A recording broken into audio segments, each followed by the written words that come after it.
Chapter 52. Without another word, Jianghu threw the inkstone in her hand into the white elephant pond. She didn't want this ancient inkstone to be ruined by the guy in front of her. The reason why she cared so much about it was that it had become a demon in her heart. Not only was it a relic of West Chu's former glory, but there was also a secret that she had hidden very deeply. In Bailiang Palace, there were only two people she dared to express her hatred for. Other than Su Fengnian, who was ranked first, there was also that Su Weisheng who was flawless except for his handwriting and appearance. That year, when she tried to assassinate His Royal Highness in bed, she failed. Su Fengnian only gave her a slap on the face and said a few harsh words, but Su Weisheng came back from Shangyin Academy thousands of miles away and threw her into the well.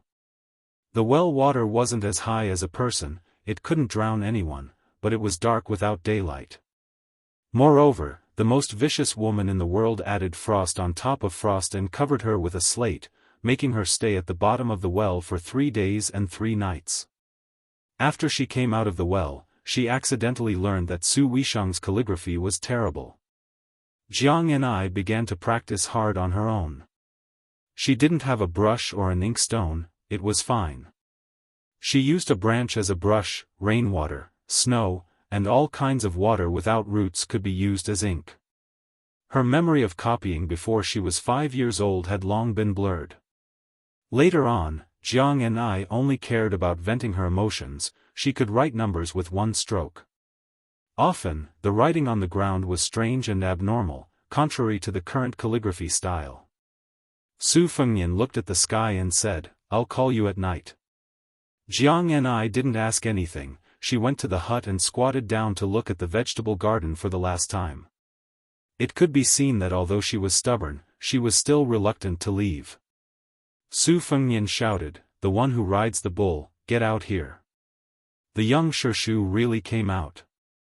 Su Fengnian was used to this birdman's appearance and disappearance. He said, "Go prepare some wine and meat, a large awl for writing on the board, if it's really not enough, a broom is fine, and a bucket of ink. Go now." Hong Shixiang was puzzled, what is His Royal Highness doing? Su Fengnian laughed, practicing calligraphy. Hong Shixiang said in panic, "Don't tell me he's going to write on the wall of Xiang Monastery?" Su Fengnian comforted him, "How could I do such a tasteless thing?" Hong Shixiang said uncertainly, "Really?" Su Fengnian gave him the word, "scram." Apart from praying for his own good fortune, Hong Shixiang also prayed for Purple Sun Temple. This His Royal Highness better not cause any trouble. Which of the 100 or so Daoist priests of Xiang Monastery wasn't living in fear these days? It was said that the Daoist priest couldn't sleep well every night. Every day, he would go to the eldest senior brother's place to complain, pleading for the devil incarnate who was stirring up trouble at some unknown time to be invited to another place. Su Fengnian waited for an hour. When Hong Shixiang brought the things over, he returned to the waterfall to rest. The bull rider brought a pot of fragrant rice wine, 2 pounds of cooked beef, a giant awl half the height of a person and a barrel of ink. It was very complete. Su Fengnian really didn't know what this bull rider was doing every day. If he wasn't running errands and delivering food, he would be sitting by the waterside in a daze. If not, he would be herding cows and riding cows. How did he cultivate the way of heaven? If cultivating the way of heaven was so comfortable and easy, Su Fengnian would want to go and cultivate it. The 15th day of the month was a full moon. With such a large silver plate hanging in the sky, there was no need to carry a lantern when walking at night. Su Fengnian originally wanted to use a night pearl to illuminate the way, but there was no need for that. He called Jianghu who had been staying in the vegetable garden like a clay figurine and walked towards the peak of the mountain. Xiang Monastery had avoided a calamity, but the pitiful Taishu Temple, the first of Wudong's 36 palaces, was about to suffer. The night is like a worm, the mountain is like a crouching cow. The bright moon is like a cocoon, it wraps me and Jianghu. Su Fengnian's poetic spirit was greatly aroused. He improvised a lame 5-character poem with an uneven rhythm and was immensely proud of himself. This poem is superb. Little clay figurine, what do you think of the moaning poems of the scholars of Liangzhou? Almost all of the heavy objects were carried by her. Jianghu, who was on her back, didn't even have the time to change her expression. Su Fengnian brought Jianghu up the steps, heading straight for the Taishu Temple at the peak of Big Lotus Peak. There was a white jade plaza, the most suitable place to write and paint. Which scholar would dare to use a large awl to write the characters, fighting, in front of Wudang's Taishu Temple? Only His Royal Highness. This was a true hedonist. In an evil village, he only knew how to bully men and tyrannize women, climbing walls and looking at red apricots. He was too petty. Arriving in front of the Taishu Temple, the mountain breeze brushed against his face, cooling his body. Su Fengnian had Jianghu place the things on the steps. He tore off a piece of beef and sat down, thinking about how to write. Regular script, running script, or the cursive script that he secretly practiced. Should it be the Futu Temple monolith, Huangzhou cold food calligraphy, or urgent calligraphy?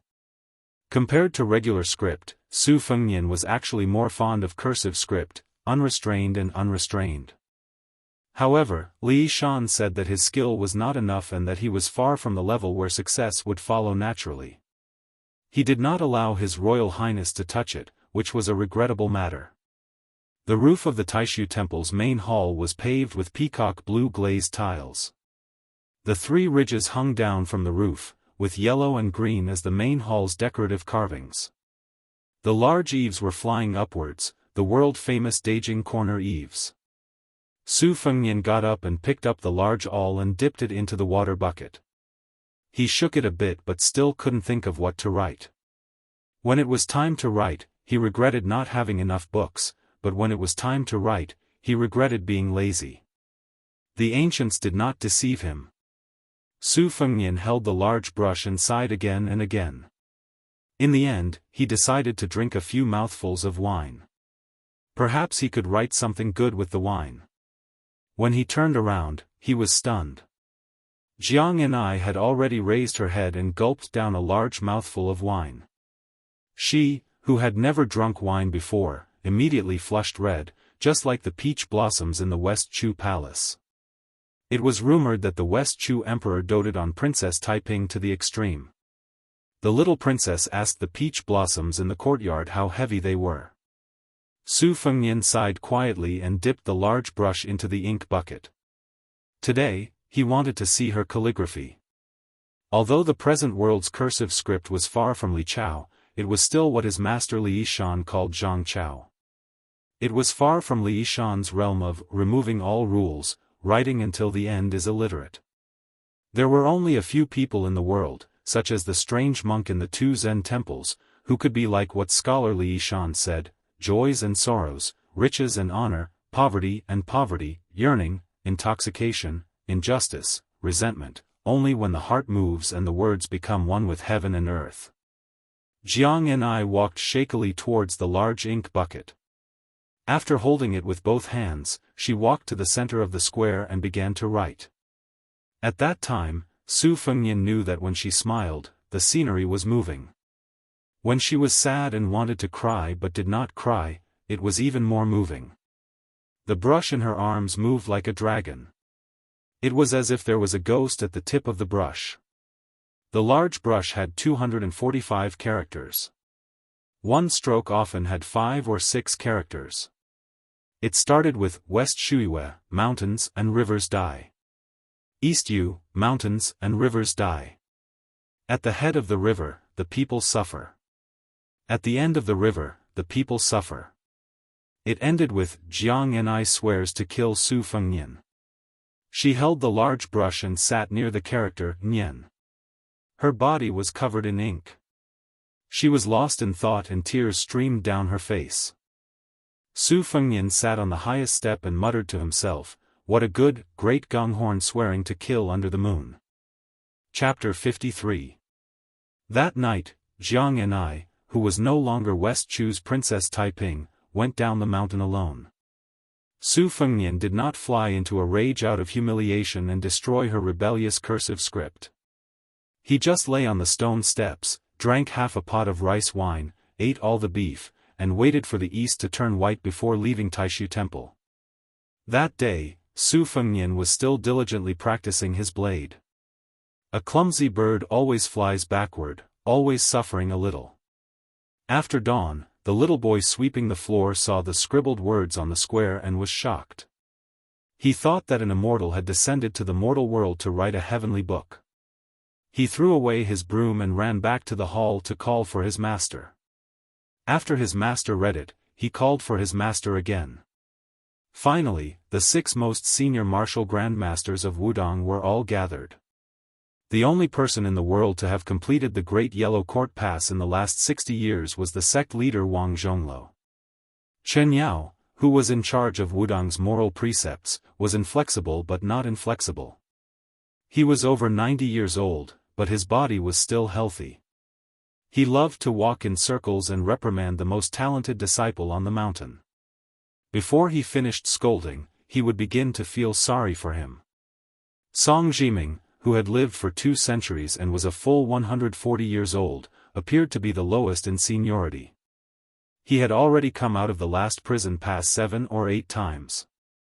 If he wasn't the first in the world, then he would be the second. At the same time, he was in charge of refining external elixirs. Wudong had nearly 100 elixirs, most of which came from his hands. Yu Xingrui, who had just returned from his travels in the Eastern Sea, was dressed sloppily. His inner strength was vigorous, second only to Wang Zhongluo. He had just reached 60 years old and had taken in a disciple with an exceptionally good constitution. The child was not even 20 years old. Wudong's seniority often had nothing to do with age. The sword maniac Wang Xiaoping, who was even more mute than a mute, was like an ancient well without ripples. It was as if he had no other concerns in his life besides the sword. In addition, the last person on Wudong Mountain was probably the one who did not do proper work and only pursued the illusory heavenly Tao, Hong Shixiang. Good writing. Chen Yao praised from the bottom of his heart. Excellent. Yu Xingrui nodded in agreement. Good writing is good.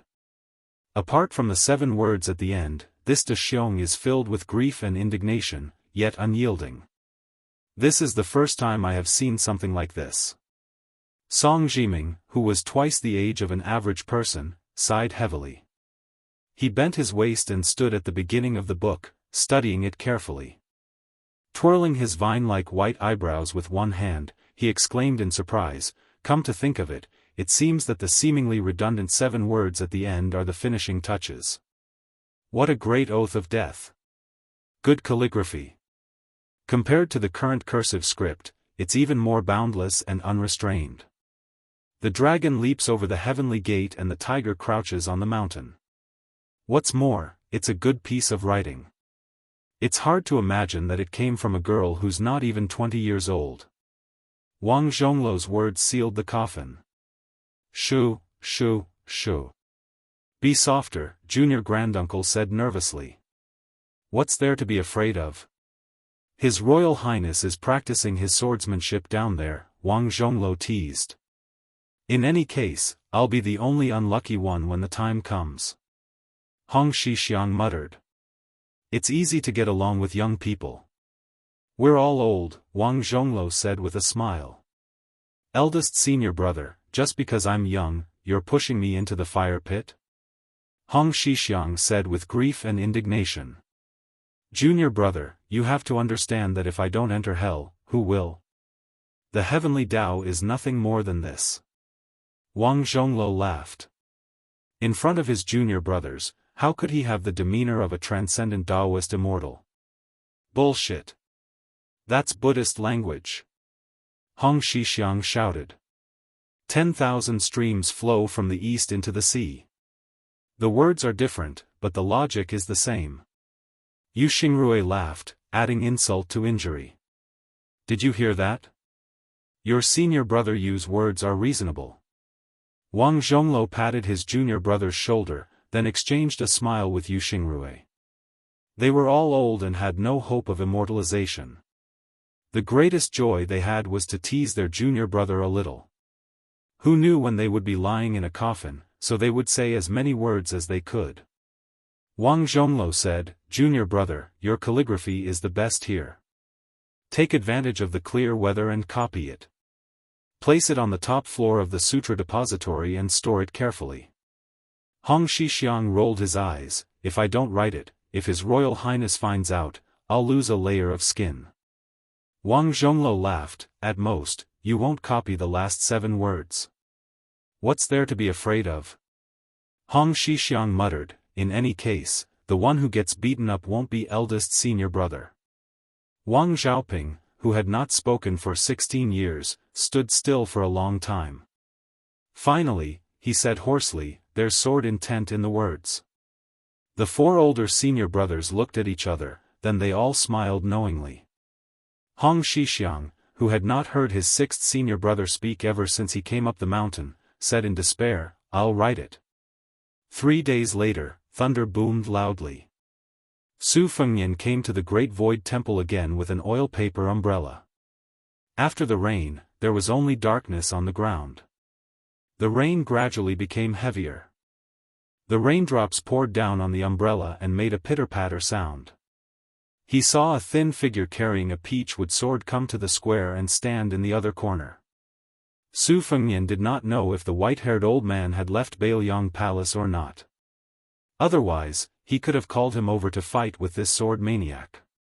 After the life-or-death battle with the Dongyue swordsmen, it was different to watch experts fight. It was no longer just a show. Dispelling this tempting idea, Su Fengnian turned and went down the mountain. Outside the thatched cottage, Wudong Garden's first-class maid, Blue Bird, stood in the thunderstorm. She held an oil paper umbrella with a blue wand painted on it, quietly waiting for His Royal Highness. Blue Bird brought with her a letter that de Zhugua had personally handed to her. Su Fengnian walked into the room that was filled with secret manuals and almost had no place to stand.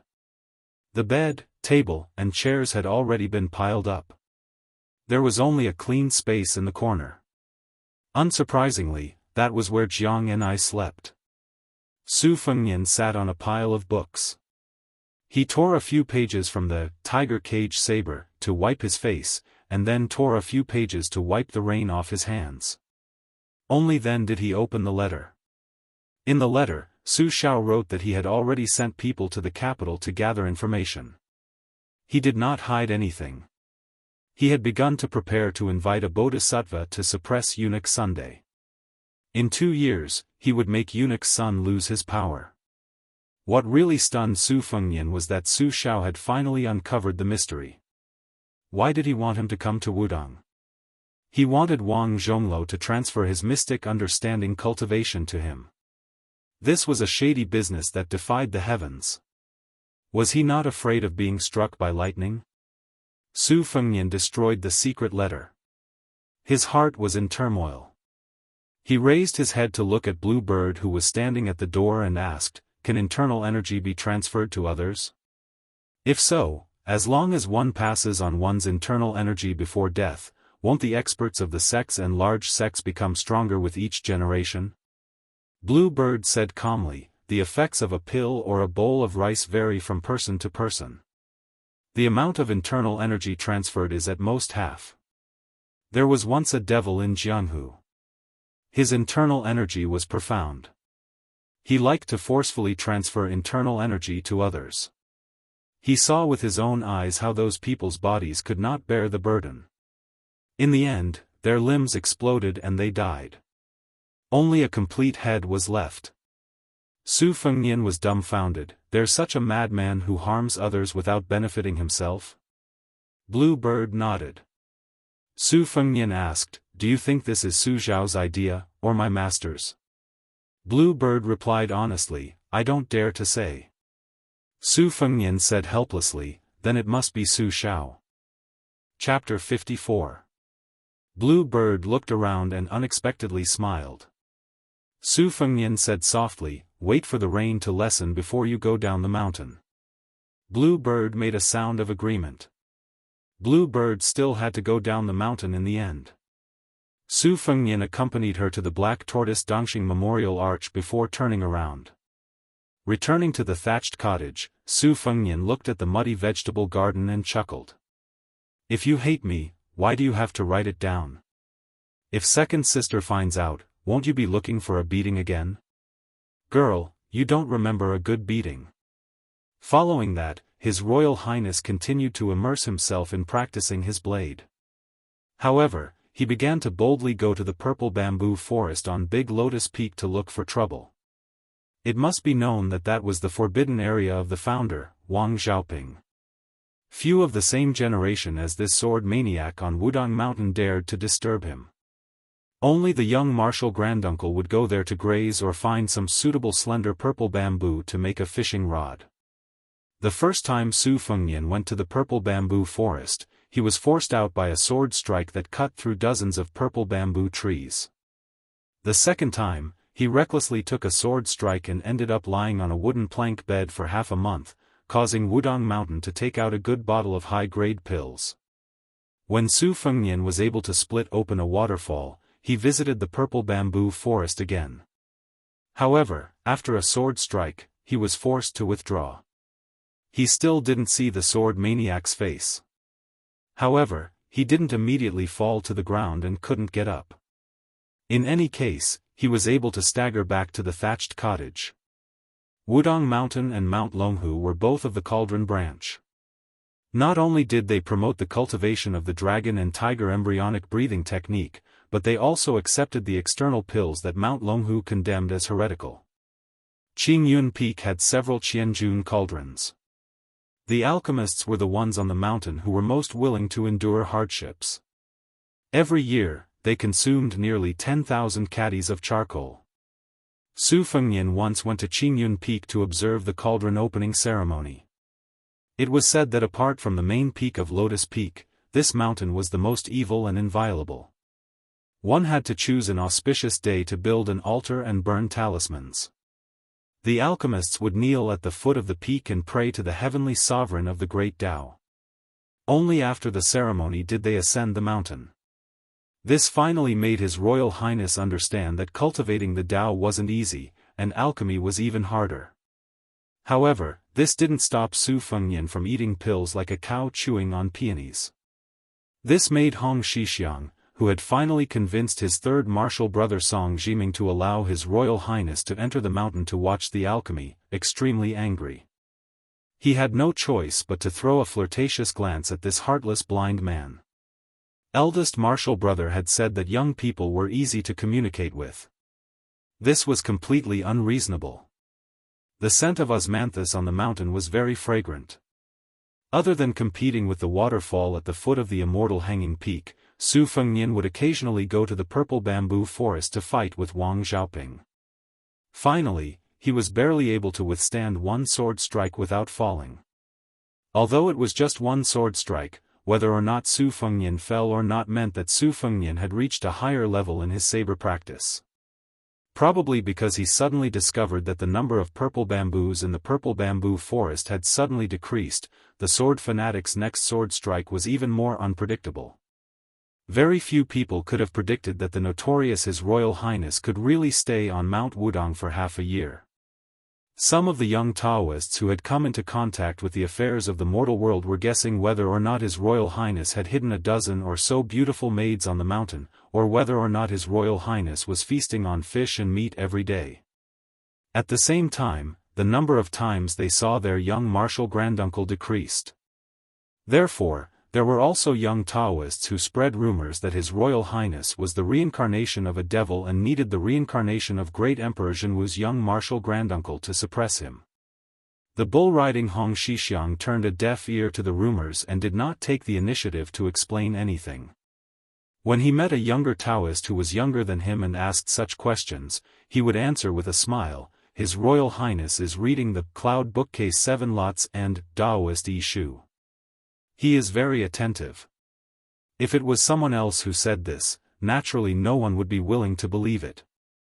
But when it came from the martial granduncle's mouth, it was still doubtful. Occasionally, a Taoist priest, whose seniority was neither low nor low, would ask with righteous indignation, "Hong Shishu, that person surnamed Su did not want to be His Highness the heir apparent." Why did he come to Mount Wudong to abuse his power? Who is he practicing his blade for? The young martial granduncle laughed and said, probably for him to practice his blade for himself. His Royal Highness is born rich and noble, his hobbies will always be different from ordinary people. He is indeed a bit different. There would always be people who couldn't help but sneer. He must have secretly learned our Wudong's secret techniques and practiced his blade so that he can go down the mountain to commit evil. At this time, the young martial granduncle fell silent. Today, he had released the green ox and walked alone through the mountain forest towards the hanging coffin. He saw a Wudong Mountain's unique autumn cicada fly past his eyes. Hong Xixiang didn't seem to speed up his pace, but after walking a few steps like a drunkard, he caught up with the autumn cicada and gently pinched it, blocking it just before it crashed into a spider web. The young martial granduncle lowered his head and bent his waist as he walked past the spider web. Only then did he release his 2 fingers and release the autumn cicada. Actually, after this cicada evolved from a larva to an adult, its lifespan was at most 3 months. But Hong Xixiang still saved it, without any reason. He just did a small thing that couldn't be more natural. This martial granduncle who had been doing small things like this for more than 20 years on the mountain had always been regarded by everyone as the best candidate to comprehend the way of heaven. But it seemed that he himself didn't know what the way of heaven was, nor did he spend any effort to think deeply. He ate, drank, pooped, herded cows, read books, and enjoyed the scenery. Hong Xixiang slowly walked out of the thatched hut and saw His Royal Highness picking a cucumber from the vegetable garden and putting it in his mouth to chew on. Hong Xixiang wanted to steal a cucumber to taste while His Royal Highness wasn't paying attention, but Su Fengnian used the embroidered winter scabbard to slap away his claws. Hong Xixiang, who could only crouch on the side and watch curiously, asked, "His Royal Highness, is he really willing to part with the red and tender wine face, clear and beautiful singing voice, delicacies and brocade bedding of the prince's estate?" Su Fengnian laughed, saying, "If you did this every day for more than 10 years, you would also be willing." Hong Xixiang shook his head, saying, "I just can't bear to part with this mountain." Su Fengnian said disdainfully, "You're a coward, these are 2 different things." Hong Xixiang pursed his lips. This was the young martial granduncle's greatest protest. Su Fengnian said mockingly, "I even dare to go up the mountain to practice the blade, you don't dare to go down the mountain? Are there groups of demons and monsters at the foot of the mountain, or are there demons and monsters everywhere? Taking a step back, even if there are, don't we need you Daoists to slay demons and monsters?" Hong Xixiang still shook his head vigorously. Su Fengnian didn't waste any more saliva, asking, "I'm going to the purple bamboo forest, are you coming with me?" Hong Xixiang shook his head even more like a rattle drum, waving his hands, saying, "I'm not going, even senior brother Wang won't let me go there to graze the cows anymore." Su Fengnian gnawed on a cucumber, carrying the winter embroidered blade as he left the little vegetable garden, saying vaguely, "What's so great about being number 1 in the world? It's better to be the only one in the world. Everyone is fighting for the title of number 1 in the world, in the end there's only one person, but the latter is something that everyone has a chance of attaining, this is the way of the heavens." Hong Xixiang squatted on the ground, his hand supporting his cheeks as he sank into deep thought. "I understand a little, but I don't understand a little." Su Fengnian, who was walking with his back facing Hong Xixiang, coldly snorted, "Don't steal cucumbers anymore, I've already counted them, if I find out that you're missing even one, I'll beat you until your 3 legs are covered in blood, do you understand?" Hong Xixiang squeezed out a smile, saying, "I understand very well." Chapter 55. Su Fengnian was just about to go to the mute sword maniac to learn about the so-called sword energy when he heard a pig-like wail that sounded like a pig being slaughtered, accompanied by a mournful cry that sounded like the death of one's parents. Su Fengnian turned around with a smile and saw a big meatball rolling and crawling over. He quickly used the winter embroidery scabbard to block the momentum of the meatball that weighed 150 kilograms. Only Chu Lushan, this fat weirdo, dared to act so shamelessly and seductively in front of His Royal Highness. Seeing the dark-skinned Su Fengnian, the fat man nicknamed Lu Qiu, struggled to squat at the feet of the crown prince with snot and tears. His white and fat hands held the winter embroidery scabbard as he sobbed. Su Fengnian liked to see Lu Qiu's exaggerated actions the most. He was happy every time he saw it. As for whether it was real or fake, as long as the Su royal banner didn't fall, it couldn't be any more real. Su Fengnian pulled out the scabbard and patted the dignified General Long Wu's cheeks. Get up and talk. You're a third-rank secondary class general. I've never heard of you kneeling to your parents before me. However, I've heard that you vent your anger on your parents for no reason. By the way, Lu Qiu, have you finished the task that Su Xiao gave you? Chu Lushan didn't bother to wipe off the buckets of sweat that he had crawled out of Wudong. He struggled to get up, the fat on his body trembling. He really didn't know how his maidservants and concubines could withstand the pressure of 150 kilograms of fat. The round fat ball smiled flatteringly and said, "It's almost done. There are people watching over the rest. There won't be any loopholes. Lu Qiu's parents are two disrespectful old people. They only gave birth to me and did a good deed. Why should I kneel? On the other hand, His Royal Highness is wise and powerful. He monopolizes the world and is talented. Today, he has achieved great success in his saber practice. He is a master of both the pen and the sword.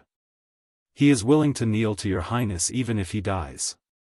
Your Highness, this mountain is really not a place for people to stay. Lu Qiu boldly invites your Highness back to the mansion. Hey, Lu Qiu went out to do some work this time and found a pair of lovely twin lotus flowers on one stalk in Gangnam-do for your Highness.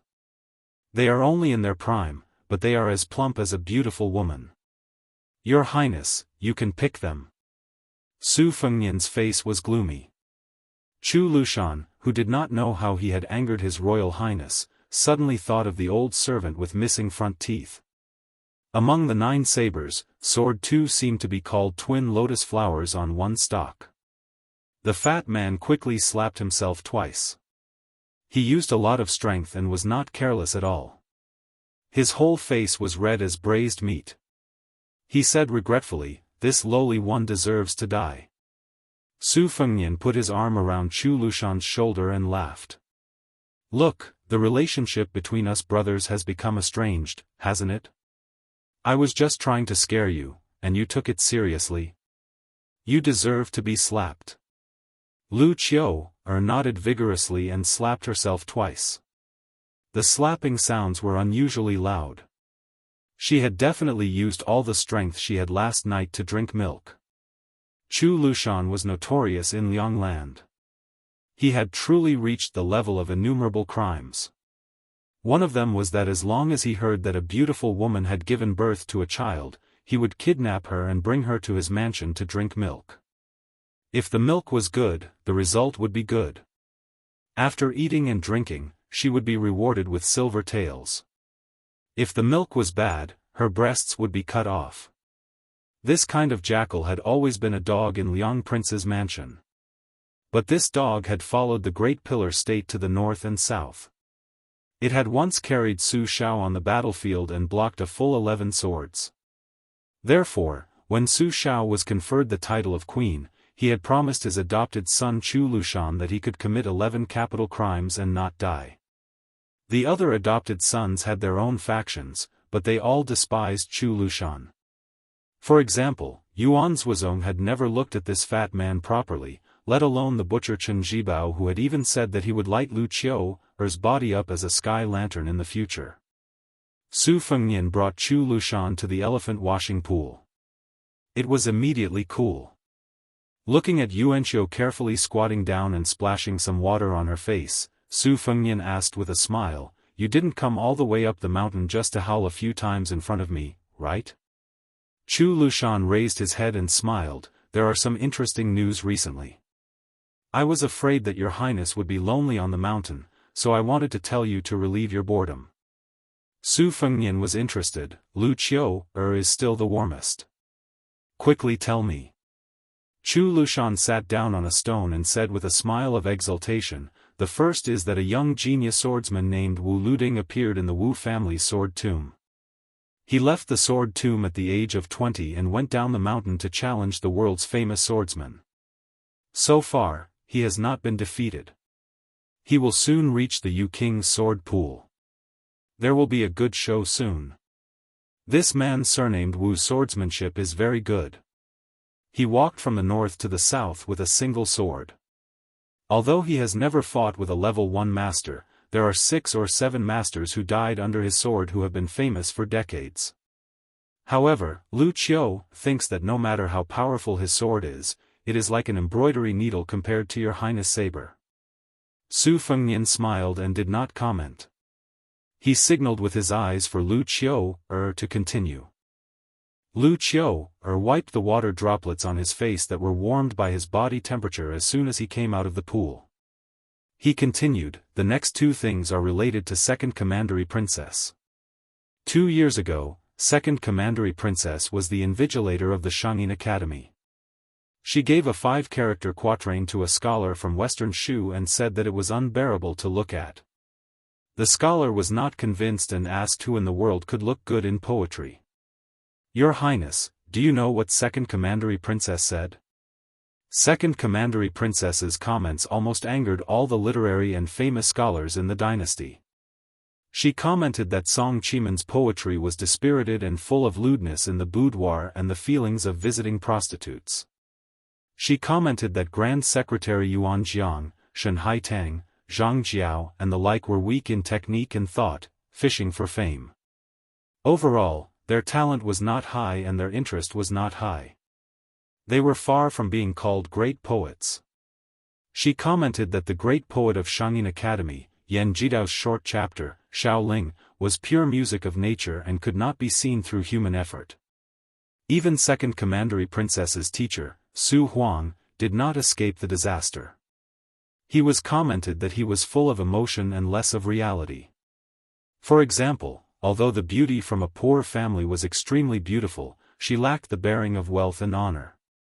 In the end, the scholar who was arrogant because of his talent was dumbfounded and had no more arrogance. He could only quietly ask the first CI deity, Li Fujian, what should he do? Who would have thought that Second Commandery Princess still commented that the poem could only be read as unreadable, could not be called a poem and could not be sung. As for the rest of the people under Li Fujian, they could not even read it.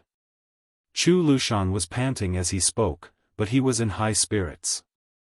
It was strange to say that Su Jihu, one of the 2 women of the Pillar State, hated Lu Qiu to the core and wished that he could beat her to death. On the contrary, Su Weisheng, who had an outstanding reputation, did not have much dislike for this fatty. As for his younger brother, Su Fengnian, who was hanging out with Chu Lushan, he had never asked about it. Su Fengnian laughed and said, "This is great. The scholars in the world will be mad and stomping their feet." Lu Qiu laughed and said, "Your Highness is wise. Once this comment was out of the academy, the world will be full of curses. On this trip, I will chop off the 10 fingers of a guy who dared to write an article accusing Second Commandery Princess of being arrogant and overconfident." Su Fengnian intentionally skipped this topic and asked, "The last one?" Chu Lushan's face was fierce. A young man came out of nowhere and ran to Shangyin Academy. He wanted to play chess with Second Commandery Princess, saying that he wanted to learn from the ancients and play 10 rounds of chess. Su Fengnian was surprised. "My second sister agreed?" Chu Lushan, whose eyebrows were full of murderous intent, sighed and said helplessly, "Second Commandery Princess agreed." They played 10 rounds in 10 days, 5 wins and 5 losses. Su Fengnian smiled and asked, "I guess it's still the 12 chessboards and not the 19 that my second sister created?" Chu Lushan nodded. Su Fengnian understood and said, "This means that no matter how good that person is at chess, he is not qualified to play with my sister on the 19 chessboards." Chu Lushan, who was in the shape of Maitreya, withdrew his murderous intent and immediately became complacent. Su Fengnian smiled and said, "After hearing your words, I remember one thing. My second sister doesn't like me to practice the knife. I have to go down the mountain and flatter her. Lu Qiuer's eyes narrowed into slits and she seemed to be very happy. Su Fengnian stood up and said, I still have to practice the knife. When you go down the mountain, go to the vegetable garden and pick 2 cucumbers to try.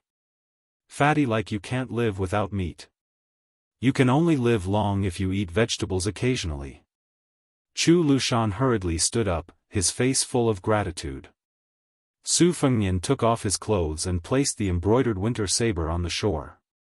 He jumped into the deep pool like a fish. Chu Lushan picked 2 cucumbers, 1 in each hand, no more and no less.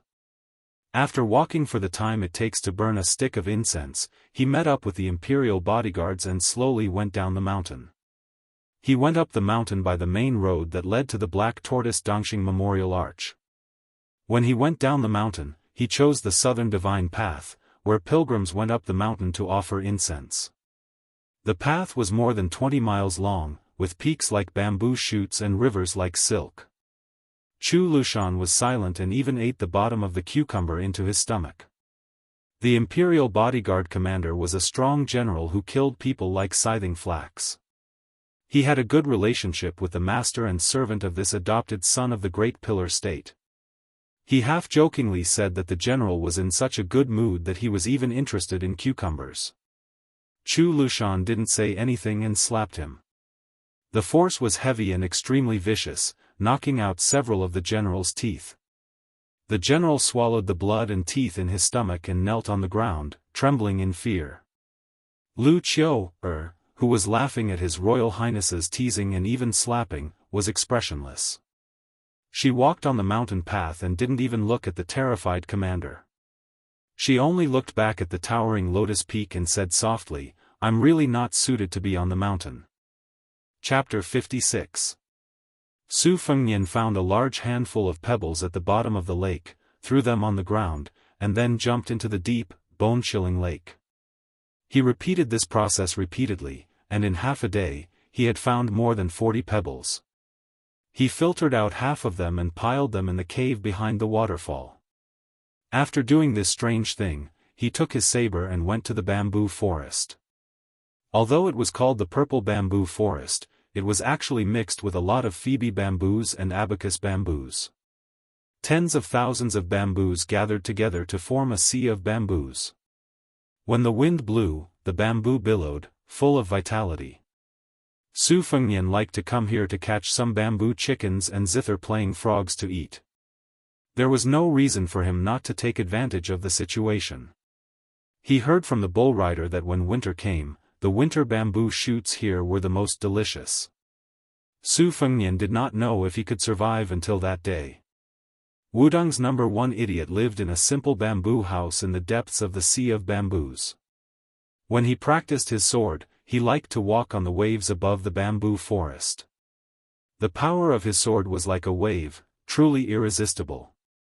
As soon as Su Fengnian entered the bamboo forest, he took out the embroidered winter, always on guard against that sword maniac Wang Xiaoping's inexplicable sword. But today, for some reason, even when Su Fengnian saw the bamboo house, Wang Xiaoping still had not made his move. Su Fengnian's clothes were already soaked through. No wonder His Royal Highness was walking on thin ice. That sword maniac was a real idiot.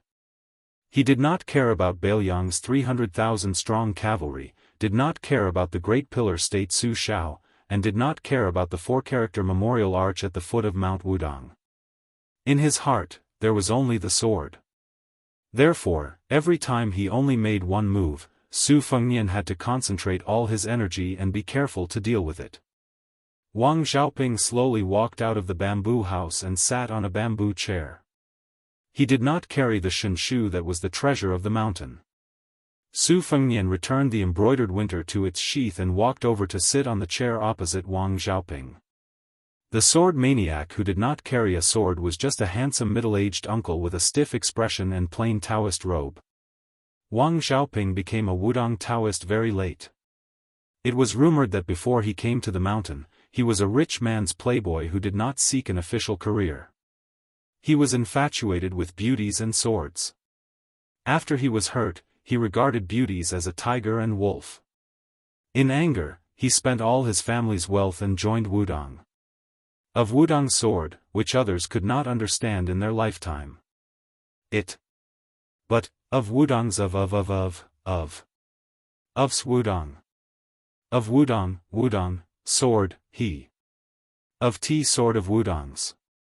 Wang's, and, of the T he. T. Of.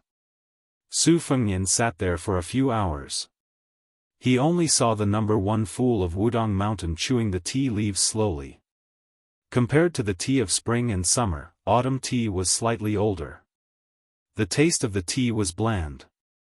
It was the first time he saw a person eating it. Su Fengnian listened to the rustling of the bamboo leaves. For some reason, he thought of a bamboo poem that his second sister had written. It described the sound of bamboo as the sound of people suffering and the sobbing of beauties in their twilight years. At that time, it was very praised by scholars. Now that she had made such a harsh comment in Shangyin Academy, the scholars regretted that they had praised Su Weisheng. Su Fengnian looked around. There was only bamboo. He felt bored. Holding the embroidered winter tightly, he got up and left silently. Wang Xiaoping looked at His Royal Highness's back. He seemed to be hesitating whether or not to make a long sword out of a bamboo. Su Fengnian left the bamboo forest. His clothes were soaked again. The bamboo forest was indeed not a place for people to stay. Su Fengnian's heart trembled even more when he didn't use his sword. The osmanthus seeds on the mountain had all fallen. Su Fengnian didn't know how many times he had gone up and down the deep pool at the bottom of Xianxian Peak. He didn't leave behind any other places on Mount Wudang with water and lakes. He finally found more than 400 pebbles. They were black and white, and he piled them up in the thatched cottage. His Royal Highness used the embroidered winter to chop the waterfall and used the embroidered winter to carve stones. There was a sword art in the Qingshui Pavilion sword practice record that was similar to women's embroidery. It was called Fairy Scattering Flowers. It was the most exquisite and mysterious. It was probably comparable to the profound sword art of the Wu family's sword tomb. Su Fengnian applied this sword art to the tip of the embroidered winter. Every stroke and stroke was extremely taxing. At first, he could only carve 2 or 3 stones a day. As he got better, he could carve 4 or 5 stones a day. When it snowed on the mountain, Su Fengnian could close his eyes and carve 13 or 14 stones in a day. Su Fengnian counted with his fingers. It was about time to leave Mount Wudang. After all, he still had to go to Jiuhua to ring the bell. For the Bailiang Palace, this was something that could not be changed even by thunder.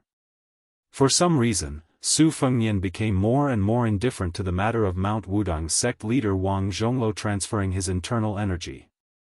He didn't know if it was the bull-riding Hong Shixiang's way of the heavens, or Wang Xiaoping's sword and bamboo, or the death pledge in front of Taishu Temple. Hong Shixiang patiently carved 361 stones.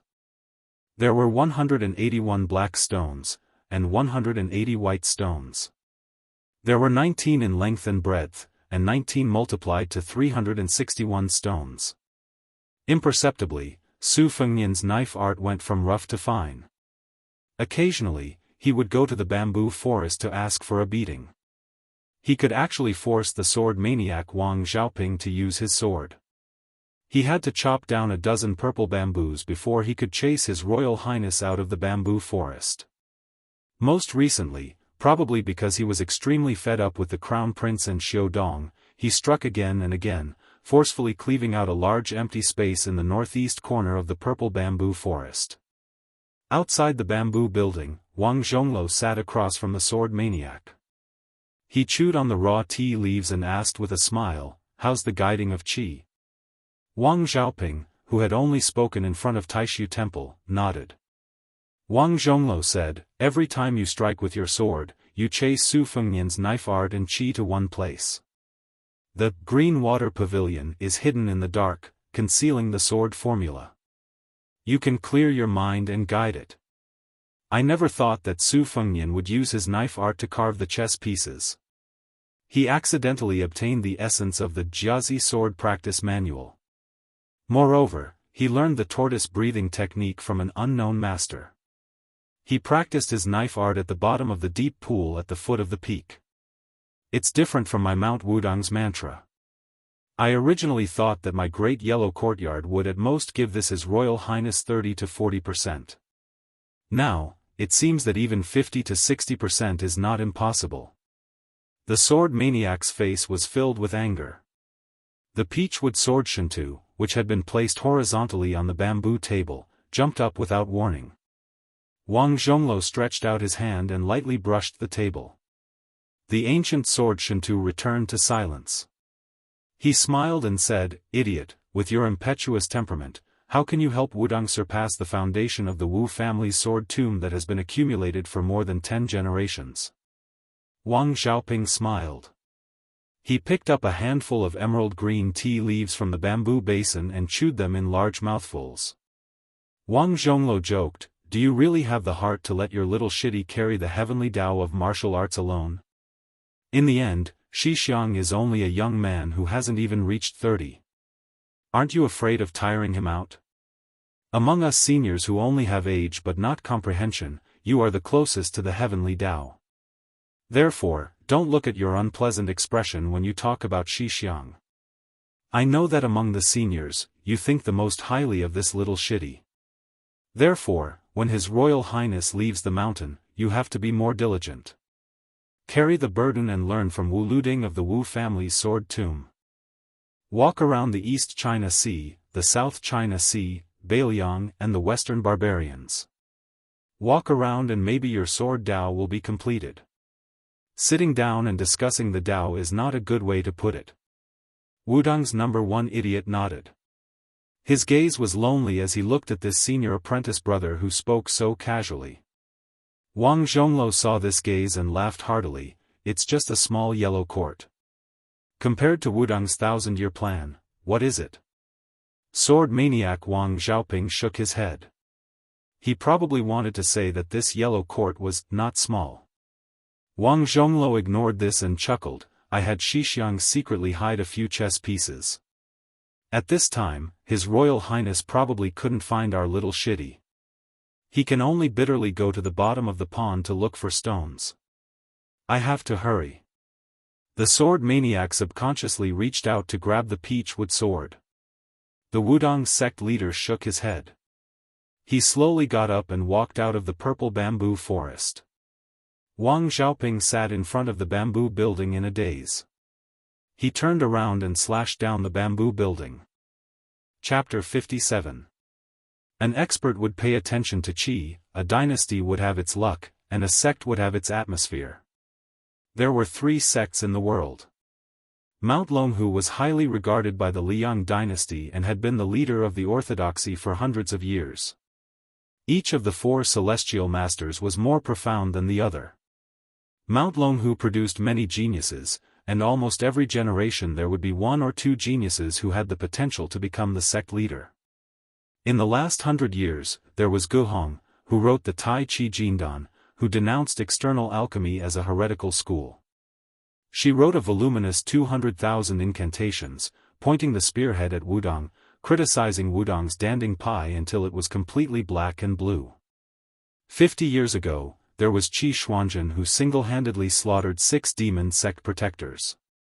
It was a pity that until the demon-slaying platform of Mount Longhu, this Shenren was never able to compete with Wang Xianji. Otherwise, the title of number 1 wouldn't be empty. 30 years ago, there was a celestial master protector who was proficient in internal alchemy. He forcibly extended the old emperor's lifespan by 15 years. It was rumored that this was a method of exchanging one's life for another. This celestial master, who once said in his prime that he would live for 60 years, passed away before reaching 70. However, he brought 100 years of glory to Mount Longhu. 10 years ago, there was a debate between Buddhism and Taoism that lasted 100 days. In the end, it was decided by an unknown Daoist from Mount Longhu. His eloquence was brilliant, and his teachings were exquisite. The 2 Zen temples who had victory in their grasp could only admit defeat. As for Wudong, it seemed that in the last 100 years, there wasn't anyone or anything worth mentioning. Where did the grand atmosphere come from? If Wang Zhongluo hadn't cultivated the Great Yellow Courtyard, this mountain would have been forgotten by the world except for the devout Bailiang pilgrims. There were still big and small lotus peaks, jade pillars, and the black tortoise. Today, Hong Shixiang was concocting pills with the oldest senior on the mountain, Song Jiming. However, it wasn't the blue cloud peak with the largest pill furnace in the world, but rather the little lotus peak. The bronze furnace was only half the height of a person, and it didn't consume much charcoal, sulfur, or dan stones. They didn't pick a good day, didn't build an altar or draw scrolls, and didn't set up any treasured swords or ancient mirrors to ward off evil spirits. From an outsider's point of view, it didn't look like they were concocting pills at all. But Song Jiming was extremely nervous, 100 times more so than when he was on the blue cloud peak. He squatted on the ground and personally controlled the fire, not even noticing that his 2 strands of white eyebrows were drooping to the ground. At Song Jiming's age, he had concocted countless pills, and many of them were sent to the hands of high officials and dignitaries through various channels, even to the imperial relatives in the capital. The Knowing Destiny pill was quite famous throughout the dynasty, but the old man knew that concocting pills was like cultivating the Tao. His comprehension was limited, and he lacked the perfect harmony of yin and yang. Therefore, when the Taiji Golden Pill was first published, Song Jiming could only smile bitterly, unable to refute it. But after little junior brother came up the mountain and read all the books, he found a new path. He didn't restrict himself to inner and outer elixirs, and cultivated both inner and outer elixirs. Therefore, in these years of concocting pills, it wasn't Song Jiming who taught Hong Shixiang how to subdue dragons and tigers, but senior brother who was willing to be the fire boy for little junior brother. In the eyes of His Royal Highness, this bull rider was the most idle person, but in the eyes of all the senior brothers, Hong Shixiang was the reincarnation of the Jianghu great emperor who had a chance to turn the tide. In the eyes of the sect leader Wang Zhongluo, the 4,000-word deed of thorough comprehension was the most profound secret scripture in the 500 years of Taoism. How was it teaching people how to concoct pills? It was teaching people how to attain the supreme great Tao. Wang Zhongluo never hid anything, and it was precisely these 4,000 words that gave him the confidence to practice the Great Yellow Court Pass. There was also the fist technique that Su Fengnian learned, which was clearly the highest realm of combining the Jade Pillar mantra and Wudong swordsmanship. It wasn't found in the pavilion of scriptures as Hong Shixiang said, but was comprehended by this young grand martial uncle in his boring daily divinations. It was the most compatible with the Tao of heaven. How would the young Daoist priest know how shocking his actions were? Perhaps even if he knew, with his cowardly character of being scolded by His Royal Highness every day as a coward, he would only nag that the bottom of the mountain was too scary, and that he wouldn't leave the mountain until he became number 1 in the world. Hong Shixiang furrowed his brows as he stared at the pill cauldron. He suddenly pulled senior brother Song and shouted, "Retreat!" Song Jiming knew something was wrong. No matter how precious a cauldron of pills that cost countless gold and silver was, how could it compare to junior brother? He immediately rolled up his sleeves, bringing Hong Shixiang with him as he swiftly floated backwards. With a boom, the pill cauldron exploded. The entire Wudong sect heard this ear-piercing boom. Thick green smoke could be seen rising in spirals from all the Daoist temples and palaces on the various mountain peaks. They didn't make a fuss about it, and after looking up and seeing this smoke, they continued to work. "Ha, our grand martial uncle is being naughty again." On Little Lotus Peak, the 2 martial brothers were in a very sorry state. The cuffs of Song Jiming's Daoist robe had become rags, but in any case, he was still able to protect the main culprit, junior brother. Hong Shixiang ran over to the bronze pill cauldron. This cauldron was personally forged by him, bit by bit. Moreover, the number of pilgrims in Wudong sect these past few years had been declining day by day. The mountain was famous for being short on money. If it wasn't for Senior Brother Song opening the cauldron day and night at Clear Sky Peak and not missing any good day to refine pills, he would have long been so poor that his bell would have rung. After all, Wudong's sect wasn't Mount Longhu. Although it wasn't difficult to be self-sufficient on this mountain, if one wanted to do more things, they really didn't have the strength. Hong Xixiang's thoughts were simple, but that didn't mean he was an idiot who didn't understand the ways of the world.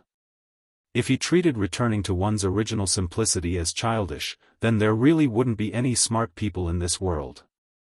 Hong Xixiang naturally knew why sect leader De Xixiang invited His Royal Highness to Wudong, but he didn't reject it like Senior Brother Wang. Hong Xixiang squatted down and looked at the muddy medicinal pills in the broken cauldron. He stretched out 2 fingers and picked up a bit. He brought it to the tip of his nose and sniffed it. He frowned and said, "It's still far away. Third Xixiang, it seems I'll have to borrow your cauldron. When the time comes, don't scold me. Senior Brother Wang already won't let me go to his bamboo forest. If I also can't go to Clear Sky Peak, sigh." The amiable-looking Song Jiming looked at his junior brother's bitter face and chuckled, "Well said." Hong Xixiang suddenly looked up at the sky, lost in thought. Song Jiming remembered a small matter from many years ago and joked, "Junior brother, this year you've been trying to worm your way into being friends with His Royal Highness. What, you can't bear to part with that red-clothed girl surnamed Su? If I remember correctly, that year when that little girl went up the mountain in a snowy day wrapped in red, your eyes were glued to her." Hong Xixiang smiled bitterly, "Third Xixiang, even you came. Now only Senior Brother Wang hasn't laughed at me.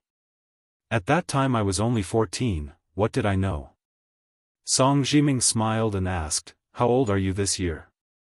Hong Xixiang, who never remembered this, carefully counted on his fingers, 24. 25? Song Jiming smiled playfully, "Then you remember clearly that you saw that girl when you were 14? Hong Xixiang didn't speak and continued to stare blankly at the sky. That year in Bailiang Palace, led by the pillar state Su Shao, nearly 100 people went up the mountain. At that time, the pillar state had just conquered half of Jianghu. Everyone in the world was waiting for the Bailiang cavalry to crush Wudong as well. But they didn't expect that on this trip up the mountain, Su Shao didn't want to tear down the memorial arch of the Black Tortoise in prosperity, but only burn incense. From the small group of people he brought to Wudong, it was clear that the eldest daughter Su Zhihu had just grown up, the second daughter Su Weisheng whose poetry and literary talent had begun to shake the world, Su Fengnian who had an inexplicable yin qi, and Su Longxiang who had always been simple-minded. After going up the mountain, the 4 children of the pillar state began to wander around. Among them, Su Weisheng was the most domineering and arrogant. She carved the words, "Banished to 3,000 li," on the back of the Jianghu Great Emperor's statue. The words were crooked, but it was enough to show her loftiness. Wudong didn't know whether to laugh or cry when they found out, not even daring to say half a harsh word. The elder sister, Su Zhihu, on the other hand, didn't do anything out of line. She wandered around aimlessly, and finally saw a little Daoist boy riding an ox. The first thing she said upon meeting him was, "Hey, little Daoist boy, how old are you?" The little Daoist boy on the back of the green ox thought for a long time with a red face. By the time he was sure of his age, the exceptionally eye-catching red-clothed girl in the snow had already walked away impatiently. Only Hong Xixiang, who was already the youngest martial granduncle of Wudong at that time, was left behind. He muttered, 14. The second time they met, she was about to get married thousands of li away in Jiangnan. The red-crowned crane circled in the sky. It was a paradise on earth. Near the turtle camel tablet on the little lotus peak, she saw Hong Xixiang. She smiled and asked, "Hey, little Daoist boy, this mountain is so boring. Why don't you marry me?" How interesting. His face was still red, and he couldn't say a single word. Afterwards, there was no afterwards. They never saw each other again. He only knew that her name was Su Zhihu, and that she liked to wear a dazzling red dress. In the end, he only heard her mutter to herself one day, "I really want to ride a yellow crane." Hong Xixiang once again pinched his fingers. He made an exception and counted twice a day. He was counting whether or not he could leave the mountain in this lifetime. He was counting whether or not he could ride a crane down to Jiangnan. He didn't know that if he could leave the mountain in such a way that no one before or after him could do so, he would definitely be treated as an immortal. The peak of Wudong Mountain was shrouded in dark clouds. One could faintly hear the sound of thunder. Hong Xixiang suddenly raised his head and stood up, looking in the direction of the hanging immortal peak. Chapter 58. On the Little Lotus Peak, Song Zhiming discovered that his second martial brother Chen Yao, fourth martial brother Yu Xingrui, and fifth martial brother Wang Zhaoping, who were in charge of the Tao of virtue and purity, had all gathered behind him. Together with his junior martial brother Hong Xixiang, they looked in the direction of the hanging immortal coffin. They saw a man riding an ox madly galloping towards the tortoise-camel tablet. With a single leap, he stood on top of the tablet, his 10 fingers moving in a daze. Although his junior martial brother was unable to remember his own age, his attainments in the art of divination were profound. He was thoroughly familiar with the 4 classics of the Book of Changes, and had mastered them through a comprehensive study. In the field of divination, he was far superior to his senior martial brothers of the same generation. Even the headmaster of the previous generation, who had divined that the black tortoise would prosper for 500 years, admitted his inferiority. Sweat seeped out of Hong Xixiang's forehead as he fell onto the tablet. The group of senior apprentice brothers also became nervous. Yu Xingrui stood under the tortoise-camel tablet and carefully asked, "Is there a change?" Hong Xixiang wiped his sweat and smiled evilly, "There's no mistake about it. It's just that this thunderstorm is smaller than I expected. It's not enough to scare those sneaky people from Mount Longhu." Yu Xingrui and the others felt as if a heavy burden had been lifted from their shoulders. They looked at each other and smiled. Their eldest brother had cultivated the Great Yellow Court and had already spread the word. Their arch-rival, Mount Longhu, naturally wanted to send people over to investigate. They hoped that Wudong sect was just putting on a show of strength out of desperation, and that their eldest brother had quietly come out of seclusion. The people from Mount Longhu, who had been hiding on Mount Longhu since a long time ago, probably did not think much of it. They thought that Wudong sect's so-called cultivation of the Great Yellow Court was just a publicity stunt. Their youngest brother was so angry that he purposely picked a day like today.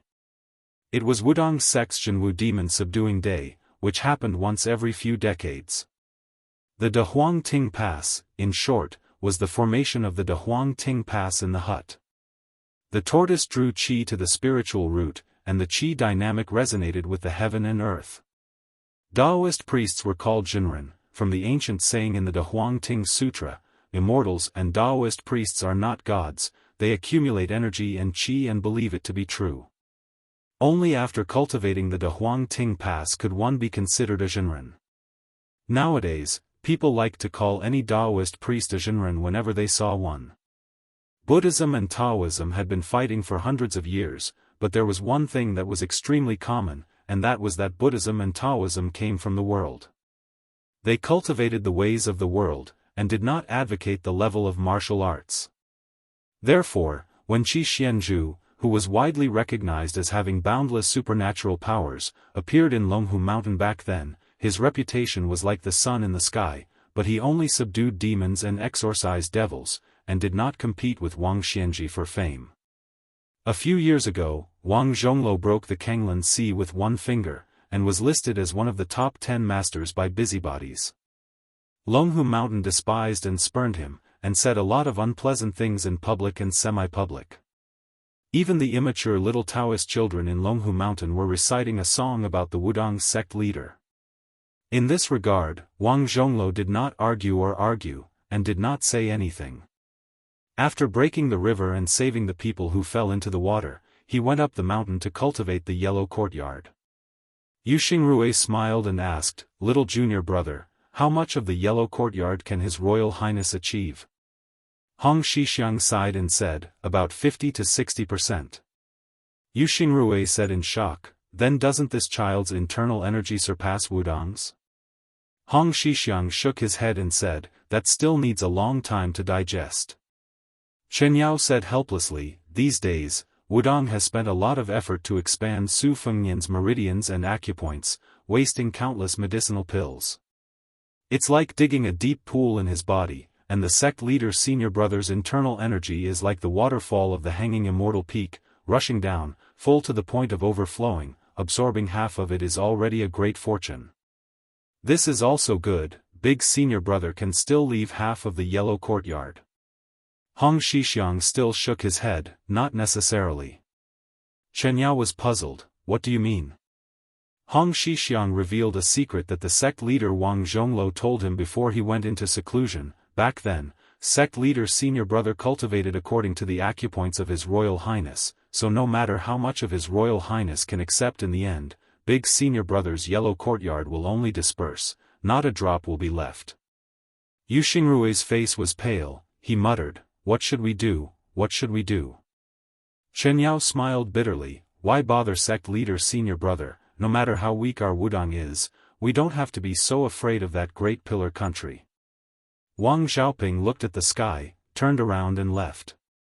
Hong Shixiang did not even turn his head, he only said softly, little senior brother Wang, don't go to the yellow courtyard peak to find trouble with the Daoists of Mount Longhu, it will ruin your pure heart of the sword.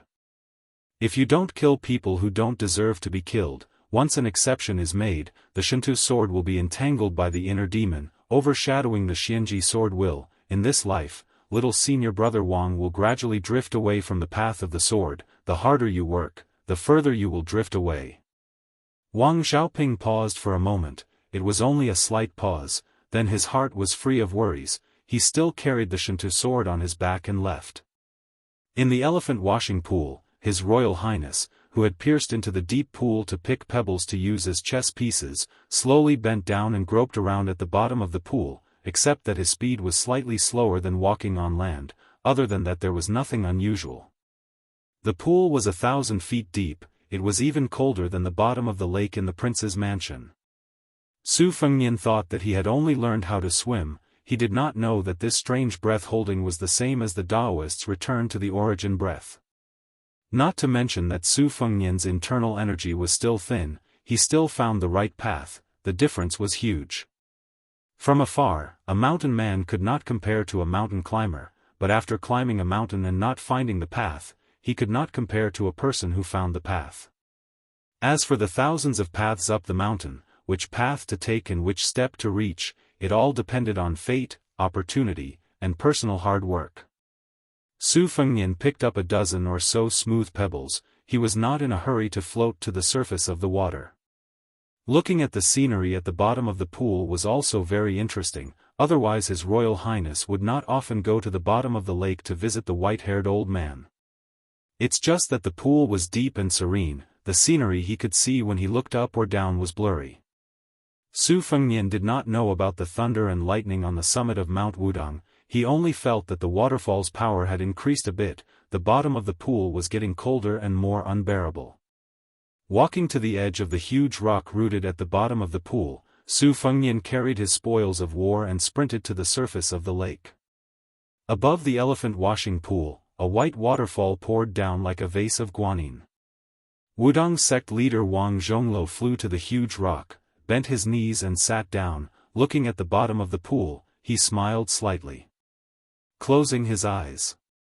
Gently exhaling, gently inhaling. The mist on the surface of the water rose and diffused. Chapter 59. As the leader of one of the three major Taoist sects in the world, the old Taoist priest did not have many ups and downs in his life. He was born poor and lonely. In order not to starve to death, he was sent to the mountain by his parents at the age of 12. Other than morning and evening classes, he was on duty at the Taishu temple. Every day, he swept the floor until the incense burned out. Day after day, year after year. At that time, his master, Chen Yingning, had not yet become the leader of Wudong, but he had more than 20 disciples. Among them, Wang Zhonglo's aptitude was below average. He was only willing to immerse himself in reading scriptures. When he swept the floor, he would hold an introductory classic. Only at the age of 24 was he qualified to read The Fortune of Pilgrims. At the age of 40, he could barely be considered to have achieved a small success in Taoism. Therefore, when the previous leader, Chen Yingning, passed away and Wang Zhongluo took over Wudong, the world was in an uproar. At that time, even Mount Longhu had not heard of this middle-aged Taoist priest. Unexpectedly, most of the immortals of Wudong's generation had amazing skills when they were young, but stopped when they were old. Only the inconspicuous Wang Zhongluo gradually reached the Great Way and skyrocketed. Wang Zhongluo waved his sleeves.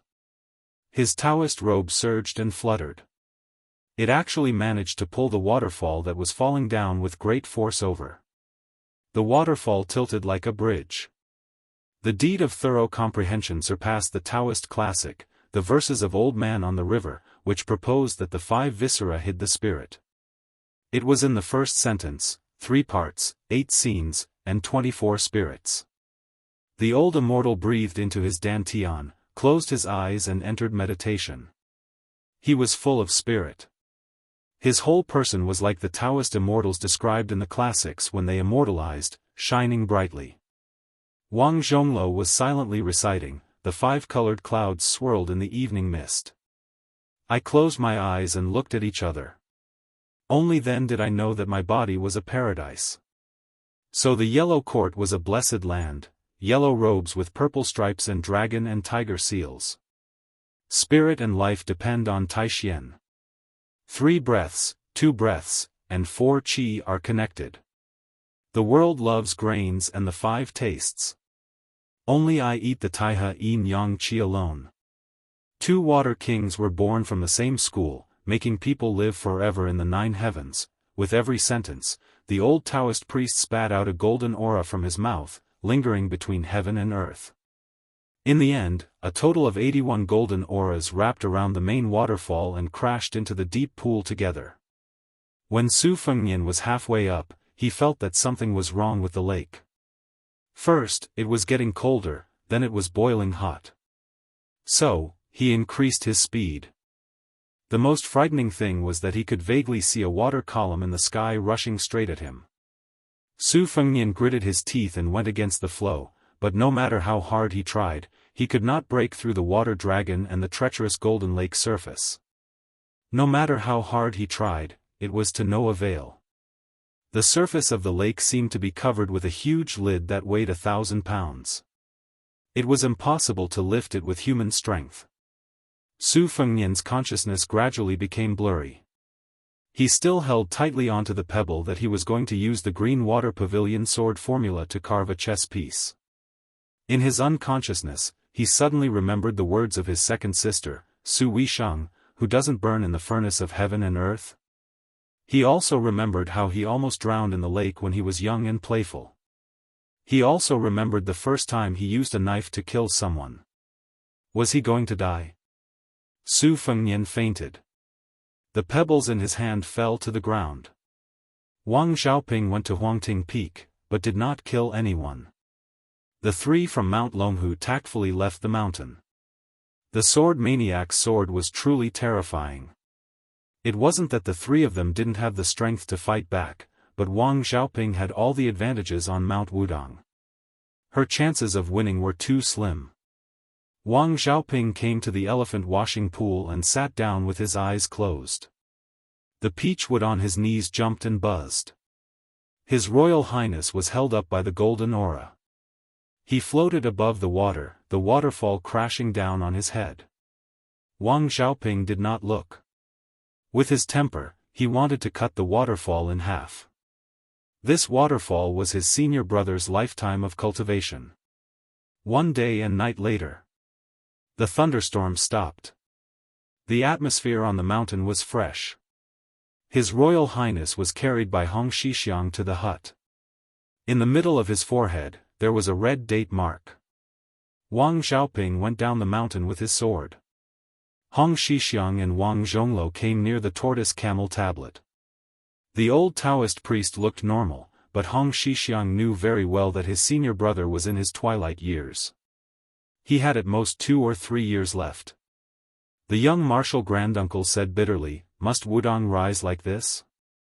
The old Taoist priest said calmly with a smile, "Not necessarily. It's just that whether I cultivate the great yellow courtyard or not, what's the benefit to Wudong? We can't always stand in the latrine and not take a shit. Having me as the Taoist priest is really a big use for a small talent. You have a light personality that goes with the flow. Me doing this can give you a bit of pressure. It's always a good thing. Look, even your little senior brother Wang has gone down the mountain. If nothing goes wrong, with his talent and this trip, he will be able to suppress the Wu family sword tomb. When the time comes, you'll be on the mountain and he'll be at the foot of the mountain. Let's not talk about our master's black tortoise will rise for 500 years. In any case, we'll have more incense money. You've been wearing this Taoist robe for 7 or 8 years and you can't even bear to change it. When the time comes, you'll be able to change into a new one." Hong Xixiang squatted on the ground and sighed again and again. He said helplessly, "You only dare to say this to me. If the other senior brothers hear this, they'll be angered to death." The old Taoist priest laughed loudly, without any dispirited or dejected expression. Hong Xixiang was silent. He held his chin and looked at the distant mountain in a daze. Wang Zhongluo said softly, "Su Fengnian's evil tendencies are strong, but he's not a bad person. I won't say much about your association with him. I'm just afraid that in the future, Jianghu and the imperial court will not be peaceful." Hong Xixiang said softly, "I can't control that." Wang Zhongluo sat beside his junior brother and said guiltily, "Once I let go, you won't be able to leave the mountain for the time being. Do you resent your senior brother?" Hong Xixiang laughed, "Of course I resent you. But if you don't let me be the sect leader, I won't resent you." Wang Zhongluo snorted, "Don't even think about it. If you resent me, then resent me. When the time comes, I won't be able to see or hear you. Go ahead and resent me." Hong Xixiang shook his head, "Senior brother, can't you act like a sect leader a little?" The old Taoist priest did not agree. He was not those old fellows of Mount Longhu. Everyone below immortals were humans. Seniority and status were all empty things. If one could not uphold virtue and stand up for himself, everything was just an external object that could not be brought into the coffin. Why bother to put on a stern face and look at people for decades? Wang Zhongluo suddenly said softly, "Junior brother, let's have a competition. It's been many years since we've had a competition." It's a competition." Hong Xixiang looked as if he was facing a great enemy. He said nervously, "That's not good, right?" The old sect leader tried to goad him, "You don't dare." Hong Xixiang said with youthful vigor, "Then let's have a competition." 2 of Wudong's most senior Taoist priests were at the edge of Little Lotus Peak's cliff, doing a shocking thing. Peeing. The old sect leader sighed, "Back then, I peed 10 feet in the wind, but now I'm old and my shoes are wet. I'm old, I can't help but admit defeat." Hong Xixiang laughed loudly, "How is it? Farther than you, right?"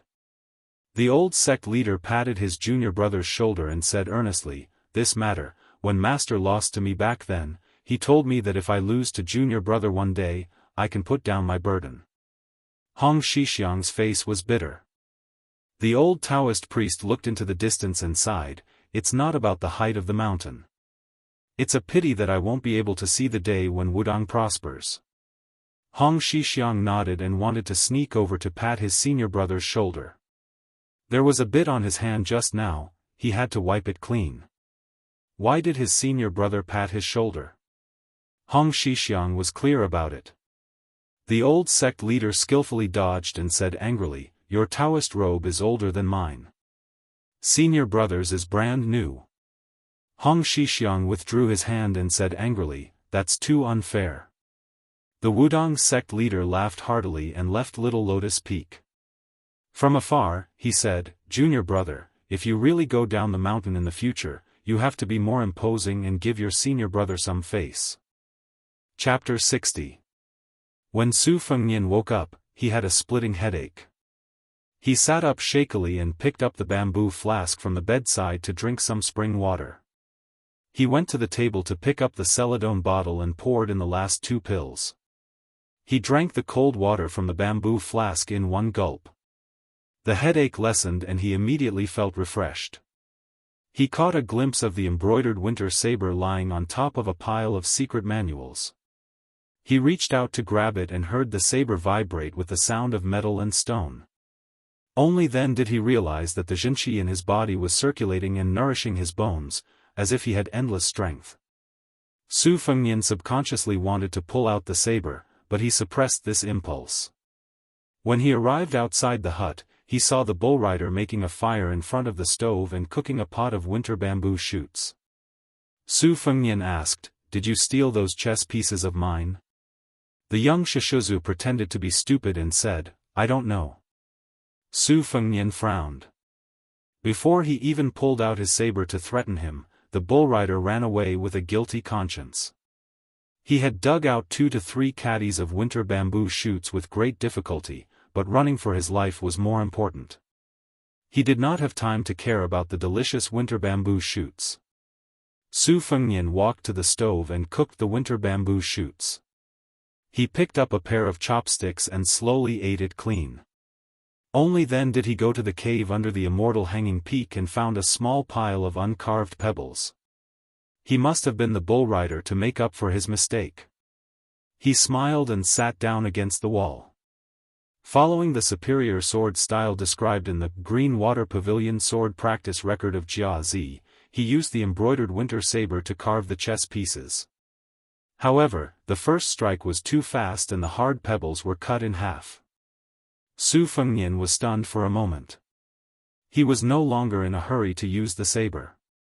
He sat down cross-legged and meditated, breathing in and out. Along the way, Su Fengnian had already noticed that his 5 senses were unusually sensitive. At this moment, he felt that the divine qi in his body was abundant and clear. He felt a bit of a mysterious empathy for the Daoist chant of breathing in and out is embryonic breathing. Su Fengnian opened his eyes and said to himself, "This is the great yellow courtyard?" The bull rider cautiously appeared at the entrance of the cave and smiled. "This is the great yellow courtyard. His Royal Highness can't be wasted." Su Fengnian mocked himself, "What a waste." The one riding the bull shook his head and laughed, "You said that too early." Su Fengnian calmly said, "There are several hundred books in the thatched cottage. If I give them all to Wudong, will you accept them?" The young grandmaster laughed foolishly. "Keep." Su Fengnian laughed and said, "From now on, I will give Wudong Mountain 1,000 taels of gold as incense money every year. Do you dare to accept it?" The one riding the bull thought for a moment and smiled bitterly, "I wouldn't dare." Su Fengnian laughed it off and waved his hand, indicating that the bull rider could disappear. Hong Shixiang left the room and walked back in. He said softly, "His Royal Highness, don't hold a grudge against me for stealing your chess piece." Su Fengnian said softly, "Get lost." Su Fengnian spent half a day getting used to the strength of the knife. Then he went to carve the chess pieces. The shape was round and smooth. Looking at the 2 piles of black and white chess pieces, he let out a long sigh of relief. He accidentally blew the chess pieces into a mess and the black and white pieces mixed together. Su Fengnian scolded him in the Western Shu dialect. He packed up again and went to the purple bamboo forest. He chopped 2 luohan purple bamboo and carried them back to the thatched cottage. After splitting them, he spent a day weaving 2 chess boxes. To be able to do this, he had honed his mediocre skills from 3 years of traveling and weaving straw sandals. After putting the 361 chess pieces into the boxes, Su Fengnian looked at the thatched cottage where the secret manuals had not been moved. He then hung the knife on his waist and carried the chess boxes out of the cottage. He looked at the deserted vegetable garden. The 2 maids Sweet Potato and Blue Bird were waiting quietly by the side. There was only Hong Xixiang in Wudong to send him off. It was almost the same as the welcoming party of only 2 people in the beginning. As expected, Hong Xixiang sent him to the memorial archway with the words, Xuanwu Dang Xing. Su Fengnian had already seen the 200 Bailiang cavalry in their armor. He looked back at Lianhua Peak and asked without rhyme or reason, "What's the saying again?" Sweet Potato smiled sweetly and said, 60 years in the mountain is 1,000 years in the world. Su Fengnian smiled and said, "Has that white fox face in the tide listening pavilion reached the 3rd floor yet?" Sweet Potato shook her head and said softly, "Not yet. Everyone in Wudong Garden is betting on this. I bet there's still a year and a half left. I bet 6 taels of silver. Green Ant and the others think it will be later." Su Fengnian sat in the carriage and said, "Then I bet 10 taels of silver that white fox face will reach the 3rd floor in a year." Sweet Potato massaged His Royal Highness' shoulders while Su Fengnian leaned against her chest. He opened the chess box and rubbed a chess piece with 2 fingers. He closed his eyes and said softly, "More important." Sweet Potato, whose natural body fragrance would fade in the winter, made a sound of agreement. Her eyes glanced at Blue Bird in Wudong Garden, who did not get along with her the most. Blue Bird did not say anything. She only looked at His Royal Highness's forehead. Her eyes were bright and full of spirit. The thoughts of her 2 personal maidservants were unspoken. The 200 cavalrymen entered Liangzhou. The people on the main road consciously dispersed.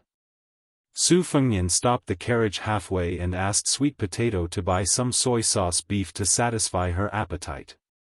The cooked meat here was the most delicious. The beef was the best in Bailiang. The secret sauce was second to none. The amount of ingredients such as yellow sauce, cinnamon, ginger, star anise and other ingredients was just right. Not to mention the other ingredients, just the old soy sauce on the table alone was enough to make many diners want to steal it after eating the soy sauce, but they never succeeded. In the past, Su Fengnian, Li Hanlin, Yan Qiji and a few other bad friends would come here to eat to their heart's content after committing crimes. Li Hanlin was even more tyrannical and cruel. He almost moved the entire century-old shop back.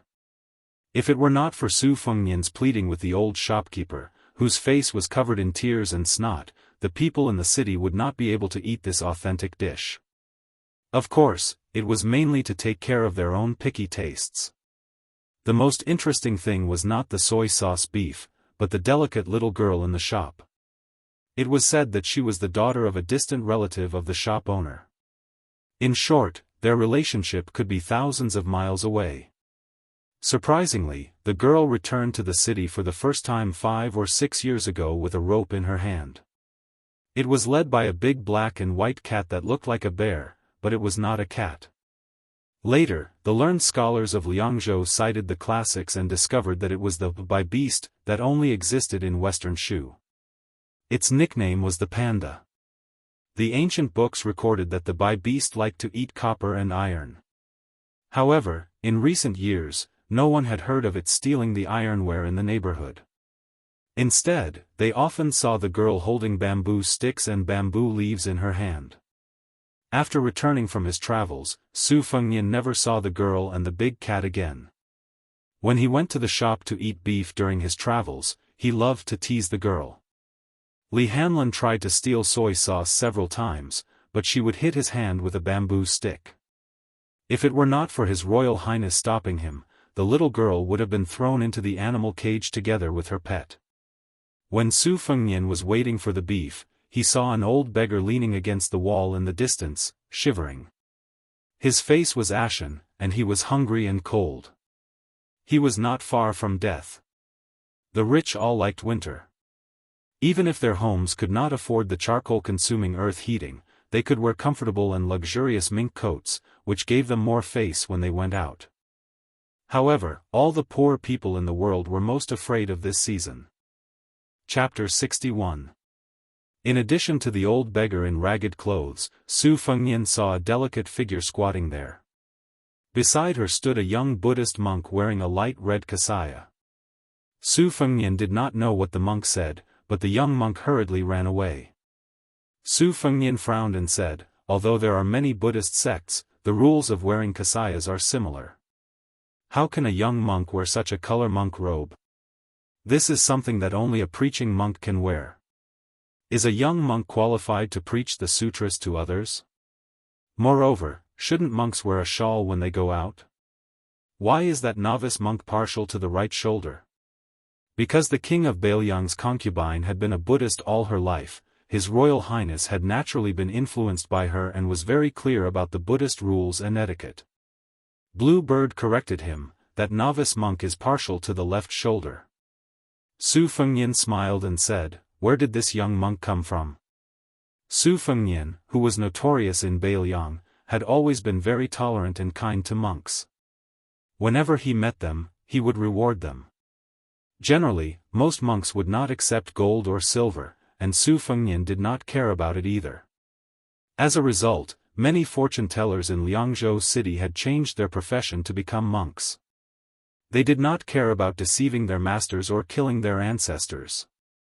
Receiving rewards from His Royal Highness was the right way to go. Su Fengnian suddenly narrowed his eyes and stared at a middle-aged tantric monk who was walking slowly on the road. He was wearing a red kasaya and his face was haggard. When he walked to the foot of the wall and saw the dying old beggar, his face showed pity. When the young novice monk who did not know the rules rushed to the corner with a basket of steaming buns, he only saw the old beggar's head tilted and he passed away. The tantric monk bent down and reached out to hold the old man's hand, chanting sutras for the dead. The young novice monk handed the steamed buns to the girl who stood up, bowed his head and clasped his palms together. Su Fengnian saw all of this and felt a little emotional. The two monks, one big and one small, no matter where they came from or where they were going. Reaching out was Zen. Lowering one's head is also Zen. When the sweet potato entered the carriage, Su Fengnian suddenly felt that the spiced beef that he drooled over on Mount Wudong was somewhat boring. He put it aside and said softly, even though I've obtained the great yellow courtyard of the Wudong sect's leader, I still prefer more monks. The two Zen temples that only comprehend 2 Dians, and the Mount Lantua that produces ascetic monks in large numbers, are more adorable than Wudong and Longhu. Su Fengnian was about to return to the Fu when he accidentally saw the girl's side profile. He was stunned for a moment before his mood improved. He picked up the bag of marinated beef and stood up with a smile. Sweet Potato and Blue Bird, I'm going to see an acquaintance. You guys go back first. Su Fengnian left the carriage and stood far away. He waited until the Bailiang cavalry had all left before he walked over to the corner of the wall. Su Fengnian was very fond of the girl that he was not very familiar with. Back when he and Old Huang were at their lowest point in their journey to Langyi County, they coincidentally met this little girl who had run away from home. She claimed that she wanted to roam Jianghu to become a heroine, and she only had a few scraps of silver and copper left. She was already very pitiful. After a fight with Su Fengnian and Old Huang, she generously treated them to a feast of fish and meat. After that, she became completely penniless. The three of them lived in poverty together for a month or so, fooling around and stealing together. It was quite interesting.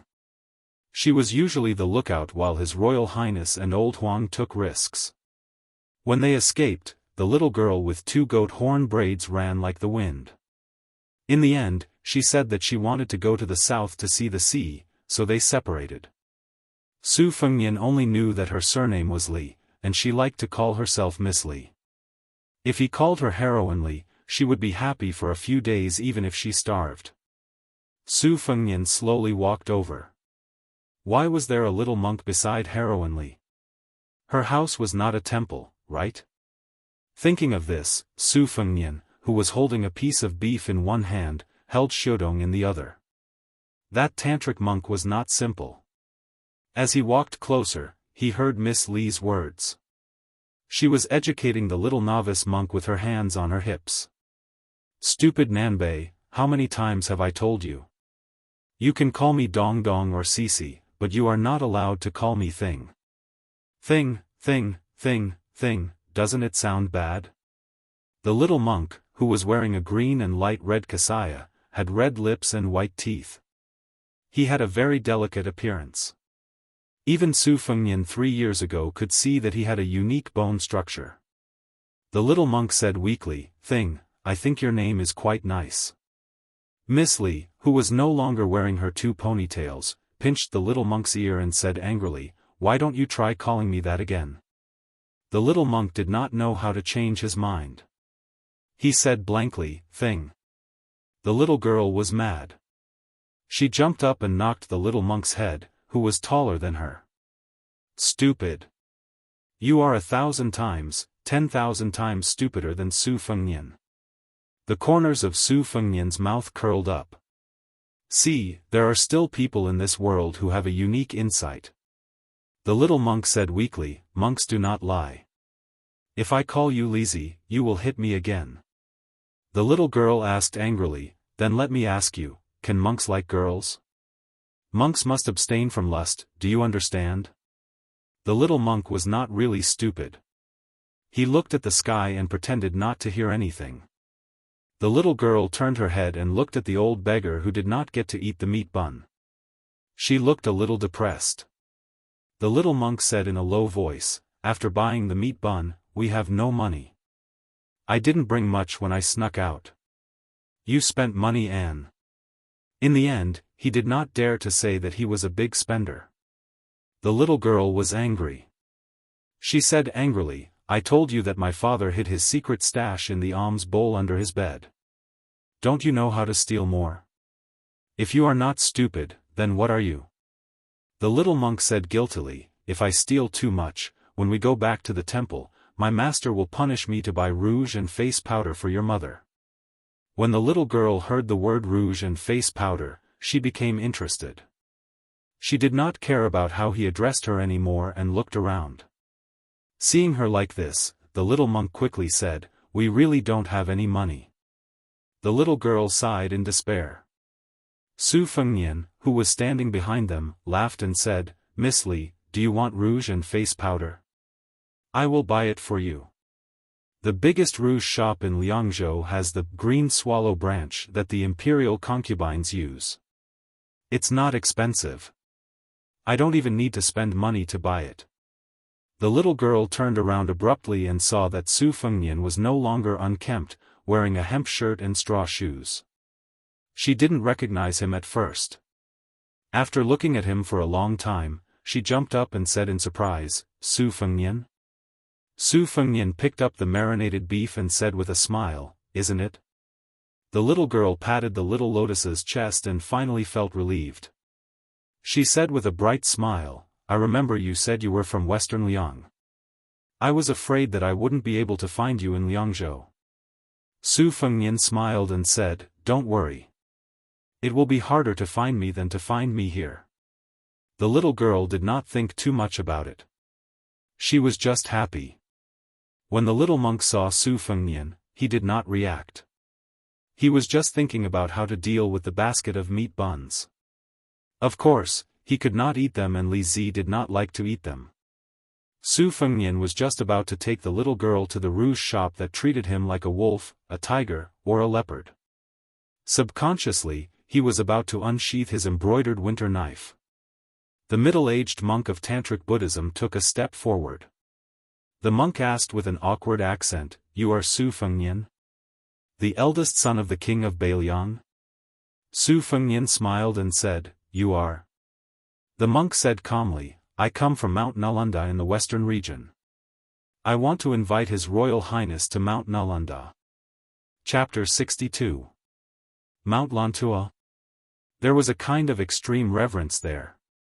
Before entering Mount Lantua, many of the people had unreachable statuses in the secular world.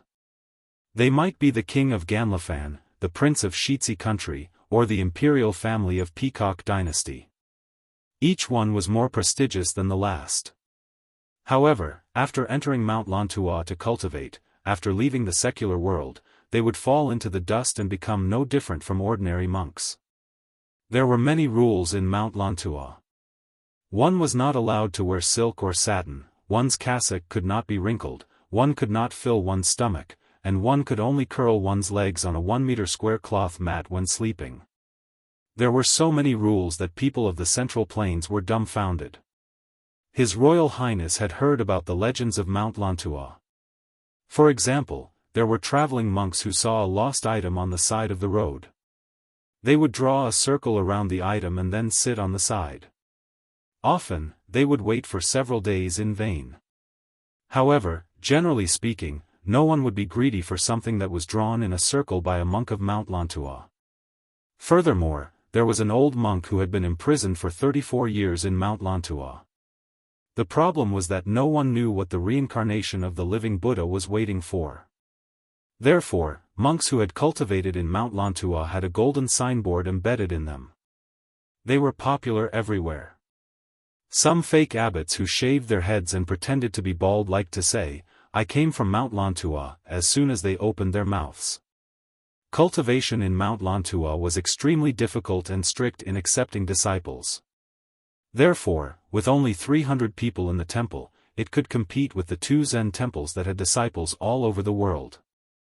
One in the east and the other in the west, they complemented each other. Su Fengnian believed the red-clothed monk when he said he came from Mount Lantua. Half of it was because he had just reached out and recited the sutra, and the other half was because he felt the monk's chi flowing eastward like a great river. Judging from the monk's words and actions, he was as still as a mountain, but inside, he was like a river rushing into the sea.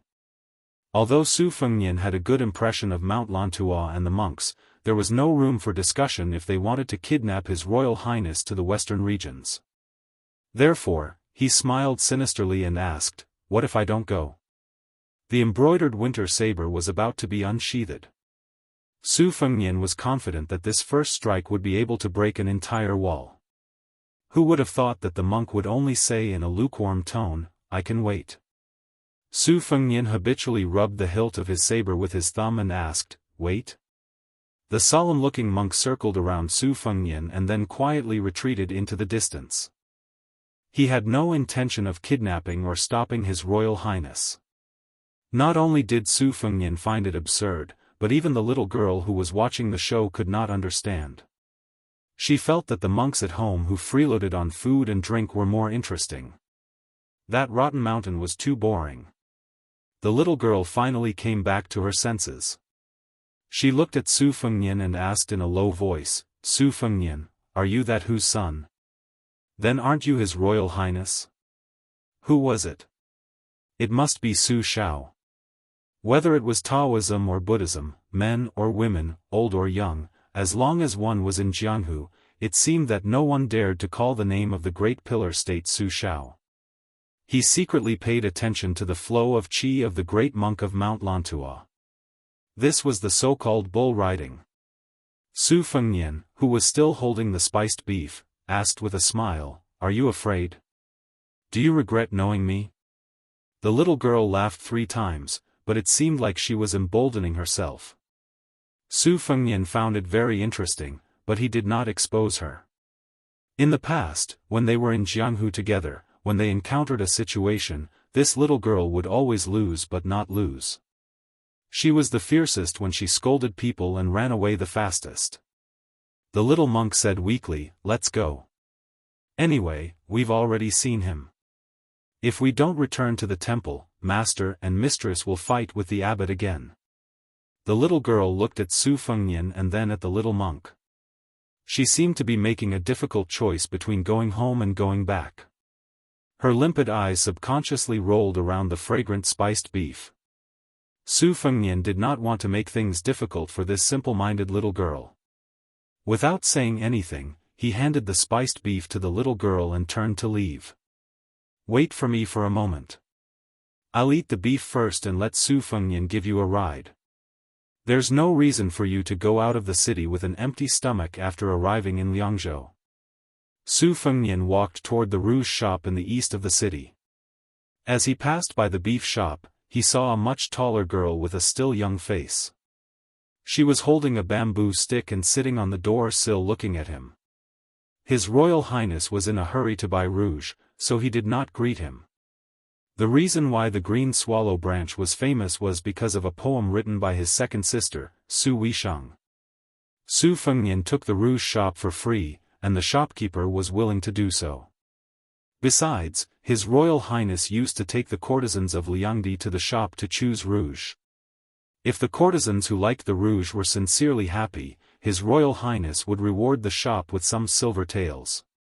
In the end, the rouge shop with the green plum blossom signboard still earned more than it lost.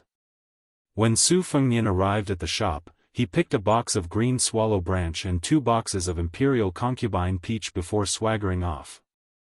Everyone in the shop kept quiet out of fear.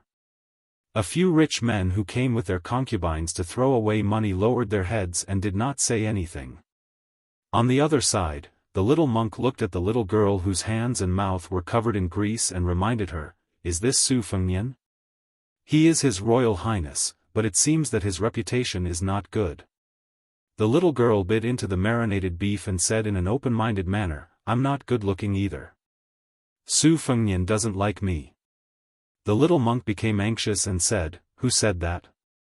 The little girl did not pay attention to her childhood friend's anxiousness and said with a mischievous smile, "Mother told me that when I find a good friend in the future, I can't find one who is too beautiful. When I find a husband, I can't find one who is too handsome either. It's easy to attract bees and butterflies. I'm considered half a monk, so it's not appropriate to kill too many people." The little monk had no choice but to use his backer and asked, "Thing, did you forget what Master and Master's wife said about men and women outside the temple?" The little girl said in a deadpan manner, "Of course I remember. My father said that the men outside the temple are all evil men who kill people and steal their goods.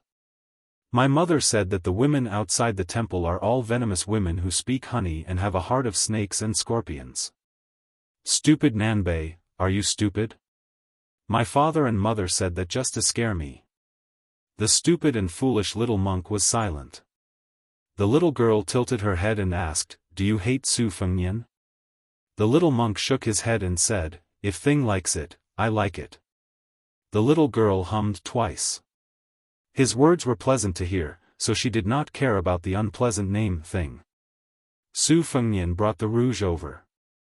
When he saw the little girl using her sleeve to wipe her face, he handed the rouge over to the little girl and said with a smile, "I'll give it to you." The little monk looked at the little girl's happy expression and was not angry. He only sighed like an old man.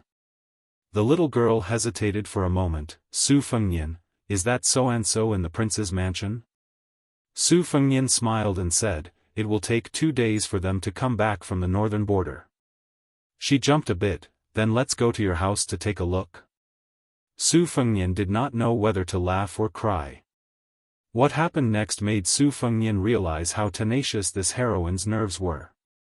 When they arrived at the entrance of Bailiang Palace, she glanced at the 2 guardian lions and said seriously, "Unfortunately, I don't have them in front of my house."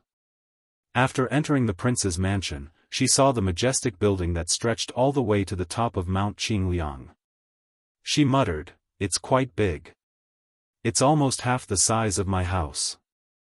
Seeing the flowing water lake and the tide-listening pavilion, she giggled and said, "I like this pond. My pond doesn't have this kind of grandeur. Stupid Nanbei, you should learn some skills from my father. You should learn how to move mountains and seas early and move this pond back." Su Fengnian smiled generously and said, "I'll move it back." The little monk said softly, "Little thing, our temple is your home, but it's not yours."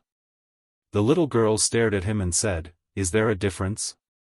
The little monk was obviously not a guy who could insist on his own opinion in front of her. He whispered, "Is it?" The little girl asked, "Then let me ask you, is a white horse a horse?" The little monk, who thought that he had mistakenly boarded a pirate ship in the temple and learned Buddhism from his master, was even more uncertain. He repeated, "Is it?" Su Fengnian had arranged for the 2 children to stay in a courtyard near Wudong Yuan, which showed how much importance he attached to the little girl. Along the way, Su Fengnian did not dare to look at her too much, for fear that he would frighten this little heroine who always liked to talk nonsense. Since he did not look at the little girl, he could only observe the little monk. The green and light red kasaya was unmistakably the attire of the preaching monks in Buddhism. Although it could not be compared to the scarlet and purple robes bestowed by the imperial court to the eminent monks, it was still quite rare. Those who wore this kasaya had three great virtues on their body: the protection of the heavenly dragon, the worship of all living beings, and the respect of Luo Cha. Su Fengnian became more and more curious about which temple was the little girl's so-called home. Su Fengnian sat in the courtyard. The little girl was very happy with her residence and excitedly ran around the house. The little monk, whose kasaya was not on the right shoulder but on the left, squatted beside a swing and stared at the clear sky in a daze. Sweet Potato quietly came behind His Royal Highness. After going down the mountain, Su Fengnian had already learned that the white-haired old man had defeated the hero Wei Beishan who used the Zanmadeo. Both of them left Bailiang. In the Wulin world, the Xianyuan family had been struggling at death's door under the suppression of Yuan Zuozong and Lu Qiu. The little butcher Chen Zhibao had gained great military merits at the border. Su Xiao was about to return to the mansion. Second sister Su Weisheng seemed to be going home for the new year.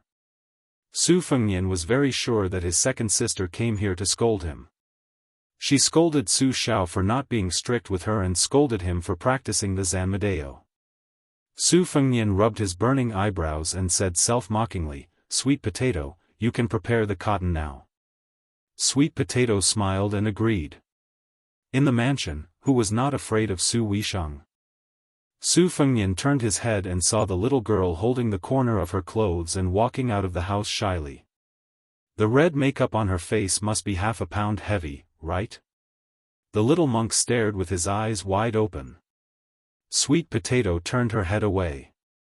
It was a bit too horrible to look at. Su Fengnian stood up and said with a smile, "So beautiful." Chapter 63. It was probably the first time in her life that the little girl, who had been living in the temple since she was a child, heard Su Fengnian's praise. She felt relieved after putting on rouge for the first time in her life. Just as she was about to laugh, the rouge on her face fell. She felt sorry for her, so she put on a straight face again and stood timidly by the swing. The little monk was dumbstruck. He probably did not recognize that the fairy in front of him was the girl he liked the most. As the head maid of Wudong Garden, Sweet Potato was good at drawing eyebrows and applying rouge. Seeing the little girl wasting God's gift and Royal Highness helping the villain, Sweet Potato did not dare to laugh. She could only stand further away. Although the little girl's appearance, temperament, and behavior were ordinary, she was still a distinguished guest invited by His Highness. She could not be disrespectful. Su Fengnian still had to go to the Tide Listening Pavilion, so he asked Sweet Potato to, slightly, correct the little girl. A few boxes of rouge money were nothing. They could not really go out and scare people. It was still okay in the daytime, but at night.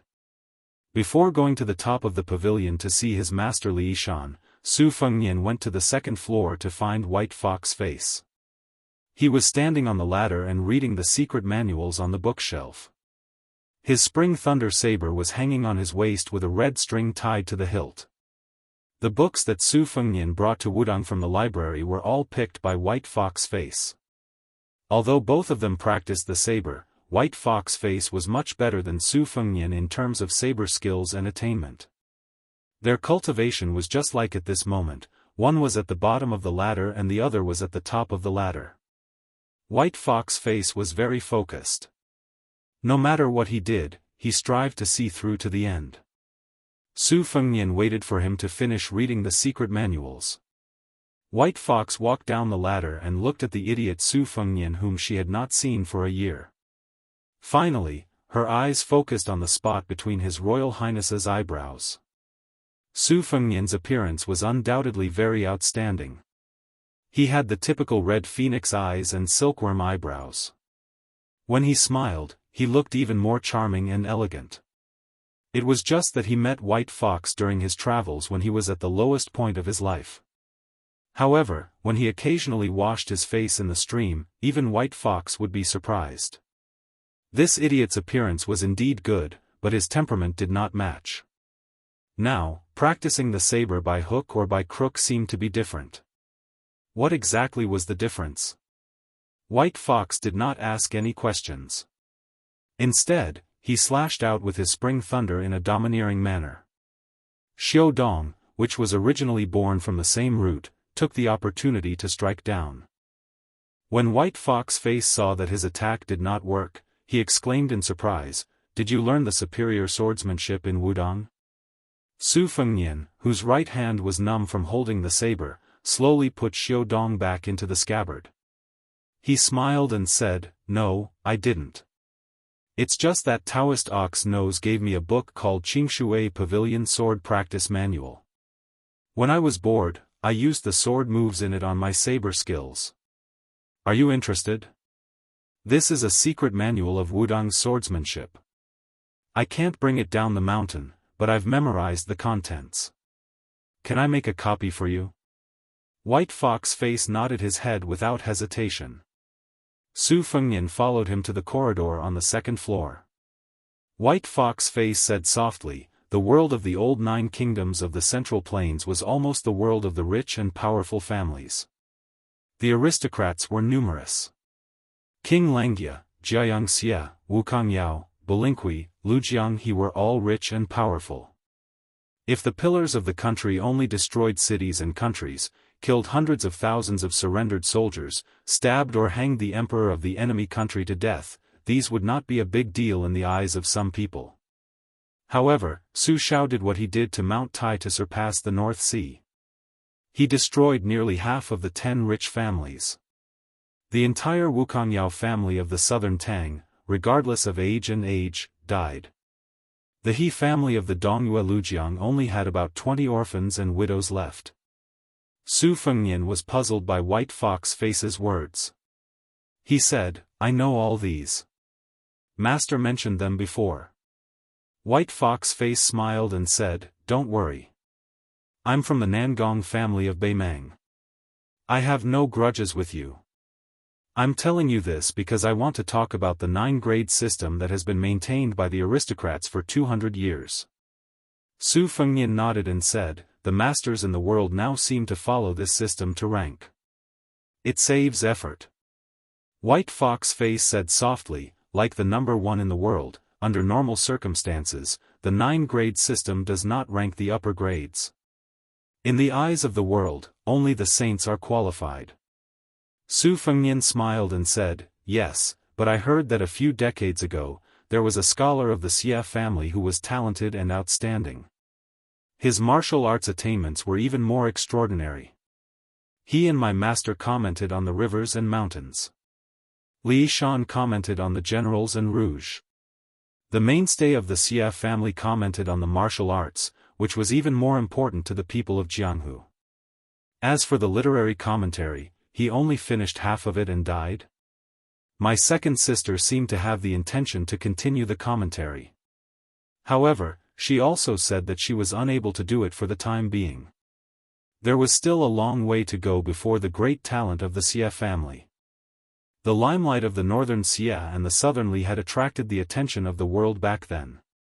White Fox Face said calmly, "That person is my father. He's dead. Those who are on the martial arts ranking list want to kill him. Those who are not on the martial arts ranking list also want to kill him. There's no reason for him not to die." Su Fengnian was shocked. He smiled bitterly and said, "No wonder you want to be the number 1 in the world." White Fox Face looked at Su Fengnian and said slowly, "Your moves are now at the middle lower grades, the blade force is at the middle upper grades, and the inner strength is at the lower grades. It's not impossible for you to catch up with me." Su Fengnian was stunned. "Really?" White Fox Face's lips curled up slightly. "If I stagnate after the age of 40, it's possible for you." Su Fengnian leaned on the railing and said softly, "You're still as honest as ever, just like old Huang." White Fox Face glanced at the winter embroidery blade that was not covered with dust. The last bit of regret in her heart disappeared. She said softly, "How many more years can you fool the world?" Chapter 64. Su Fengnian sighed, at the very least, I'll have to wait until I completely take over the northern Liang's 300,000 cavalrymen. If I wasn't a prodigal, how could that person in the capital sleep peacefully? If he couldn't sleep peacefully, how could he let the Su family sleep comfortably? After all, this entire world was still under his control. Su Shao had accumulated this family business, so he could go against all the scholars in the world and become enemies with the Jianghu. There were not many reliable allies in the imperial court. Over the years, northern Liang had been constantly divided.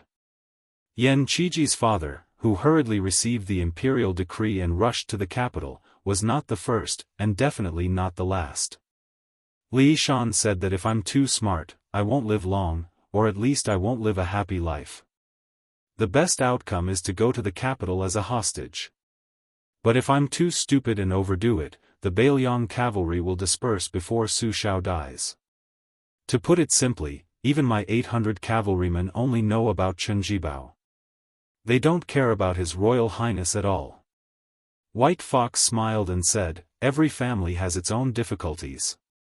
It seems that the aristocratic families are even more so. Su Fengnian's thumb subconsciously rubbed the handle of Xiudong. It's okay. I still have 2 years to wander around. Maybe I'll go to Jianghu soon. When I'm done playing, I'll hold everything that belongs to me in my hands. Bai Hua frowned. Su Fengnian keenly noticed this detail and asked, what's wrong? White Fox returned to the pavilion with a cold face. Su Fengnian looked at White Fox's handsome back and then lowered his head to look at Xiudong. He seemed to understand that White Fox was angry that he was too close to Xiudong. His Royal Highness laughed involuntarily and said, this Xiudong is a murderous knife, not a woman's boudoir. Can't I touch it? Besides, it's already given to me. It's reasonable for me to hug it to sleep or carry it to the toilet. A cold snort came from inside the pavilion as a bookcase was struck by the spring lightning and collapsed. Su Fengnian rushed upstairs and saw Li Shan, who was getting thinner by the day. Li Shan's face was as white as snow, which made Su Fengnian tremble with fear. The state scholar hiding in Beiliang Palace chuckled. If I had known, I wouldn't have let Wei Beishan leave Beiliang. It's a good opportunity for you to practice your blade. Su Fengnian asked, I heard that old man defeated Wei Beishan. Li Shan coughed a few times, picked up the green gourd flask and drank a mouthful of strong liquor. His breath stabilized and he said, Wei Beishan is only a middle-class martial artist. It's not surprising that he was defeated by Chu Kuangnu, who is only one step away from the upper class. Su Fengnian asked curiously, are there really only 10 high-class experts in the world? Li Shan didn't answer directly. He only said with a slight sneer, the so-called upper class of martial arts can't be compared to the upper class of scholars in the past. It's worthless. Su Fengnian hesitated and whispered, Nangong Push said that he's the genius of the Xia family who is as famous as Master. Li Shan laughed. Do I need him to say that? I knew the answer with just a glance. That kid you called White Fox face not only looks like Xia Guining, but also looks like a god. If I didn't recognize him, I would be blind. I'm curious whether this kid is a boy or a girl. According to Chen Wei's prediction, Xia Shuyang should have a son. But this White Fox face really doesn't look like a boy. Li Shan agreed with the title White Fox face. He used it casually and didn't think it was ridiculous. Su Fengnian agreed deeply. That's right. I didn't believe it either. If it's a man, it's such a pity. Li Shan nodded. He shook his head and clicked his tongue twice. His face had a rare smile that carried a bit of life. It was no longer lifeless. This pair of master and disciple were indeed master and disciple. Su Fengnian sat up straight and said solemnly, when I returned to the city today, I met a monk who called himself Mount Lantua. He said he wanted to take me to the western regions.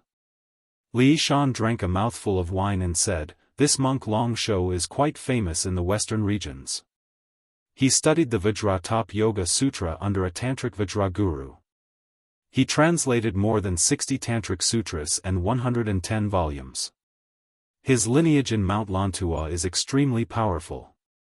The generation before him was a great achiever who attained the undying rainbow. Su Fengnian said helplessly, no matter how powerful he is, what does it have to do with me? You can't expect me to leave home and become a monk just because of the name of a mountain, right? Li Shan smiled. Whether it has anything to do with you or not, you'll know when you get there.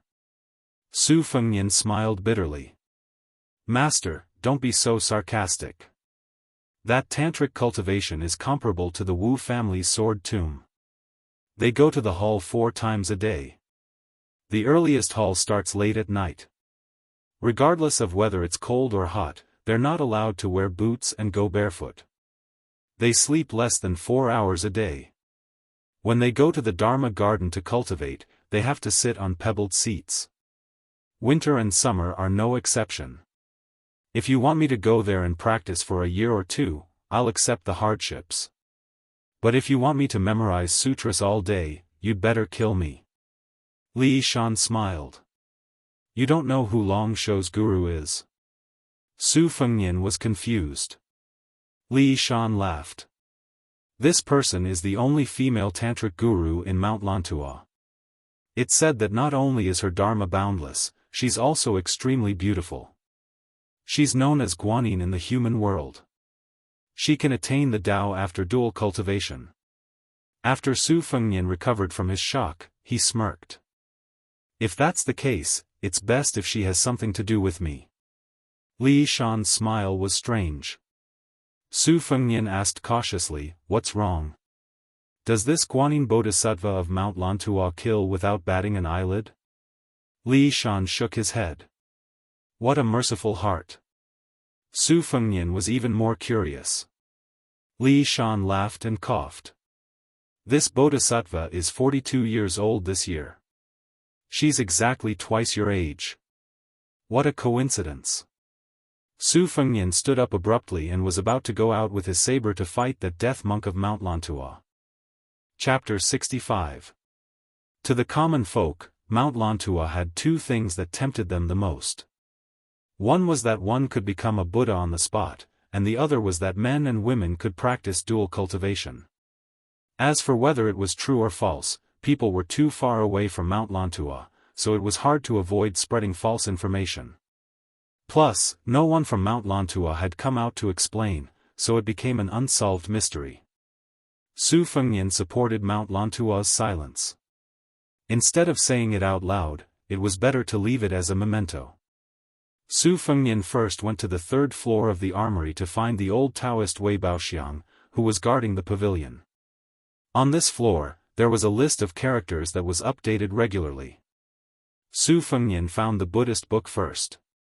There were more than 20 Buddhist sects, big and small. Mount Lantua ranked first among the esoteric sects, so it was the first book of esoteric Buddhism. Su Fengnian easily found the master of esoteric Buddhism. Her title was very long, such as Great Mercy Dharma King, Mending Temple Bodhisattva. Looking at her posture, she was about the same as the 2 old monks in front of her.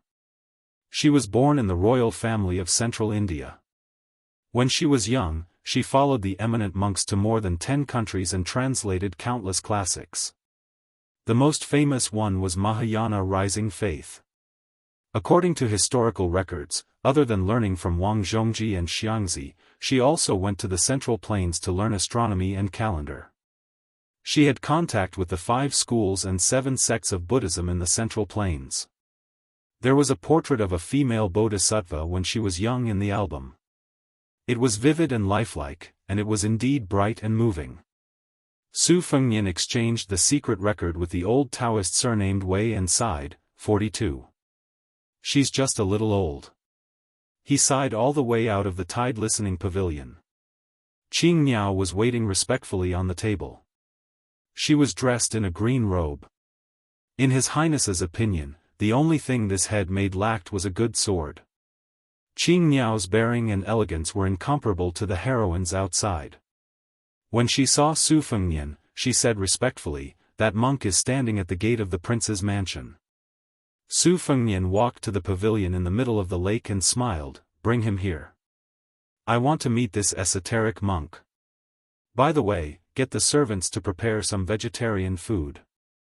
No one is allowed to come near the lake. While waiting, Su Fengnian closed his eyes and concentrated. First, he thought about the secrets of Mount Lantua collected by the secret agents of the prince's mansion. Although there were only 200 to 300 people in Mount Lantua, there were many factions with thousands of followers. For example, the Red Sect branch of esoteric Buddhism that monk Long Shou belonged to only had 3 representatives in Mount Lantua, but there were millions of followers outside the mountain. Finally, Su Fengnian's mind settled on the portrait of the female esoteric Buddhism master. He shook his head and put this matter aside for the time being. Since he had already left the mountain, he had to start planning carefully for himself. The arsenal was dead, but people were alive. Imitating White Fox's face to read all the secret martial arts manuals, he was not afraid of biting off more than he could chew. When facing an enemy in the future, knowing more moves and routines would increase his chances of survival. This was the same principle as beginners who had to memorize Go moves by rote. Naturally, the more routines one had, the better. Su Fengnian did not dare to say how good his comprehension was, but his memory was indeed better than his second sister, Su Weisheng. Otherwise, he would not have been able to play chess with Li Yishan in the air without chess pieces or a chessboard. Su Fengnian muttered to himself, it's not realistic to read all the martial arts manuals like White Fox's face, but it's not difficult for him to select and give me 2 or 3 books every day. There will be a day when I will read all the secret martial arts manuals of all the sects in the world. When I left the mountain, I rode an ox and sent a message to the supreme leader, Wang Zhongluo. The tortoise of the Great Yellow Court lives in the body. If I want to convert it all into my own use and cultivate the 3 great yellow halls, I need a few books on Mount Longhu. Borrow? They are all secret things, most likely I can't borrow them. Steal? With my current bladesmanship, it's difficult. Rob? These 2 holy lands of Buddhism, without 6,000 to 7,000 elite Bailiang cavalry, don't even think about charging up the mountain. If you want to flatten it, you need at least 13,000 to 14,000 men.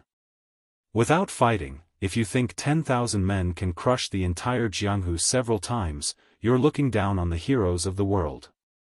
Even if it's Su Shao, without the imperial decree of the capital, mobilizing more than 500 men without authorization is tantamount to a rebellion.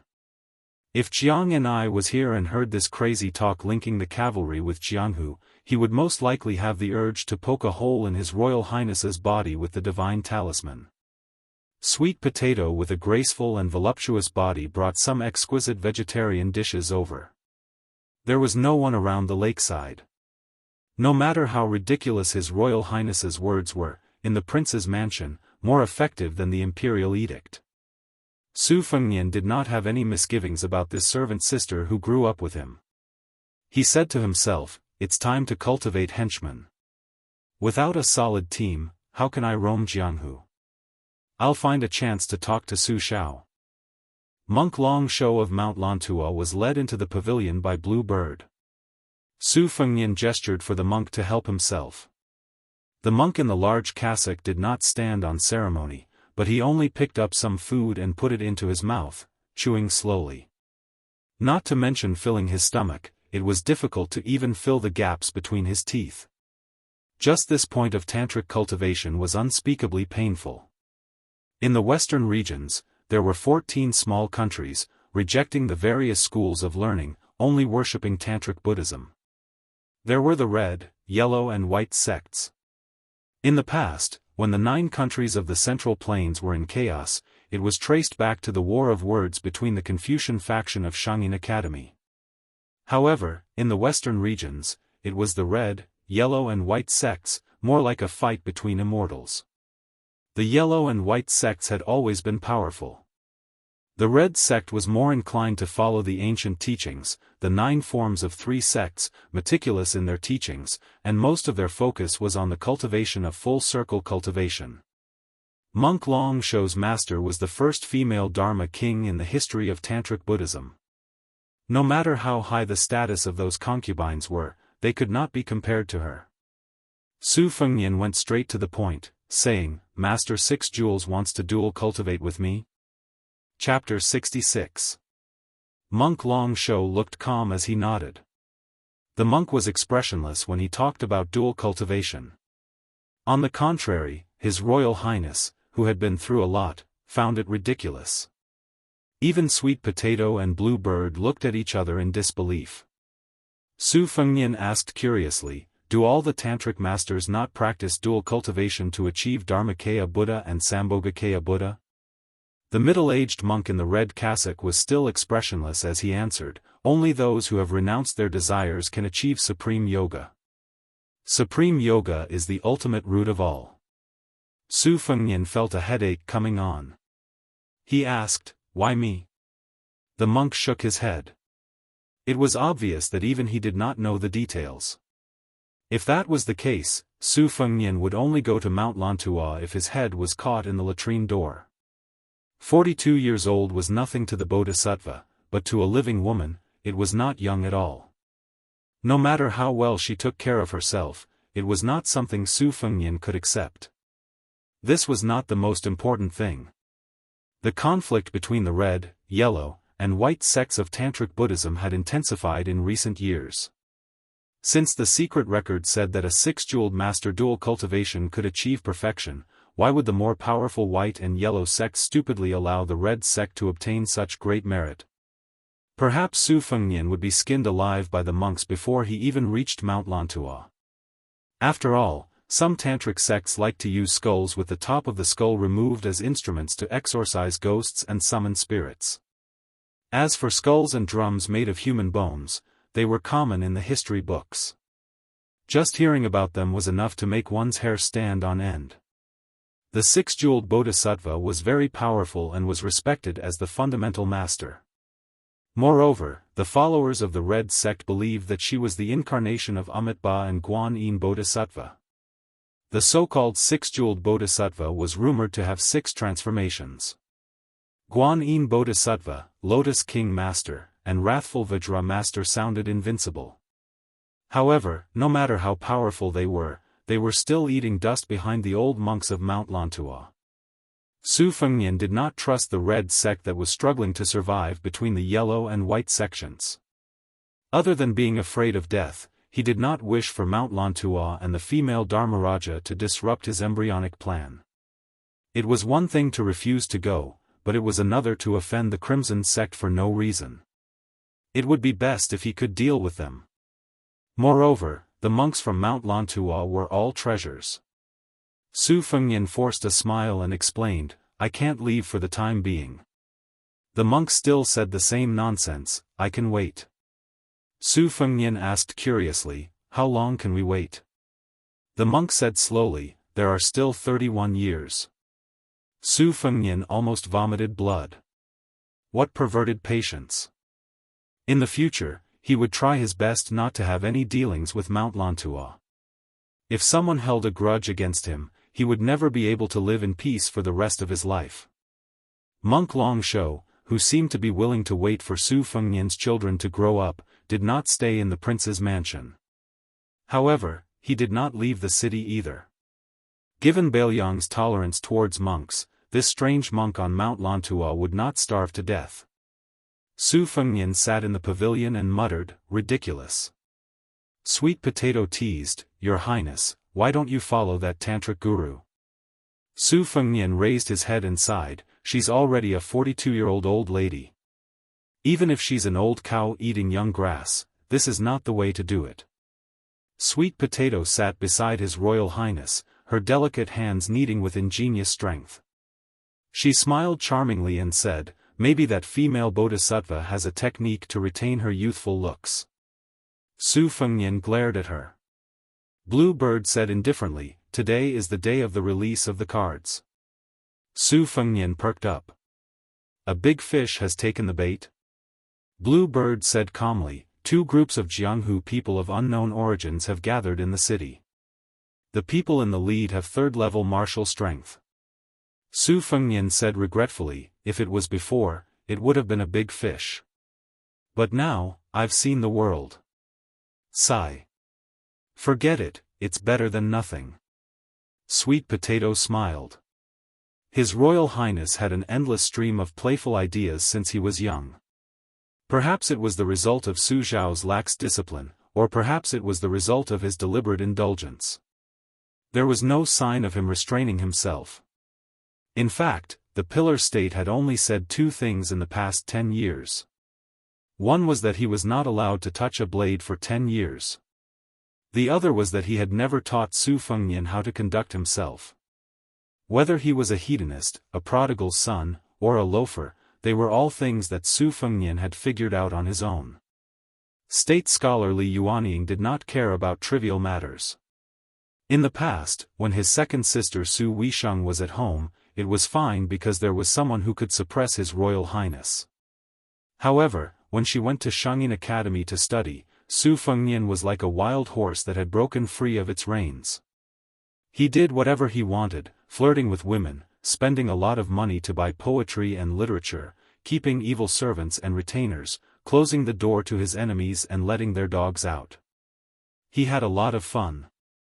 No wonder the scholars who had left Liangli and achieved success all cursed his Royal Highness for being ignorant and incompetent. Su Fengnian smiled and said, "Pass down the order. Tonight, don't play any tricks of being loose on the outside but tight on the inside. Let them all in at once. Since these fishes and shrimps took advantage of Su Zhao's absence to sneak into the city, they are most likely coming for me. When the time comes, I will wait here. Blue Bird, please invite one swordsman and one machete man from the residence. I want to watch the battle.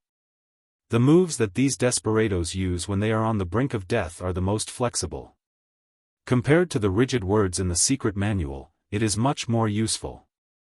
Blue Bird left quietly. When she did things, no matter how big or small, not a drop of water would leak out. Sweet Potato stretched out her slender index finger, wanting to stroke Su Fengnian's scarlet eyebrows. Su Fengnian grabbed her extremely daring finger and laughed. "Are you rebelling?" Sweet Potato said coquettishly, "Just a touch." Su Fengnian shook his head. Sweet Potato's eyes were filled with resentment. Su Fengnian did not show any tender feelings for the fairer sex. He restrained his expression and frowned bitterly. "Second sister is coming. The residence is going to thunder and rain." Chapter 67. Su Weisheng was not only a big mountain to West Chu's fallen princess, Jianghu, but even Sweet Potato, who was easygoing and did not fight for anything, felt a burst of irritation when she heard His Royal Highness mention his second sister Su Weisheng's return to the Fu. However, she concealed her gloominess very well. In terms of acting skills, she seemed to be even more skilled than Su Fengnian when she used fresh human blood as her rouge. His Royal Highness had inherited the cultivation of the Great Yellow Hall, so he had acquired keen perception of the flow of qi of Buddhism and Taoism. He also had a mysterious perception of martial art masters that his young martial granduncle called, "not a single fly left behind." However, he still did not realize that Sweet Potato was not the only koi fish that needed to be fed to become plump. The interior of the prince's mansion was a vast universe with all kinds of bizarre tricks. Even His Royal Highness, who had lived on Mount Qingliang since his youth, did not dare to say that he had seen everything. At the very least, the entrance to the tide-listening pavilion's 9th floor and the basement 2 floors had not been found. Back then, he and his second sister climbed up and down, knocked on the walls, and chiseled the walls, but they still did not succeed. Su Xiao was happy that his children were busy at home, so that they would not create trouble for him when he left the Fu. His second daughter, Su Weisheng, was adept at scheming openly, while his eldest son, Su Fengnian, was crafty and crafty. As long as these two fellows stayed together and whispered to each other, even the de Zhuguo would be frightened. Su Fengnian planned to have dinner with the little girl and the little monk from the north and the south. On the way there, his hands continuously drew circles. The Fu's servants and maids only found it amusing, but they did not understand the slightest bit of it. However, they all praised His Royal Highness's martial art as matchless. Whenever Su Fengnian came across a servant girl with an above-average beauty or a graceful figure, he would take advantage of her. Sweet Potato followed behind him, unconcerned. If a little servant girl dared to fight for a man's favor, she would be beaten to death by a stick if she was not careful. Sweet Potato was not stupid enough to be arrogant just because she was pampered. She did not want to, nor did she dare to. To put it bluntly, the seemingly affectionate His Highness the Crown Prince was the real heartless person. Green Ant's personal maidservants in Wudong Garden probably hadn't noticed this. But that didn't mean that Sweet Potato didn't love His Royal Highness from the bottom of his heart. On the contrary, such a master could make Sweet Potato, who was as proud as Blue Bird, work for him wholeheartedly. Su Fengnian did not know about Sweet Potato's complicated thoughts. He just chuckled softly and said, "This set of 108 styles has no name. I don't know where Bull Rider found it. The more you practice it, the more interesting it becomes. You need to sink your waist into Tai Chi, walk in the 9 palaces, and form yin and yang. Your hand gestures and chi activity must be pure and natural. There's a lot of attention to be paid to these circles. They form endless circles, and they go back and forth. Sweet Potato, if you like, I'll teach you." Sweet Potato quickened her pace. Her magnificent chest, which was second to none in Wudong Garden, pressed against His Highness the Crown Prince's arm. Her autumn eyes were misty as she said, "Then your Highness must teach this servant step by step." Su Fengnian didn't even turn his head. He just quietly nudged the snow-white pigeon under her clothes with his elbow. As her chest trembled, her charm rippled. He could clearly feel His Royal Highness' charm. He smiled frivolously and said, "I can draw 108 circles here." Sweet Potato's charm was natural, but her tone was bitter. "This servant knows that your Highness is just moving your lips." Su Fengnian didn't refute her. He asked casually, "What do you think Mount Lantua means?" Sweet Potato thought about it seriously and said in a low voice, "This servant thinks that dual cultivation is fake. It wants the white and yellow sects to become enemies with the Bailiang cavalry." Su Fengnian nodded and smiled. "You hit the nail on the head." The people in the capital had long been wary of the esoteric sect of the western regions, which was unruly, but they could not find a suitable reason to make a move. If they could have the Red Sect as a spy, it was possible that the Bailiang cavalry could be used as a pawn again. As for dual cultivation, I've checked the secret records. It's just a rumor that's been spreading for the past few years, so it can't be taken seriously. Especially after my coronation, it was the most intense. From this, it can be seen that I'm in high demand. Even the female Dharma king of Tantra covets me. As for the great national chess player who occupied the world's largest chessboard in the capital, among the 67 posthumous names in the temple, there were only 2 characters that caught his eye. One of them was Gao, meaning Gao, meaning Gao, meaning Gao, meaning Gao, meaning Gao. The first one is Marshall. His military career is glorious, and he has opened up the largest territory of this dynasty. He wants to be known as the Emperor of martial prowess for thousands of years after his death. He is already on the verge of going mad. Sweet Potato's face paled slightly. "Your Highness, please speak softly." Su Fengnian laughed. "It's fine. I dare to say it, but other than you, no one else dares to listen. Let's not talk about this anymore. Sweet Potato, how's the little girl's drawing of eyebrows?" Sweet Potato was visibly relieved. "For the time being, I've only taught her Xiao Shan Mei and Conk Dai Dai. The little girl is a fast learner." Su Fengnian laughed. "As long as she wants to learn, she can learn anything quickly. Old Huang taught her how to roast fish, roast meat, and roast sweet potatoes. She learned it faster than I did. If she didn't want to learn, she wouldn't be able to weave straw sandals or sit painstakingly while fishing." Sweet Potato stared blankly at His Royal Highness, who was different from his usual self. Even though they had been together for a long time, she rarely saw His Royal Highness like this. Her original name was Red Musk. She bit her thin lips, then smiled. She was a natural seductress. Su Shao of the Great Pillar State once joked that this little girl would not be defeated even if she entered the palace as an imperial concubine. After scraping off half a jean of powder, the little girl imitated Sweet Potato and put on light makeup. As expected, she was much more gorgeous than when she didn't put on makeup. However, in Su Fengnian's eyes, the little girl without makeup was more likable. The little monk chanted while peeking and giggling. Su Fengnian was worried about the incense in the little monk's temple. Sweet Potato wasn't qualified to be eaten at the table. Su Fengnian wasn't the kind of master who spoiled his maidservants.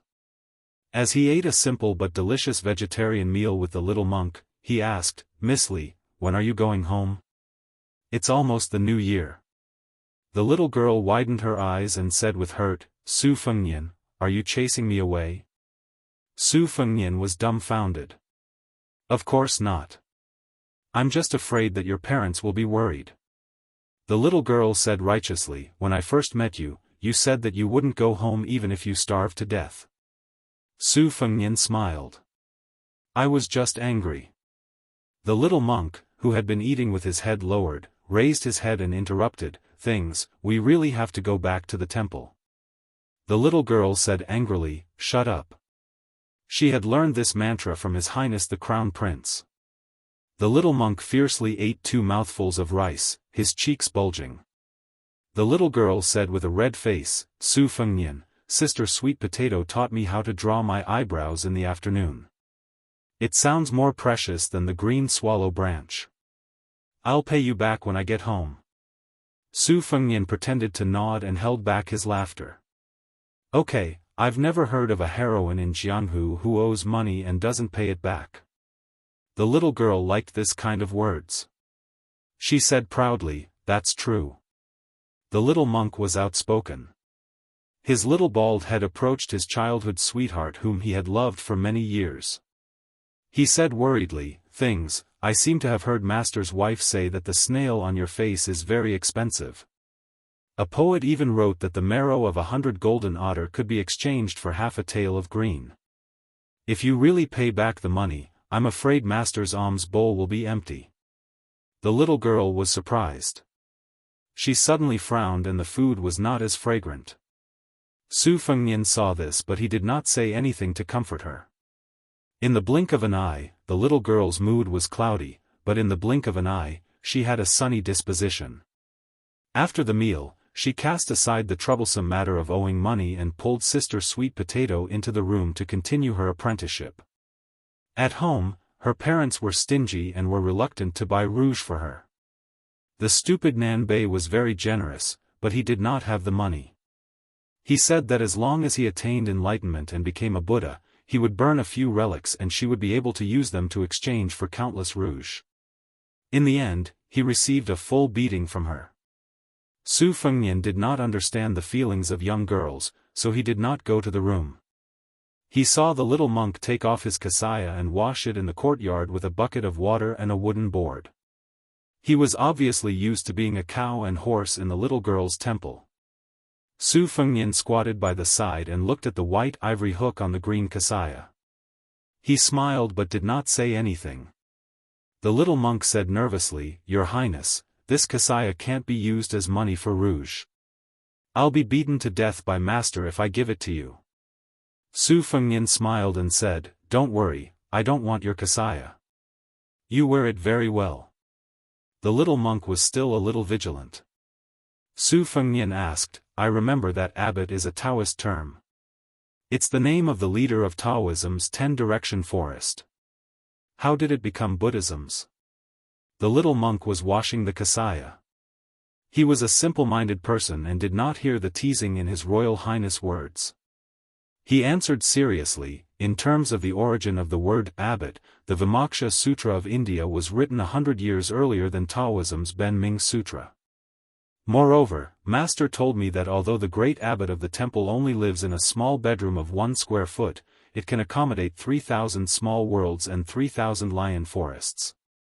Listen, it's much more powerful than Taoism's Heart of Heaven. My master has never lost a debate. Oh, he only lost to Master's wife. Su Fengnian was speechless and said, "You Buddhists are powerful, but your master is more powerful." Su Fengnian saw a blue bird standing at the door of the courtyard. He got up and walked over. Blue Bird said sternly, "I heard that the second princess left the main group and rode alone. The 2 groups of Jianghu people are ready to make a move and are preparing to go out of the city."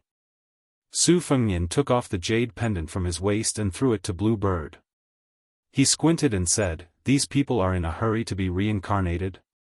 Go and take the 200 riders of the Phoenix Battalion. Don't forget to take the crossbows and kill them all." Blue Bird turned and left. Su Fengnian stood at the door. Outside the door, there was danger everywhere, but inside the door, it was peaceful. The little monk hung up the washed kasaya and looked inside the room. "It's another sunny day. Lizzie, Master said that I have no comprehension ability, and you also said that I am stupid. I don't practice the 2 Diana in our temple. You are my Diana, and you are beautiful." Chapter 68. Although there were 300,000 cavalrymen stationed at the border, the Bailiang border was never peaceful. The Yen Lu king, Jiaodong king, and the other vassal kings all reported their safety in the same way. Only Su Shao, who had a different surname, complained to the court every year. Beimang also cooperated, sending troops to disturb the border every few days. There was a small battle every year and a big battle every 3 years. Both sides had their victories and losses. As time passed, the officials in the court began to complain that Su Shao had ulterior motives and that he was not satisfied with splitting the land and sealing the border. These scholars, who saw themselves as the trusted aides of the dynasty, were mostly reprimanded by the emperor in the palace. Those who were slightly more serious were demoted out of the capital. Often, after accumulating enough experience in the local provinces, they would be recalled to the central government every 5 or 6 years and given important tasks. As time passed, the scholars who were slow to realize that this was a shortcut to the south. In these years, Lame Su was an unavoidable barrier in the hearts of the scholars. If they did not scold him a few times, they would be embarrassed to call themselves loyal officials. At the last meeting at the end of the year, the newly promoted Grand Scholar of Wuying Hall, Wen Shouxin, had his servants carry a coffin all the way to the gate of the imperial city. The important official, who was not even 50 years old, asked for death with a blood letter in order to get rid of the emperor's subordinates. The scholars in the capital all clapped and cheered. In Bailiang, the Su flag flapped in the wind. Under the flag, the great pillar of the country, Su Shao, rode slowly. There was only one handsome man beside him. His face was like jade, and he had the spirit of a scholar. However, he was dressed in military attire. He did not carry a sword and was empty-handed. A fine jade belt was tied around his waist, making him stand out from the crowd. The rest of the northern Liang's generals had to pull a long distance away from him. Su Shao received a secret report from the capital and laughed lightly, "Get rid of the emperor's subordinates? I am thousands of miles away from the emperor. These old scholars don't know how to save their energy to go home and deal with the beautiful concubines in their rooms." The elegant man in his 30s smiled but did not say anything. He rode beside Butcher Su Shao. His expression was calm, and his imposing manner did not lose out too much. The common people all over the world said that the powerful king of Bailiang had a hunchback because he was burdened with hundreds of thousands of lonely souls and wild ghosts who refused to return to their homes. The reason why he was crippled was that he was tied down by the vengeful spirit of the #1 general of the old 9 kingdoms. These common people took delight in talking about it, so naturally, they would be scoffed at by the scholars who considered themselves as officials. Lame Su had been in the army for his entire life and had been injured countless times. How was he a devil with 3 heads and 6 arms? He was clearly a martial artist who had usurped power. Furthermore, how many years had it been since Lame Su had returned to the capital? Other than the older officials in the court, most of them had never interacted with the Pillar State before. They had never even met him. Under the heavens, who would be intimidated by this false reputation? Su Xiao gripped the reins and looked toward the northeast. With the horsewhip in his hand, he raised his arm and pointed to several places. He sighed ruefully, I have not been there for too long. The old fellows who opposed me for several decades are either old or dead. It seems like no one remembers my vicious and merciless methods. Right now these young people are remonstrating with death. It is indeed lively, but it lacks a bit of sincerity. If this goes on, sooner or later these scholars will harm the country with their idle talk. What happened to West Chu in the past? They won the hearts of the people and the hearts of the scholars. Right now Beimang is valiant like wolves and tigers. They have coveted the country for a long time. I dare say that as soon as the Beiliang cavalry retreats, just relying on those cowardly generals of Yan Lu and Jiaodong, they will cry for their father and cry for their mother after several charges. The barbarians in the southeast are hard to tame. Suppressing them will lead to peace, retreating will lead to rebellion. Rebellions are unpredictable. It is hard to guarantee that there are no traitors or traitors fanning the flames behind the scenes. The Western region's military, civil and religious forces are integrated into one body. They are known to be a solid piece of iron, virtually impervious to oil and salt. I don't care, the well water does not interfere with the river water. Alright, now even that esoteric Buddhism's red sect is starting to have designs on my son. Go to her place for Shuangxiu? Won't that make me a son-in-law who lives in his family? This woman is really tired of living. Do you believe that Laozi will take the cavalry and kidnap her from Mount Lantua to Beiliang and make her my son's slave? The elegant-looking man's smile deepened. He did not doubt that the Pillar State would march straight into the western region for thousands of li. It was not appropriate for the cavalry to go east, but if the horses' hooves were to go west, the imperial court would be very happy to see it happen. This man did not speak much. He held the reins with one hand and put the other hand on his waist buckle. This dragon-pattern jade buckle had a very deep history. It was carved with 2 dragons fighting over the Ganoderma. It was the favorite of Yi Baikue, the head of the 4 great generals in the past. It was only taken off after his death and Su Xiao personally gave it to the man beside him. This trusted subordinate was Chen Jibao. The prestige of Beiliang's 300,000 cavalry was second only to Su Xiao's little butcher.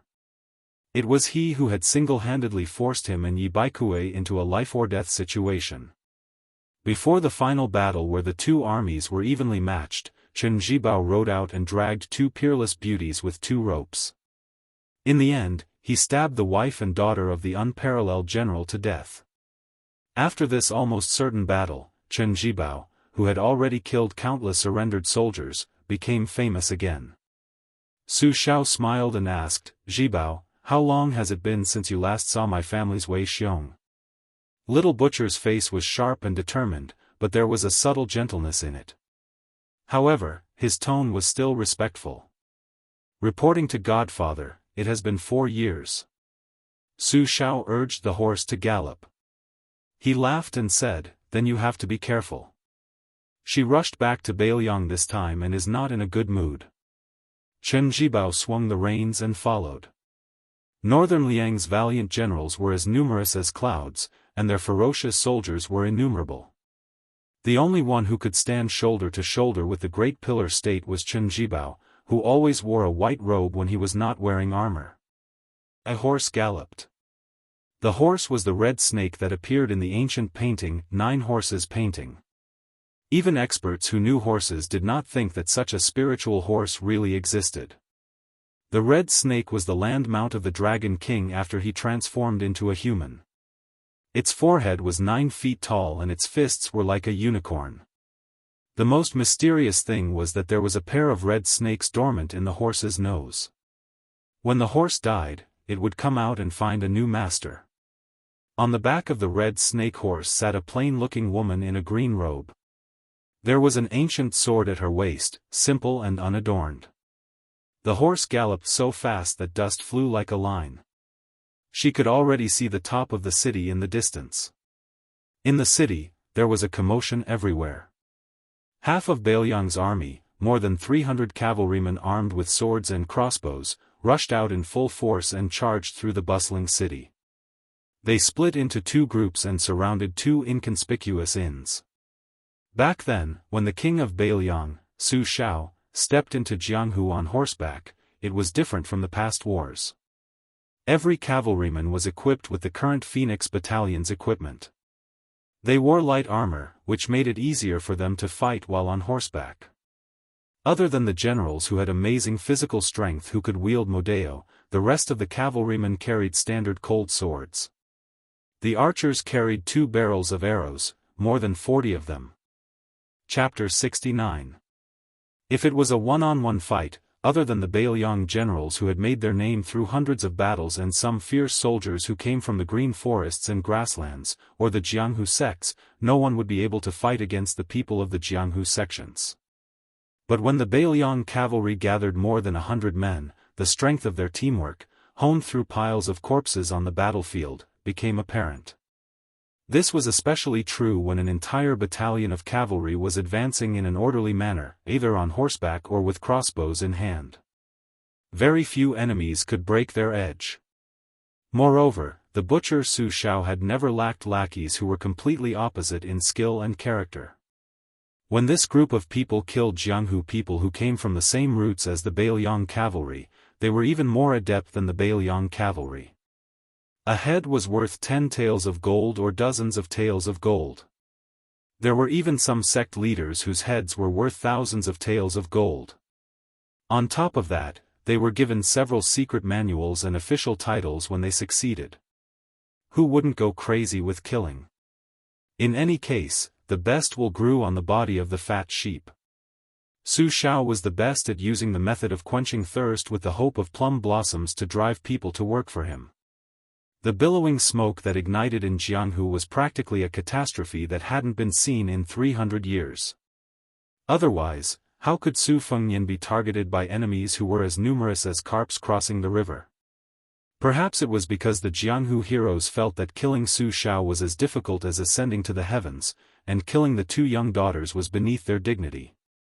Killing that idiot Su Longxiang wasn't considered a real man either. Therefore, they all aimed the tip of their swords and spears at the innocent and pitiful His Royal Highness. Not all the Jianghu heroes who bore a blood feud were willing to go to Bailiang Palace like moths to a flame. For so many years, wave after wave, none of them had returned.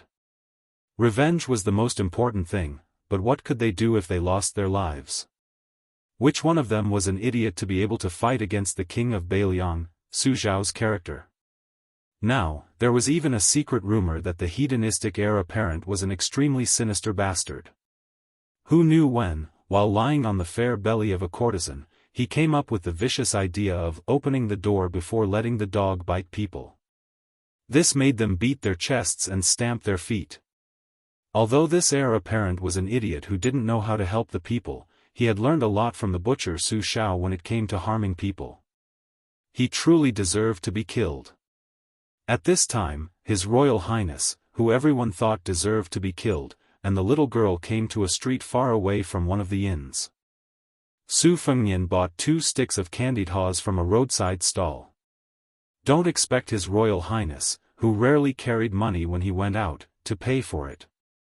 The little girl was very impressed when she saw Su Fengnian take the candied haws and leave without being chased for debt or beaten. It couldn't be helped.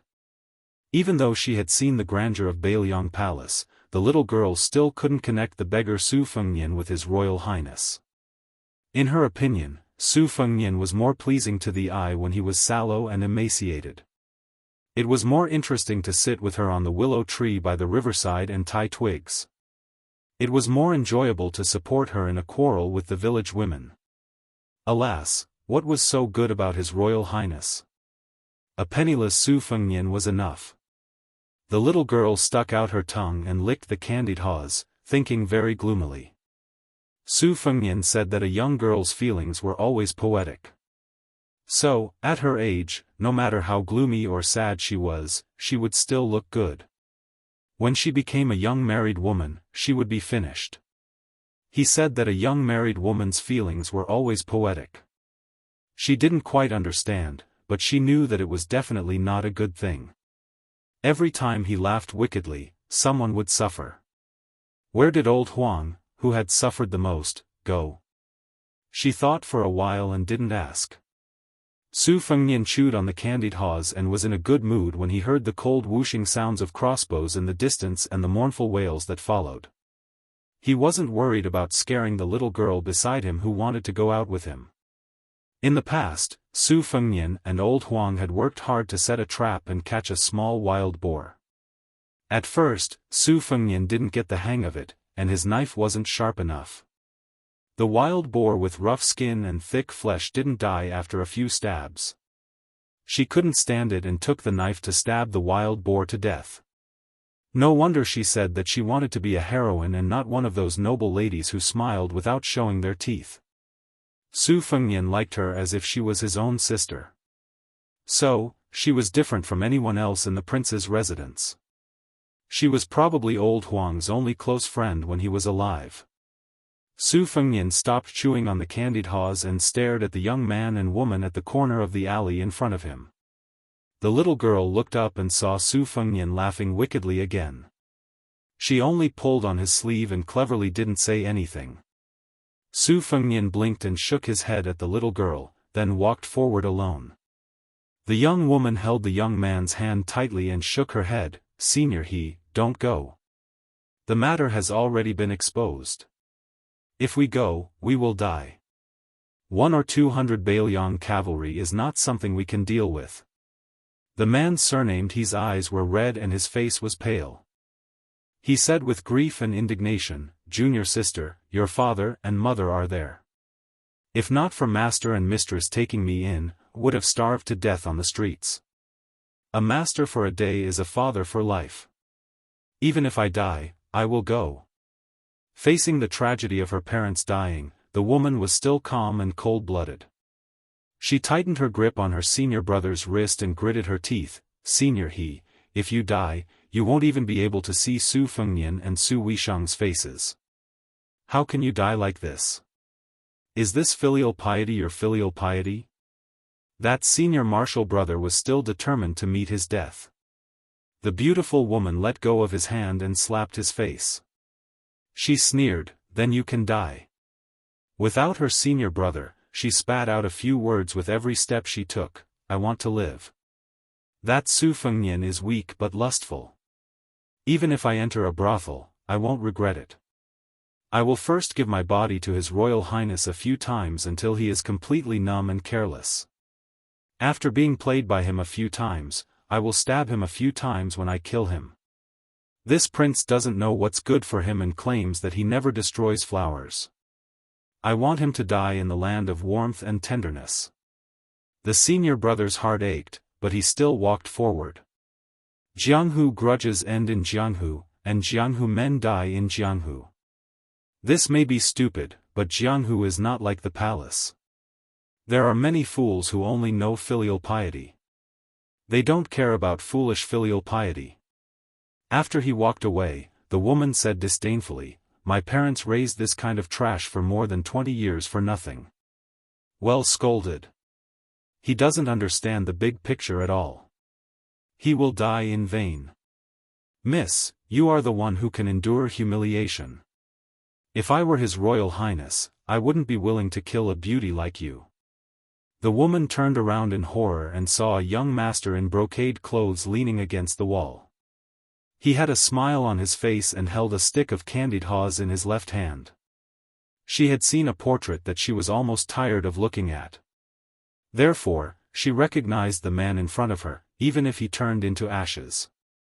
However, in the portrait, His Royal Highness's eyes were frivolous and weak. At this time, he should be called Su Fengnian. Why did he have a domineering aura? Before she could use her glib tongue, the winter-embroidered knife was unsheathed. A crack several feet deep appeared on the thick wall behind her. The woman's head fell to the ground. Su Fengnian threw away the stick of candied haws and looked at the head on the ground.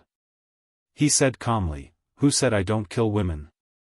Chapter 70. Su Fengnian abruptly turned his head and saw a thin figure standing at the end of the alley. His mind raced as he quickly saw the person's face. He couldn't help but be dumbfounded. It was actually the delicate girl from the beef shop. She was holding a bamboo stick, her delicate shoulders trembling as she stared blankly at His Royal Highness, who was holding a knife. Su Fengnian didn't know whether to laugh or be fierce. It was very awkward. If it was the assassin's accomplice, he could just kill him.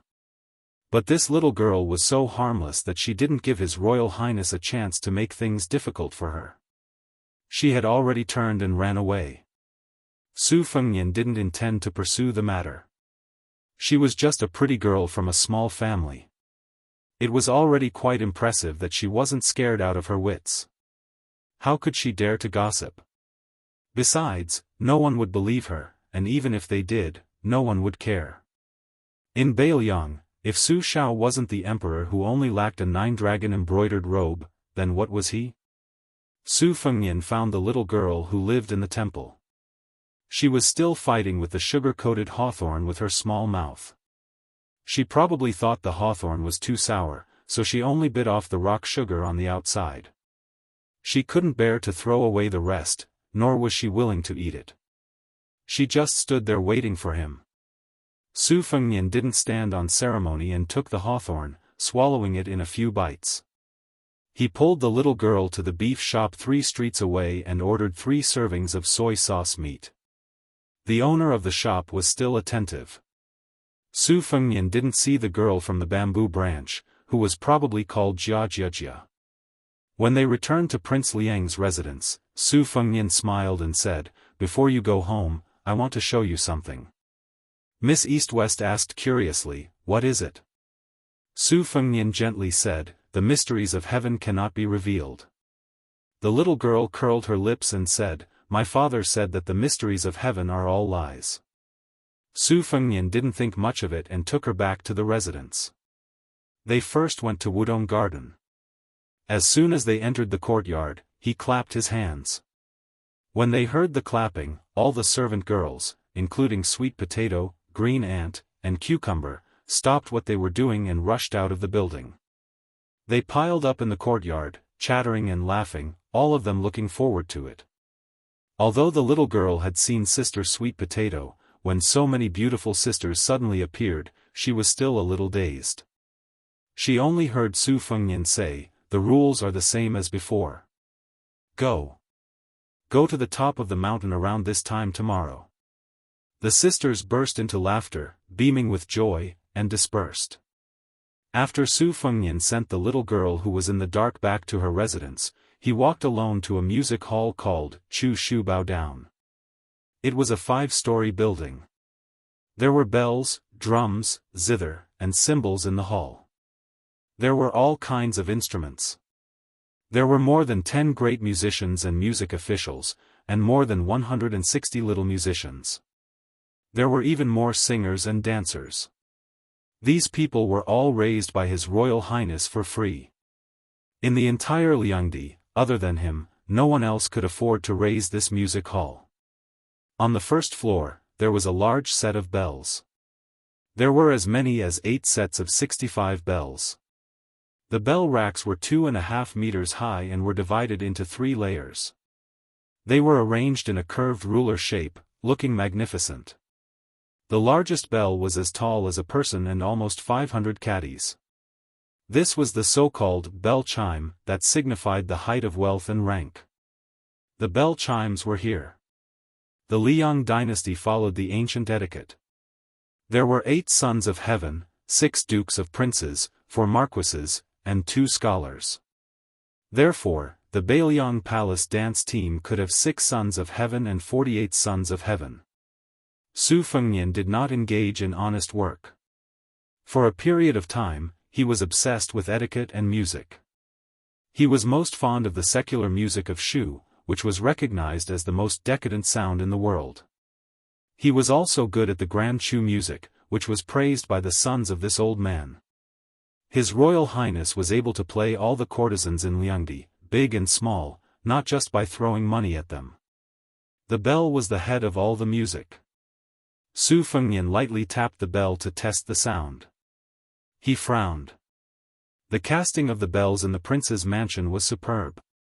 The shape was vigorous, the thickness was appropriate, and the range was wide. However, they were only used a few times a year, so it was inevitable that there would be some deviation when the sound was changed. Half of the 60-odd bells in this group were made by him and Su Weisheng. They were the most sensitive to the sound of the bells. If one were to say that Su Fengnian was idle, it would not be wrong to accuse His Royal Highness, who was born in a first-class noble family. Making bells was more time-consuming and exhausting than leading an evil dog and servant out on the street to molest a good girl. Was he really going to become a bell maker in the future? It was not only the bells.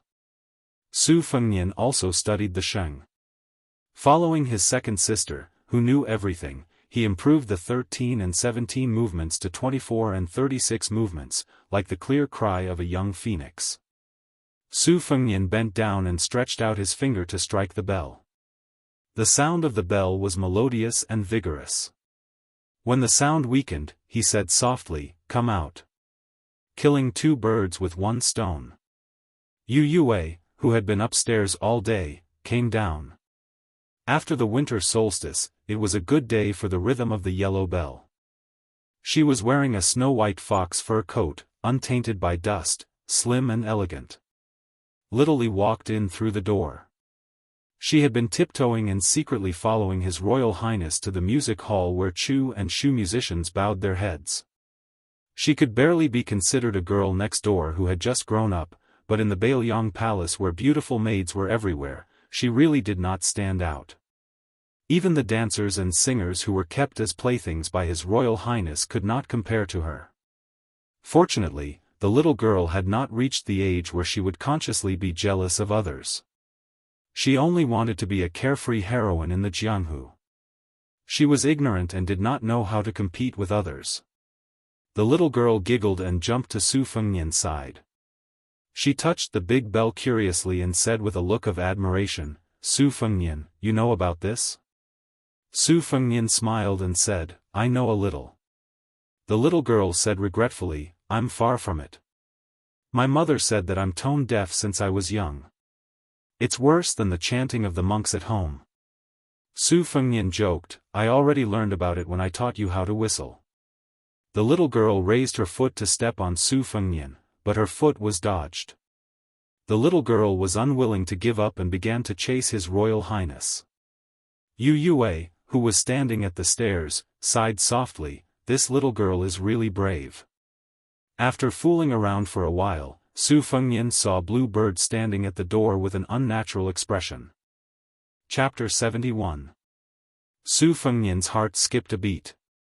He held the girl's head with one hand and pointed at Yu Yue with the other. He smiled and said, "Lizzie, you play with this fish sister first. I have to go pick up someone." The girl made an "oh" sound. Su Fengnian turned to look at Yu Yue at the door and ordered, "You take care of Lizzie." "Oh right, I need you to practice the sword for the next 2 days." Yu Yue frowned but did not refuse in the end. Su Fengnian flew to Wudong Garden, picked up 2 boxes of chess pieces, and ran towards the lake. He saw a woman leading a horse forward. Behind her, the housekeepers and servants did not dare to breathe loudly. They trembled like mice in front of a cat. Su Fengnian jogged over and threw a glance at the servants. The group of silent servants immediately scattered like birds and beasts as if they had been granted amnesty. Su Fengnian smiled and said flatteringly, "Second sister, are you tired? Are you hungry?" The woman who was flattered by His Royal Highness glanced at Su Fengnian's embroidered winter saber. Her eyes became colder and she did not make a sound. Su Fengnian was not discouraged. He carefully accompanied her and said, "Second sister, I carved a set of chess pieces for you on Wudong Mountain. According to your 19 paths, there are 361 pieces. Take a look. In the palace, the servants all knew that first Junzhu was afraid of De Zhuguo was afraid of His Royal Highness, and Su Fengnian was afraid of Su Weisheng. Everything had its vanquisher. When it came to second Junzhu, there was nothing to be afraid of. As a woman, she dared to use a sword to kill people on the battlefield of Beiliang. There was no one in the palace who did not feel their hair stand on end when they saw her. Jianghu was a female servant with a backbone, but she was also thrown to the bottom of the well by Su Weisheng for 3 days and 3 nights. When she was pulled out of the well, the originally beautiful girl was like a ghost without a soul. Su Weisheng didn't even look at the chess pieces in the box as he silently walked forward. Su Fengnian felt wronged and called out to his sister. "I'm your sister?" Su Weisheng said coldly. Su Fengnian's footsteps did not stop as he muttered, "I'm just practicing the saber. Do you have to make such a fuss with me? I haven't seen you in 3 years, but you don't even smile." Su Weisheng brazenly attacked. In the twilight, a streak of brilliance surged. Su Fengnian felt a throbbing pain on the back of his left hand, and the chess box fell from his hand. The whole box of 180 white chess pieces fell from the air, splashing more than 100 water droplets. It was really like a fairy scattering flowers. Su Weisheng continued to move forward, ignoring His Royal Highness, who was stunned on the spot. She only said expressionlessly, "I saw it." Su Fengnian, who only had a box of black chess pieces left, looked at the figure of his second sister in the distance and sighed for a long time. On the second day, Su Fengnian went to the Luo Tu courtyard to visit Su Weisheng, but his second sister refused to see him. On the third day, he finally saw his second sister, and this was thanks to Su Fengnian climbing over walls and buildings. She was lying on the bed, holding a book, Records of Examiners, which was not respected by the current scholars. She ignored Su Fengnian. Su Fengnian smiled mischievously and wanted to lie on the bed, but Su Weisheng unsheathed her ancient sword by half an inch. Su Fengnian said helplessly, "Second sister, when will you calm down?" She said softly, "I'm going to return to the academy soon. If I don't see you, I won't be angry." Su Fengnian was stunned and asked, "You're not going to celebrate the new year at home? You're not going to wait for Su Xiao to come back?" Su Weisheng just turned a page. Su Fengnian was silent. From noon to dusk, Su Fengnian put down the lonely chess box and left the Luo Tu courtyard, which was as clean as a snow cave. Su Weisheng got off the bed and ate some snacks. Looking at the sky outside the window, she went to the stable to get the red snake. She said she was going to leave, so she really left. She did not hesitate. Su Weisheng led out the psychic horse that she had tamed by chance. After hesitating for a moment, she returned to the courtyard and took something small. Su Fengnian stood at the entrance of the prince's mansion, watching the horse, the man, and the sword leave resolutely. Su Fengnian did not need to go to the Luo Tu courtyard to know that the box of chess pieces was placed in the distance. Why bother? How could there be a woman in the world who liked to travel alone? Su Fengnian walked to the top of Mount Qingliang. Under the yellow crane tower, there would be a song and dance that was rarely seen in the world. It was originally for little Li. He did not expect to give it to second sister. The brilliant Beiliang soul-suppressing song was written by the departing Su Weisheng. Su Fengnian composed the song. Tonight, there would be Yu Youwei's sword dance. Red Musk, Blue Bird, and the other girls would sing. Green Ant, Huang Shang, and the other 30 musicians would sing. There were 160 singers and dancers. At the top of Mount Qingliang, the lights were as bright as day. The entire city could look up and see the brilliance here. The entire city could hear the majestic sounds of nature.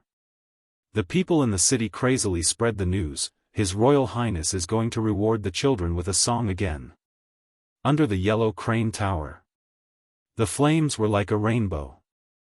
Bailiang has millions of households, how many of them are wrapped in iron clothes and withered bones? Scholarly honors and wine, how many grains of dust are the emperors, generals, and ministers?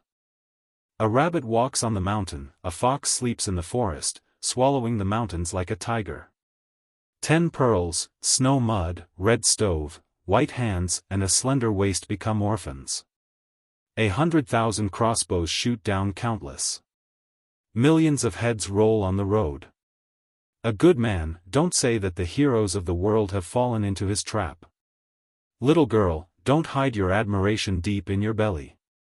Come, come, come, let's hear who's beating the beauty drum. Come, come, come, let's see who's the butcher of the young world.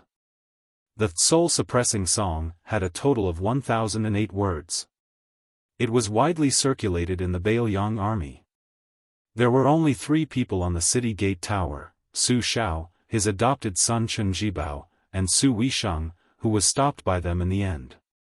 Su Xiao held a bowl of strong wine in his right hand. He closed his eyes and listened to the song, his left hand patting his knee. Chen Jibao's expression was solemn. Su Weisheng heard half of the song and went downstairs. She held a round, pitch-black chess piece in her hand. Yellow Crane Tower. This was the first time the little girl had seen such a vast and brilliant battle array.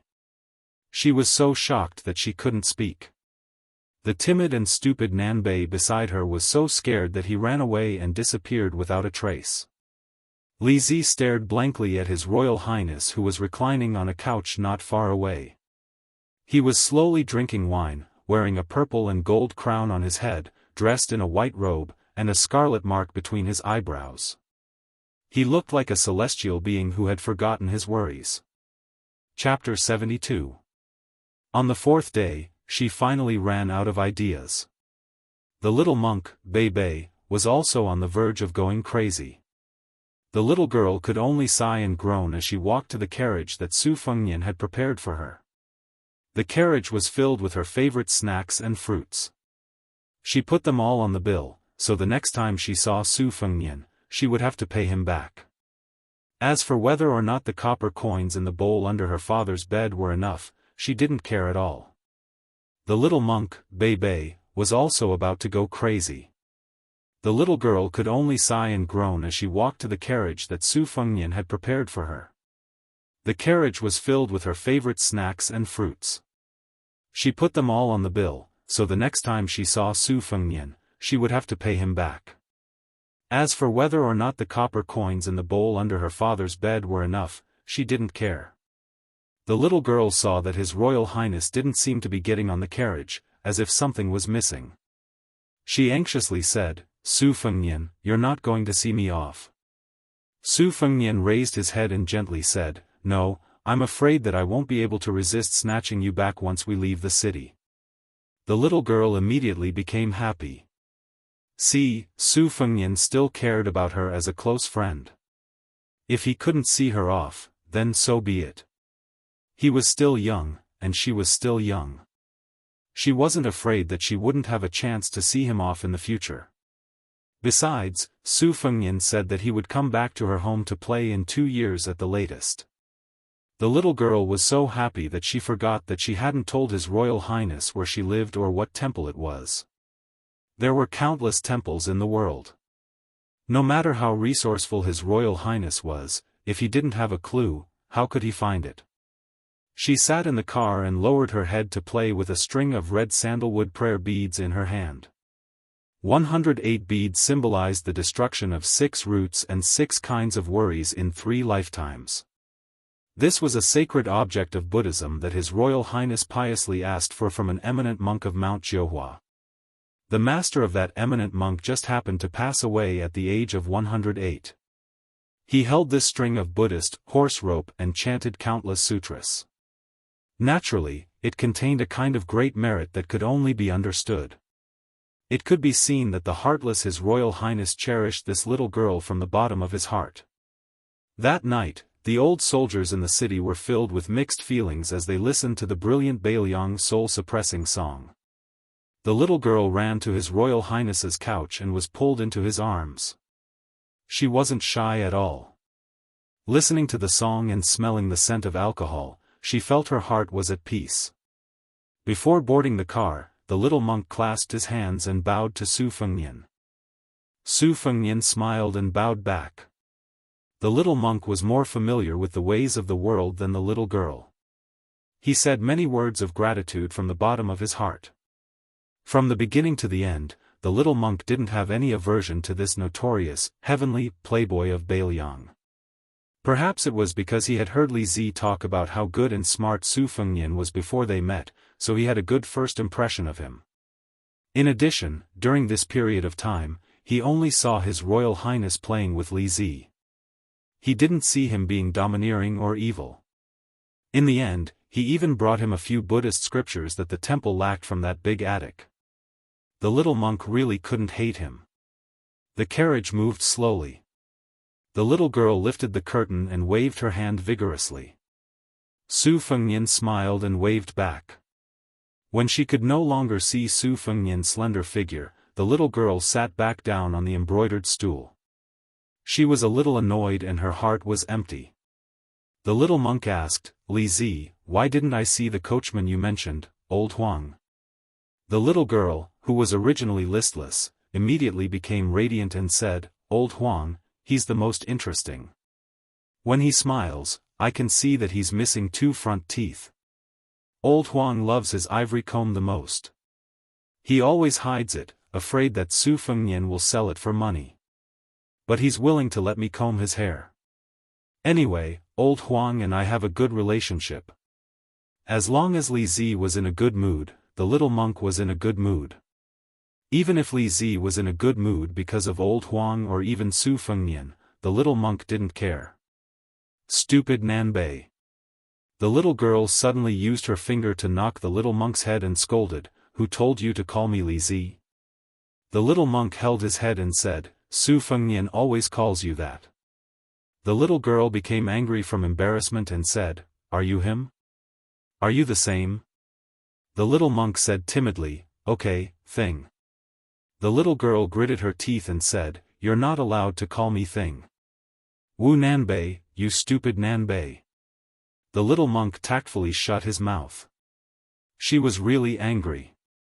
Otherwise, she wouldn't have called him by his full name, Wu Nanbei. This was because her master used to hold on to Li Zi's braid and earnestly taught her that monks shouldn't talk about their names, Taoism, or longevity.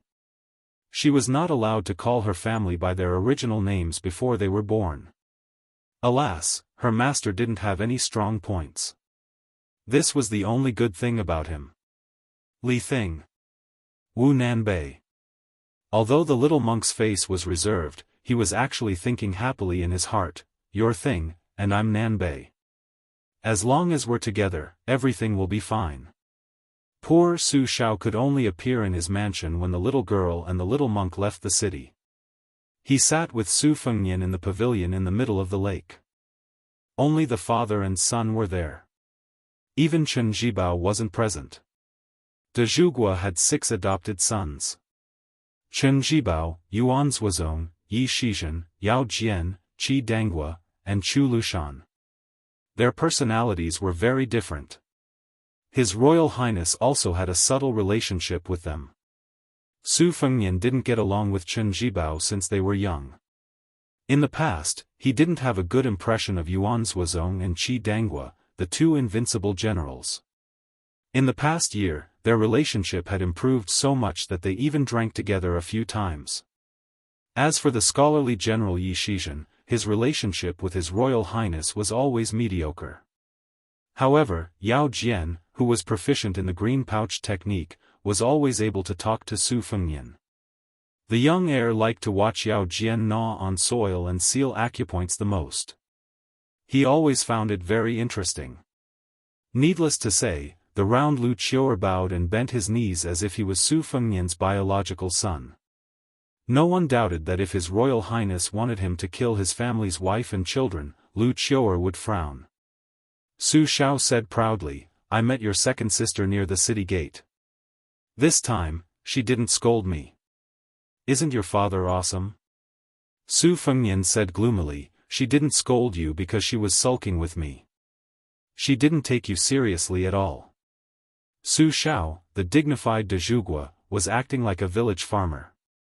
He said shamelessly, I don't care about that. Su Fengnian said angrily, you don't even know how to hold your second sister back. In any case, she can spend the new year at home. Su Xiao curled his lips. Then wouldn't I be asking to be scolded? Su Fengnian shook his head.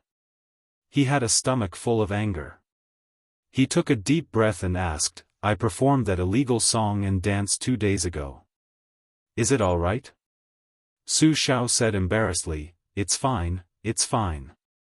How can I run into the emperor's death every time? Su Fengnian snorted. Su Xiao could only laugh along. When Su Fengnian was 14, the late emperor died suddenly. During the period of mourning, His Royal Highness danced and sang at the Yellow Crane Tower. All of Beiliang was shocked and dumbfounded. De Zhugua, covered in dust, rushed back to the prince's mansion and was about to beat this bastard of a son. In the end, he couldn't bear to do it. He only dragged out the 200 people from the music house and beheaded them as a public display. At that time, the newly ascended emperor showed a merciful side. He only verbally reprimanded Su Fengnian a little, using the reason that he was young and ignorant to suppress the criticism of the civil and military officials. Only 3 years later, he had the intention of making the naughty son of Beiliang his son-in-law. The whole world was in an uproar and couldn't understand. Su Fengnian asked, "How's my second sister's swordsmanship?" De Zhugua smiled. "It's still a little lacking compared to the master Nangong you attracted." Su Fengnian was surprised. "I know my second sister's swordsmanship isn't bad, but it's actually this good?" De Zhugua said proudly, "Wei Xiong, this girl, always wants to be first in everything she does. That turtle bastard nicknamed Huang Longsher will sooner or later be used as a stepping stone by your second sister." Su Fengnian carried Xiao Dong on his shoulder and held the back of his head with both hands. He leaned against the red and gold pillars of the pavilion and said lazily, "Why don't I put my second sister's face together with Bai Hu's? After thinking about it, only the two of them are suitable." De Zhugua rolled his eyes. "If you say this to either of them, you'll be asking for a beating. A red hoe and a spring thunder, you'll suffer." Su Fengnian sighed. "You're right. We can't beat them." De Zhugua lowered his voice. "I have an expert in my hands. If you have the ability, take him." Su Fengnian frowned and asked subconsciously, "How high?" De Zhugua stretched out his two hands. "In the whole world, he's really in the top 10. 40 years ago, he was in the top 3. 20 years ago, he was definitely in the top 5. Su Fengnian smiled bitterly. "Isn't he even higher than old Huang?" Su Xiao smiled. Su Fengnian asked, "Where did you hide him?" Su Xiao pointed at the tide-listening pavilion and said mysteriously, "He's suppressed under the pavilion. The reason why I built this pavilion and why your master is here is because of this once-in-a-century-old monster." Su Fengnian shook his head. "With my inexperienced skills, do you think I'm going to court death?" Su Xiao nodded. "There's no rush. That old monster's evil tendencies haven't been wiped out. Anyone who goes now is indeed courting death." Su Fengnian muttered to himself, "Then I won't dare go to the tide-listening pavilion in the future." Su Xiao smiled. "You can go." Su Fengnian said resolutely, "I won't go even if you beat me to death." Chapter 73. He laughed to himself and said, 2 days ago, I asked someone to send a box of forbidden erotic books up the mountain. I wonder if the bull rider was hung up and whipped by his second senior brother? Beggar Su, you are still so boring." The cold voice of the white fox face floated out from the attic. Su Fengnian pushed the door open and saw the white fox face standing under the white jade relief of the flying apsaras of Dunhuang in the hall. Su Fengnian laughed and said, "I haven't heard this title for more than a year. His Royal Highness carried the exquisite embroidery of winter, and the white fox face and waist hung the simple spring thunder. Su Fengnian said to himself shamelessly, so we are quite compatible. The white fox face slowly turned her head and shifted her gaze from the mural to Su Fengnian. She was full of murderous intent. Su Fengnian said helplessly, I mean the embroidery of winter and spring thunder. Nonsense, no matter how beautiful the white fox face was, His Royal Highness would not fall in love with a man. The white fox face looked again at the 64 flying apsaras of Dunhuang. Each of them was as tall as a human. They wore 5 jeweled crowns on their heads, some were Daoist crowns, some were in a bun, and some were smiling. Their upper bodies were bare, and their shoulders were covered with ribbons. They were holding flutes, and Kong-ho. It was like a fairyland filled with heavenly flowers falling from the sky. His Royal Highness knew to ride on Su Zhao's neck and attract the attention of the flying apsaras when he was young. If this was not a unique bone structure, what was it? If this was not a gift, what was it? However, after he grew up, he did not do it often. After all, Su Jianghu liked to sleep with Su Fengnian the most. He did not let go of him even when he was 12 or 13 years old. Su Fengnian's habit of hugging his neck and stroking his earlobe while sleeping was due to her indulgence. Bai Hu-er's face shifted a few steps and stared at a fairy at the top of the northwest corner. This fairy was adorned with precious bracelets on her arms and held a phoenix-headed Kong-ho in her hand. Upon closer inspection, she only had one eye. Su Fengnian didn't take it to heart. He said with lingering fear, Su Xiao said there's an old monster suppressed at the bottom of the Tidehark Pavilion. White fox face, be careful. Bai Hu-er's face looked as if she had a sudden epiphany. The spring thunder was unsheathed and hit the eyes of the flying beast. The spring thunder bounced back into the sheath. That flying apsaras did not move at all, but the other 63 flying apsaras began to drift slowly. A door appeared in front of them. Su Fengnian was dumbfounded and muttered, is this the finishing touch? The face of White Fox walked straight in. Su Fengnian wanted to pull him back but failed. After a moment of hesitation, he followed him into the darkness. With the help of the moonlight in the hall, he could see that there was a staircase leading to the basement. White Fox's face drew out spring thunder, illuminating the road with a clear blade. Su Fengnian followed suit and drew out his winter-embroidered blade. When Su Fengnian counted to 63, the staircase gradually became clearer. It was a hall with 4 luminous pearls embedded in the 4 walls. It was like a tomb. Memorial tablets. It was filled with the memorial tablets of Bailiang's fallen generals and generals. No less than 600 pieces. A thatched mat was placed in the center of the hall for kneeling and worshipping. The mat couldn't conceal an even larger yin-yang fish formation. Su Fengnian looked at the memorial tablets. Only a small number of them were familiar to him. They were all the meritorious generals of Bailiang's army who died in the chaotic spring and autumn war that swept the world. A general success was built on the bones of 10,000. This was just the language of a scholar. Here, in this place, was the real underworld. White Fox's face showed no signs of fear. He only asked, do you want to exchange winter embroidered for spring thunder? Su Fengnian knew something was wrong. He shook his head and said, no, I don't. White Fox's face was obviously annoyed by His Royal Highness' lack of tact. He narrowed his phoenix eyes and stared at Su Fengnian as if he was looking at a memorial tablet. White Fox's face could see that spring thunder was more suitable for His Royal Highness to practice his blade than winter embroidered. Su Fengnian pretended not to see anything. If he was not mistaken, the peerless master who had been suppressed for 20 years was lying dormant underground. Judging from White Fox's posture, he was obviously curious. With his temper, he would most likely go and find out. Su Fengnian didn't want to be a lamb in a tiger's den. His second Jianghu adventure wasn't so desperate that he had to take the risk. Bai Hu frowned and compromised for the first time, I want to go down another level. But this is your home after all. So, if you agree to my request, other than exchanging blades with you, I will also agree to another condition. Su Fengnian said without hesitation, okay. White Fox's face was even more straightforward. He threw Spring Thunder to Su Fengnian directly.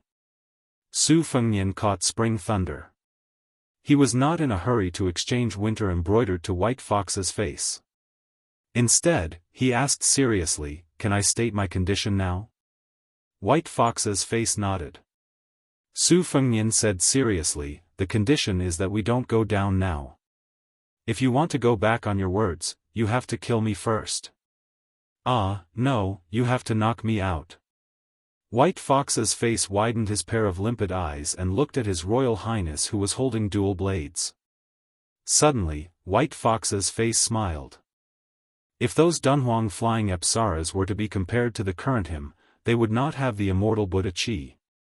Su Fengnian was stunned, but he did not dare to let his guard down. This was the first time White Fox's face smiled in front of him. He seemed to be angry. Yes, it was the anger of a woman. He said slowly, you win this time, scoundrel Su. Su Fengnian was finally relieved. The feeling of being on the brink of death was really unbearable. White Fox's face stretched out his hand.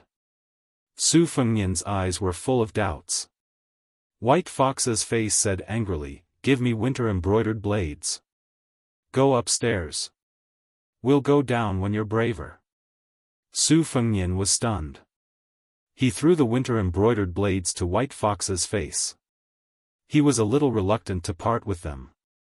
He had been relying on this little lady since they were on Mount Wudong. They went upstairs together. White Fox's face took the Winter Embroidered blades and knocked the flying eyeballs. The mural miraculously returned to its original state. Su Fengnian was about to slip away. Unexpectedly, White Fox's face was not angry. He only said softly, drink with me. Su Fengnian ran to the Wudong garden and brought back 2 pots of good wine. The two of them sat on the edge of the magnificent platform of the Tide Listening Pavilion. White Fox's face sat cross-legged while Su Fengnian's feet hung in the air outside the platform. Bai Hu gulped down a mouthful of wine. The Prince of Northern Liang is the most ambitious man I've ever met, but I still don't understand how Su Shao became a powerful minister even though he's been promoting legalism and hegemony for the past year. When I saw more than 600 memorial tablets just now, I seemed to understand a little. With 600 people working for you, even if you're an idiot, you can still rule over a province. If these 600 people are all heroes who are willing to sacrifice their lives for you, then what? Everyone knows that the king of Beiliang, Su Shao, started out with 600 brave riders. Now there are only a few left, right? They're probably all there. Su Fengnian looked at the night sky. White Fox's face said softly, is it tiring to have such a father? Su Fengnian shook his head. White Fox's face shook the wine pot and mocked, your father's methods, scheming, and endurance are all top-notch, but you're a scoundrel.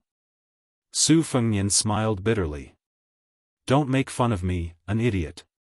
Didn't I use embroidery winter to cheat you of spring thunder? If you're not satisfied, we can exchange it back. White Fox's face curled into a charming smile. She took another sip of wine. Even when drinking, she was still so bold. She said, tell me, what's your condition? Su Fengnian said softly, let's not talk about it. If you want to go down, then go down. Just let me know when the time comes. I'll ask Su Shao to arrange more people for you. White Fox's face was suspicious. Since when are you so kind? Su Fengnian said self-deprecatingly, I don't have many friends to begin with. Because of the Lingzhou prefecture's magistrate, who was determined to be a loyal minister, I lost one last year. No matter what you think of me, I'll always treat you as a friend. White Fox's face was expressionless. She only raised her head and drank. Soon, the whole pot was emptied by him. She reached out her hand and asked Su Fengnian for more wine. Su Fengnian shook the wine pot in his hand and smiled. I've already drunk. Do you still want more? Slightly tipsy, White Fox's face said loudly, give it to me. Su Fengnian handed it over. He was half surprised and half annoyed. He was surprised that White Fox's face, who was so proud and arrogant, was beginning to not care about trifles with him. He was annoyed that White Fox's face was definitely not a woman. White Fox's face said something that almost made Su Fengnian vomit blood. If only you were a woman. I'll marry you. Chapter 74. His Royal Highness had always been the one to tease others, how could he be the one being teased? Moreover, the White Fox face beside him was a man. Su Fengnian could only feel sorrow welling up from within. Unfortunately, even the Spring Thunder Saber was no match for the White Fox face. He immediately had the urge to go into seclusion to practice his saber skills. After practicing for a few hundred years, he would be invincible in the world. His Royal Highness had fallen so low that he could only hypnotize himself. Bai Huer continued to drink her wine. Her red phoenix eyes glanced at Scoundrel Su from the corner of her eye and felt a sense of relief. Drinking 2 pots of wine warmed her stomach, but when she spoke, it warmed her heart. No wonder Beggar Su was still so stubborn even though he was so poor during his travels. Sometimes, his words were the most infuriating, even sharper than the embroidery of winter and spring thunder. The White Fox face finished his wine and placed the 2 empty pots beside his feet. He looked at the calm surface of the lake and smiled. I listened to the brilliant Bailiang soul suppression song that night. The lyrics were well written, but the music was a bit lacking, wasting 1008 words. Su Fengnian pointed at himself and laughed dryly, forgive me, it was indeed my music. The White Fox face gave him a punch and a jujube. I said it was not good because of the brilliant lyrics in front of me. If your music was put aside, it was still beyond my expectations. Seems like I can't call you an idiot in the future. Su Fengnian leaned back and lay on the ground. He said indifferently, go ahead. It's not easy to meet a guy who doesn't get angry when he scolds me. I can't let it go to waste. The White Fox face asked, what if someone else scolds you? Su Fengnian said righteously, first I scold him back, then I beat him to death. The White Fox face suddenly understood, no wonder Bailiang said you were domineering and arrogant. Su Fengnian pretended to be deep and said, I think you can tell that I'm just pretending. Actually, I'm enduring hardships and building up my courage. One day, I'll amaze the world with a single brilliant feat. I'll let everyone in the world know of my political and martial prowess. The White Fox face said lazily, you're not pretending, you're just going with the flow. You've always been a lazy and scoundrel. Su Fengnian held his belly and laughed, White Fox face, you know me best. What did you say just now? Oh, I remember, if you're a woman, I'll marry you. White Fox ignored him and asked softly, a lazy person like you actually learned how to use the sword. Is it really for old Huang? Su Fengnian shook his head. White Fox faced the sword. There's a high chance that I won't be able to defeat that old monster Wuxia Xianxia in this lifetime. Naturally, I won't be able to retrieve old Huang's sword case. I'm very clear about this. But I secretly thought that if I can't defeat Wuxia Xianxia, I can still wait until the day he dies of old age. If the second in the world can live for another 60 or 70 years, I'll be convinced. If I can't live until that day, I'll tear down the entire martial emperor city. The White Fox face smiled and asked, then you won't go to the Eastern Sea before Wuxia Xianxia dies of old age? Su Fengnian said seriously, I'll go. Maybe I'll have to leave Bailiang after the first lunar month. Some debts have to be paid, some have to be scolded, and some have to be killed. Of course, I'll also make a trip to Martial Emperor City. The White Fox face turned to look at His Royal Highness who was lying on the ground. She asked doubtfully, since you can't defeat him and retrieve the sword case, why go? Su Fengnian said calmly, I'm just going to take a look. If I don't take a look, I'm afraid that after a year or 2 or 3, I'll forget about old Huang and the sword case. The white fox face thought for a while. She lay down straight and stretched her legs. She said softly, "You seem to be the same as me. You're afraid that you won't be able to hold on and will forget everything. I was right to give you the embroidery of winter. Now that I'm giving you the spring thunder, it won't be bad." Su Fengnian laughed mischievously. "White fox face, it's a pity that you're a man." The white fox face returned the compliment. She squinted her eyes and smiled, "It's a pity that you're not a woman." Su Fengnian closed his eyes. The white fox face said softly, "I won't follow you out of Beiliang. There are 5 floors of secret manuals in the arsenal. Before I reach the last floor, I won't leave the building. So, can you change your condition?" Without waiting for Su Fengnian to answer, the white fox face continued, "If you don't agree and want me to follow you to the Jianghu, I'll still fulfill my promise." Su Fengnian, who was still resting with his eyes closed, twitched the corner of his mouth and said, "One spring thunder from embroidery of winter is enough. Old Huang said that one must be content with what one has to fill one's stomach and heart. Listen to this logic. No wonder he could perform those 9 swords. I think that this is what an expert is like. F*ck Wang Xianji, Dong Tai, Chao Guanzi." The white fox face closed her eyes and fell into a deep sleep. When she woke up in the morning, the white fox face sat up abruptly. Her face was as white as snow, and the winter embroidery knife beside her was trembling and crying.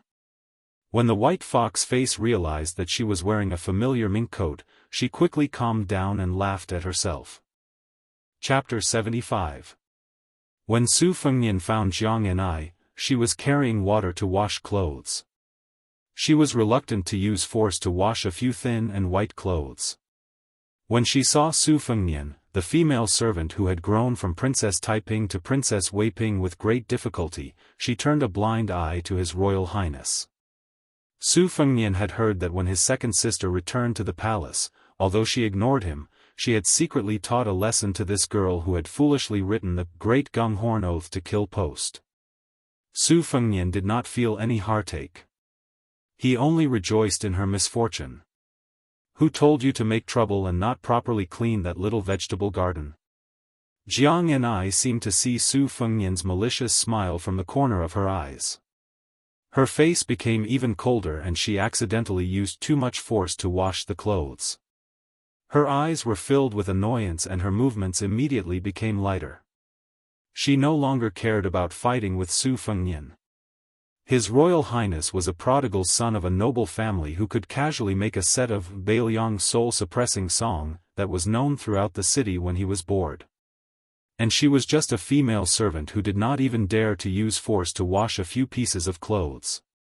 What was the point of being angry with him? Su Fengnian looked at Jiang's red and frozen cheeks. When she was not smiling, her dimples were shallow. Looking at her eyes, they were lifeless. Had she become discouraged after being taught a lesson by his second sister? Had she given up on killing him? This was not the usual style of this crazy girl. Could it be that his second sister had given her too much medicine this time? Su Fengnian thought for a moment and smiled. "In the coming days, go to Wutong Yuan and read to me. 1 word for 1 How about this deal?" Jiang did not even think and resolutely said, "Not reading." Su Fengnian said unhurriedly, "You have to know that I am letting you read secret manuals from the Martial Library. You don't want to read? You don't want to earn this money?" Jiang's brows furrowed and her movements of washing clothes became even more meticulous and slow. Su Fengnian turned and left. Jiang snorted and continued to wash clothes with her head down. She was not going to take the bait. Su Fengnian's clicked his tongue from afar. 1 word is 1. 1,000 words is 100,000 strings of coins a day. Including rest, 1 year is 36,000 strings of coins of money. At the end of the year, 10,000 strings of coins of wealth. Just thinking about it, it is a pity. Jiang Ni's mouth twitched. To read 300 poems to 300 poems to write poems of gods. There is also an old saying, there to read 300 poems, even if you don't know how to compose poems, can compose poems, recite it. To be, I. Listen, my maids to my ears. To hear my. Turned head turned a Feng Yin spat. And Fieri to hin. Perhaps it was mixed with a lot of insignificant kindness, but Jiang Ni ignored it or regarded it as a provocation. When His Highness Crown Prince disappeared from her peripheral vision, Jiang Ni was in a daze. Although she was born in a noble family, how could a child who was only a few years old have any feelings for money? Later on, she was kidnapped and brought to the northern Liang Palace. She lived a very poor life. Now, her monthly allowance was not even 2 taels. She had a lot of money. Even 10,000 taels of silver was something she did not even dare to think about. Jiang Ni did not have much interest in earning money. What really attracted her was the martial arts manuals that she could only look forward to for many years.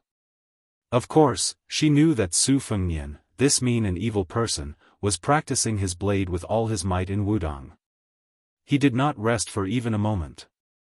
Jiang Ni could not help but ask herself, what can she do with the talisman wrapped around her arm? A few years ago, she could not kill His Royal Highness. In a few more years, even if she had 100 or 1,000 talismans, would she be able to kill him? But if she agreed to study for him, how treacherous was Su Fengnian? Wouldn't there be a trap for her to jump into? Jiang Ni's eyes were empty. She walked blankly in front of the little snowman and squatted down. There was nothing sadder than a dead heart. Su Fengnian stood in the shadow, squinting at the little mud man and the little snowman. The great pillar of the country, Su Xiao, appeared and disappeared unpredictably. He stood behind him and chuckled, haven't you seen enough after more than 10 years? Su Fengnian rolled his eyes. Su Xiao saw that the spring thunder had replaced the embroidered winter. He made a sound of surprise and asked curiously, how did you trick it? Su Fengnian coldly snorted, don't play dumb with me. Is there anything in the prince's mansion that you don't know? Su Xiao smiled faintly and said, since you and White Fox have found the knack of the underworld, why don't you accompany me to the morning hall again? Su Fengnian grunted in acknowledgement. He silently followed the hunchbacked Su Xiao into the tide-listening pavilion. Su Fengnian threw the spring thunder and opened the door. Seeing Su Xiao enter empty-handed, Su Fengnian whispered, aren't you going to propose a toast? Su Xiao did not even turn his head and said flatly, no need. I'm the only one alive. What's the point of proposing a toast? No one can drink it. When they arrived at the morning hall that Su Fengnian regarded as the netherworld, Su Xiao sat on a cushion and beckoned Su Fengnian to sit down with him. Su Xiao waited for his son to sit down before pointing to a memorial tablet in front of him. Chen Chang, Chen Jibao's father. During the Battle of Jinliao, he gave his life in exchange for mine. Otherwise, this spot would be his today. EK was defeated. This Wang Jian, who was known as the enemy of 10,000, held up the city gate with both hands and let me escape. His corpse was chopped into minced meat. During the campaign against West Chu, I faced off against the enemy at the Western Wall for 2 years. Everyone in the world believed that I would join forces with the West Chu Emperor and rule the world from north to south. Ma Ling, who was finally able to retire as a senior official in the capital, spoke up for me. He led a total of 14 former Beiliang generals and pledged their loyalty to me at the cost of their lives. Xing Qiu of the Eastern Yu, Fan Li, who liked to sing with his hoarse voice when he drank, also passed away. Within Western Shu, just 10 miles from the imperial palace, military advisor Zhao Chongling died of illness. Just 10 miles, and he would have been able to kill the incapable ruler of Western Shu who had destroyed his entire family. Han Li originally did not have the death penalty. In order to establish military discipline, I personally cut off his head. Su Xiao pointed to the memorial tablets one by one. His voice was hoarse and calm but thunderous. Su Fengnian trembled all over. Su Xiao stood up with a limp and straightened his back. He looked at the memorial tablets that were piled up layer by layer and sneered, "Fengnian, when you leave Xiliang, I will make a trip to the capital. I want to see who dares to take my life. With their little strength, they cannot lift the head of the butcher Su Xiao." Chapter 76. Jianghu was unwilling to read, but there were many pretty maids in Wudong Garden who fought to read to His Royal Highness. Sweet Potato's voice was the most charming, so Su Fengnian let her read some martial art scriptures from Guanyin Nunnery in the South Sea. Green Ant's voice was more tender and ethereal, so she was responsible for some secret scriptures that were similar to swordplay. Cucumber was the most lively girl, so she was allowed to read the most heterodox scriptures in the library. Blue Bird was the most upright, so she was most suitable for Taoist scriptures like the Taiping internal scripture. Those who wish to become immortals should establish 90 good deeds. Those who wish to become immortals should establish 300 good deeds. Those who wish to become immortals should establish 1,300 good deeds. Today, the Green Bird was reading the chapter of Supreme Mystery Induction. Su Fengnian didn't lie on the Sweet Potato's thigh or play with the Green Ant's finger like he usually did. Instead, he sat upright and still by the window. Spring Thunder left its scabbard and one of his fingers slid across the blade. After obtaining the Taoist De Huang Ting, Su Fengnian's various instincts were wonderful beyond words. For example, just by listening to Blue Bird reading the Taishian induction chapter, Su Fengnian felt the saliva in his mouth rushing into his body like a waterfall, flowing into his dantian, and his genuine qi flowing. His head felt like it was steaming, his limbs and bones melted, especially the inverted red date mark between his eyebrows, faintly turning from red to purple. It actually had the grand atmosphere of the Taoist master of Longhu Mountains. Purple aura comes from the east. The reason why the De Huang Ting was called De Huang Ting was because the supreme embryonic breathing technique was different from the normal Taoist Nigong Heart Sutras. Instead, it was able to form 3 De Huang Ting in one breath, born from the ancestor of the Taoist book, Laozi's Yi Qi San Qing. Perhaps it was because Wudong sect leader Wang Zhonglo did not want His Royal Highness to waste his cultivation base by sitting on a mountain, so he entrusted Wang Zhonglo with 2 matters. Su Fengnian opened his eyes and said with a laugh, "Sect leader Wang said that the Great Yellow Court is a stream of flowing water. If I cannot continuously improve myself within 10 years and turn it into my own use, sooner or later it will vanish into nothingness." I don't think he was just trying to scare me. Furthermore, the old Daoist was afraid that I wouldn't know how to pick up the treasures after he led me into the treasure mountain, so he specially explained the 6 heavenly pavilions of the Great Yellow Palace, which are the 6 realms. This is very similar to the 6th floor of the Tide Listening Pavilion. Now that White Fox's face is about to go to the 3rd floor, I've only just stepped into the building. Blue Bird put down the bamboo scroll of Tai Xian and asked, "How much has your highness enlightened?" Su Fengnian sheathed the Spring Thunder saber that he was gradually getting familiar with. He pointed at his glabella and said with a smile, "For the Great Yellow Court, it's not difficult to enlighten.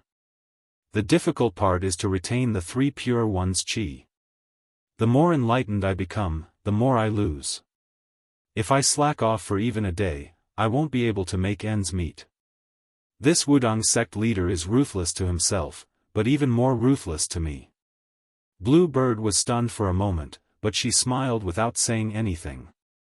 Su Fengnian took a strand of Blue Bird's hair and silently recited, "Lotus blooms on the clear water of the jade pond, the body will not wither without sickness.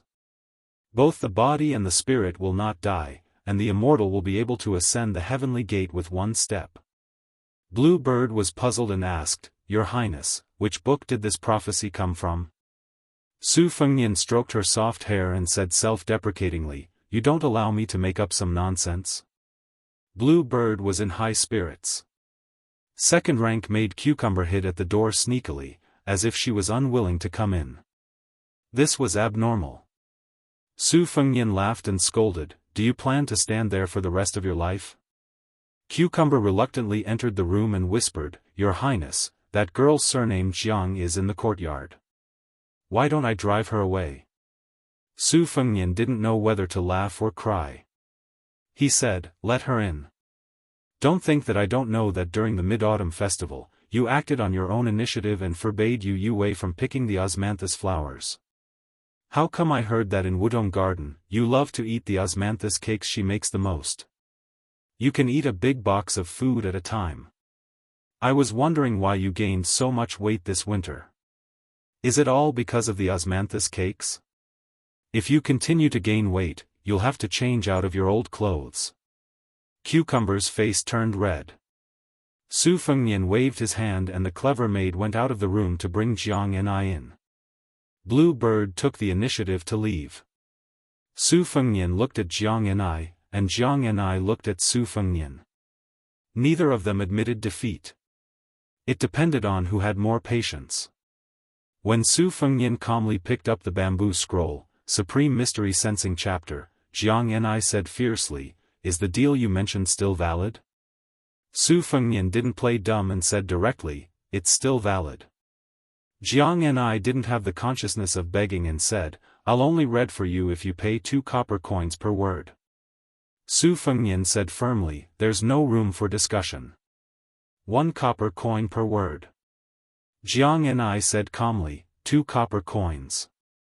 Su Fengnian looked at her and shook his head. 1 copper coin. Jiang and I turned and left. Su Fengnian smiled. 1 copper coin per word. You can read more books every day. You can still read me until I'm broke. Jiang and I walked to the door and hesitated. Su Fengnian smiled. The Supreme Mystery Sensing Chapter, in my hand has 6,000 words. After you finish reading it, I'll give you 7 copper coins. How about it? Jiang and I turned and went back into the house. The deal didn't break down. However, she stood in the corner furthest away from His Royal Highness with a cold face and stretched out her hand. Su Fengnian knew her bad temper and threw the Supreme Mystery Sensing Chapter to her. Jiang and I takes over the bamboo slips. The rope between the bamboo slips is badly worn. At first glance, he can tell that it is a treasure in any Taoist temple. He is even angrier. This antique is at least a few hundred years old. How can he throw it casually? What if it falls apart? Since he was so generous, he still haggled over 1 copper coin or 2 copper coins with her. Su Fengnian probably guessed Jiang Ni's thoughts and said with a smile, are you feeling bad? After all, it belongs to me. I can use it however I want. But if it needs to leave my hands, I have to be careful. 1 copper coin. Su Fengnian looked out the window and laughed. Only old Huang and the little girl understood the fun and mystery behind this. Jiang and I began to read the scripture. Her voice and sentences were inevitably a bit choppy. Su Fengnian didn't care. He didn't have any talent, but his memory had never lost to anyone. Why did he spend money to let Jiang and I read the Supreme Mystery Sensing Chapter and other martial arts manuals? Jiang and I didn't understand. She also didn't want to understand. She only hoped to read some superior martial arts and secretly memorize them. Then, one day, she would be able to insert the talisman into His Royal Highness' chest. Su Fengnian finally came back to his senses. He changed into a casual position and listened to Jiang Ni's voice. He looked at the little girl who was holding the bamboo scroll and reading attentively. His eyes were no longer like stagnant water. There was some life in them. Su Fengnian, who was full of evil tricks, didn't know why she was reading attentively. Only Su Xiao, the great pillar of the country, knew why she was reading attentively. That day, when they walked out of the morning hall, Su Xiao joked, if Jiang and I is lucky enough to kill you in the future, she will most likely kill herself. Without an enemy like you, there seems to be no meaning in her life anymore. But if she knows that she can't kill you, she will be as good as dead. Su Fengnian said softly, you read the word flag incorrectly. Jiang and I paused and read the sentence again. Su Fengnian laughed, this sentence doesn't count. Jiang and I didn't resist. She just emphasized reading. Su Fengnian gathered his thoughts. He closed his eyes and breathed with the sentence, long and rhythmic. Seeing her pause, Su Fengnian opened his eyes. He thought for a moment and held back his laughter, reminding her, she knew. Jiang and I, who didn't recognize the word qi, blushed slightly. Su Fengnian said with a straight face, deduct 10 coins. Jiang and I snorted. She was probably in the wrong and didn't argue. She didn't think that she would be deducted 60 to 70 coins in the blink of an eye because she didn't recognize 6 or 7 words. Jiang and I, whose mouth was dry, first had red eyes. Finally, when she heard Su Fengnian's emotionless, deduct 10 coins, she suddenly burst into tears. Chapter 77. Taoism had a saying of 36 paradises and 72 blessed lands. In the previous dynasty, the 9 pecks of rice sect's old immortal Ma Chengzhu was the most popular. At that time, Mount Longhu was only listed as the 26th blessed land of Taoism, and it didn't have any paradises. Compared to Mount Wudong, it seemed to be too inferior. However, since it became the ancestral court of Taoism, Taoist Master Zhao of Mount Longhu had been teaching in the Taoist mansion for 40 generations. Every Taoist master could be conferred a title by the imperial court. In addition to the title of Taoist master, he was also an official of the first or second rank. He could summon people and teach the emperor health and disease prevention techniques. This generation's great celestial master Zhao Danxia and the Grand Chancellor of the Shangyin Academy had both become state masters. The previous generation's celestial master was only in charge of the affairs of the various Taoist sects in Jiangnan. This generation's celestial master was in charge of all the Taoist sects in the world. Shaoyao Temple was a small temple on Mount Longhu. There were few people, let alone incense. Taoist mansion probably couldn't stand it anymore. They didn't want the oldest Taoist temple on the mountain to be short of rice, so they could only provide some silver every month. Shaoyao Temple didn't belong to Mount Longhu Taoist court. It was only 2 generations ago that it was under the name of Taoist Mansion. So far, there were no more Buddhist temples on Mount Longhu. Even an old temple like Shaoyao Temple couldn't support it. Taoists who were different from Jianghu school had moved out of Mount Longhu one after another. At this time, there was an old Taoist master surnamed Zhao living in Shaoyao Temple, Zhao Shituan. If outsiders heard it for the first time, they wouldn't take it seriously and would think that it was an old guy who entered Mount Longhu. There were 3 Taoist masters surnamed Zhao living in Mount Longhu, but don't think that the surname Zhao on the mountain was necessarily great. Only the Taoist masters of Mount Longhu in Taoist Mansion were the leaders of this Taoist capital. The headmaster of this generation of Mount Longhu was the Dan generation, followed by Jing, Ning, Ling, Jing, and Guan. In the temple, the old Taoist master Zhao Shituan looked at the courtyard full of hawthorns that had been exposed to wind, sun, snow, and rain. They had long dried up, so how could he eat them? The withered youth squatted in the courtyard, looking a little embarrassed.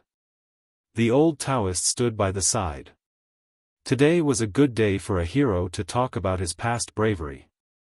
He leisurely said, Long Xiang, when I was young, I loved to entertain the mountains and rivers. When I was young, I was well versed in the 8 trigrams. There were no books that I didn't read, and I floated out into the world. Back then, the ancestors on the mountain loved me so much that they were confused, but I didn't care about the false reputation of being a minister. I wandered around for more than 30 years before returning to the mountain. At the foot of the mountain, I did some things like imparting scriptures and writing seals to cure diseases and disasters. I was almost invited to the palace by the old emperor to talk about the Huang Lao Shu.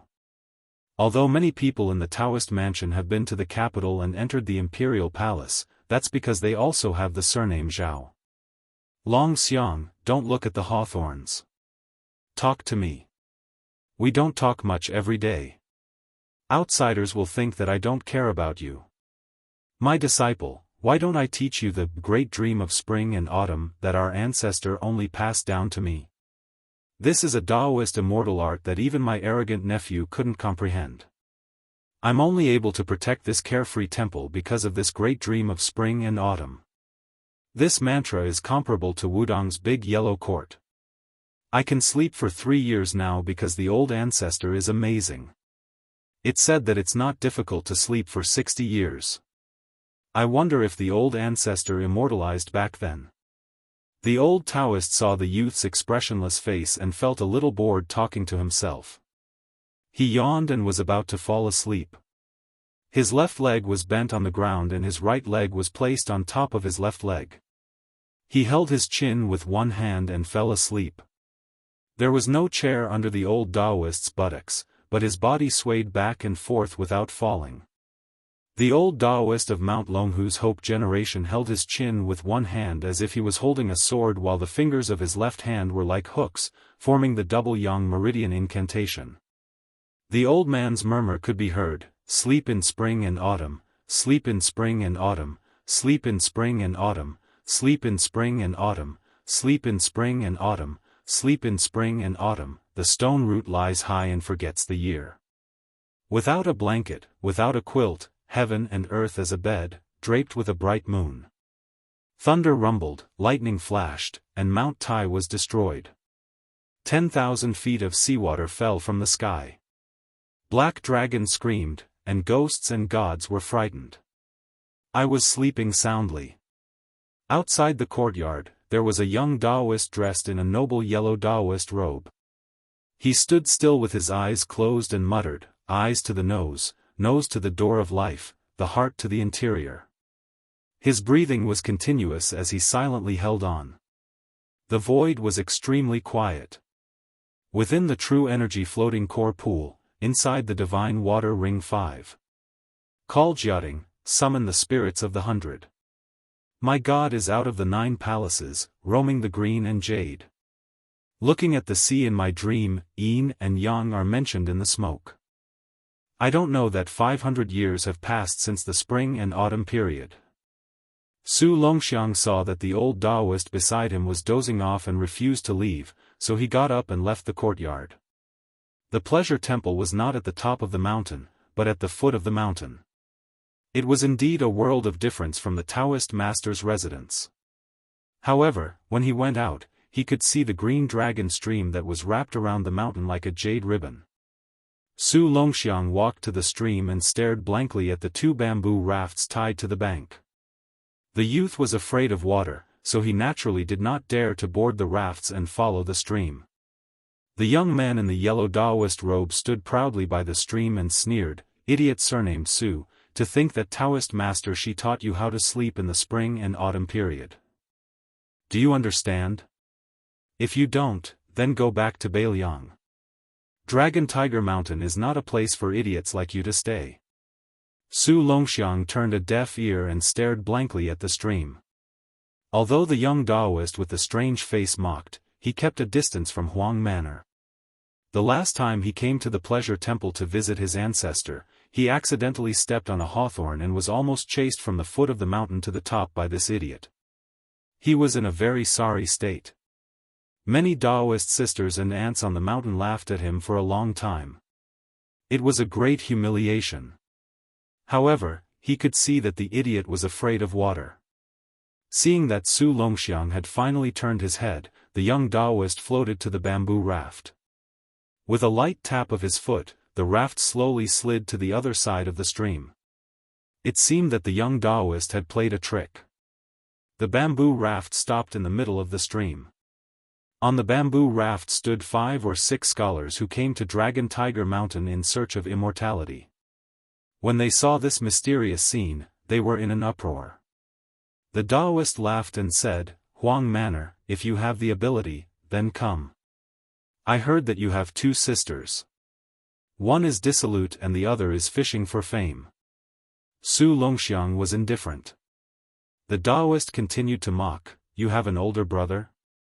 I heard that the princess consort died because of this good-for-nothing His Royal Highness." Su Longxiang suddenly raised his head. The Daoist laughed and said, Come, I'll wait for you. Su Longxiang, who was squatting, did not completely stand up. Like a leopard, he bent his waist and rushed forward. In an instant, he swept to the bank of the stream. However, he did not jump into the stream. Instead, he stepped on the front of the bamboo raft. Immediately, the broad and sturdy bamboo raft was pried out of the water and stood upright. One of his hands was like a knife, cutting the thick ropes that held the bamboo raft together. With a push of his hands, he tore the bamboo raft apart. Su Longxiang quickly picked up the remains of the bamboo raft and threw them out. Just the sound alone was ear-piercing. It was like a tiger's roar. From this, it could be seen how great the strength was.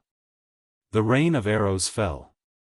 The yellow-clothed Daoist's face was flustered. No matter how he moved, he could not escape from the bamboo arrows. He used all his strength and only managed to deflect some of the bamboo arrows. These arrows exploded the moment they entered the stream. The stream around the Daoist splashed like a fountain. When the last bamboo arrow pierced his face, the young Daoist had already resigned himself to his fate. A middle-aged Daoist, who was also wearing a yellow Daoist robe, appeared out of thin air. He floated to the bamboo raft with his left hand behind his waist and his right hand stuck to the bamboo. On the surface, he looked calm, but the bamboo raft was rapidly moving backward. When it stopped moving, the middle-aged Daoist had already shot the bamboo back at Su Longxiang, who was the strongest in the world.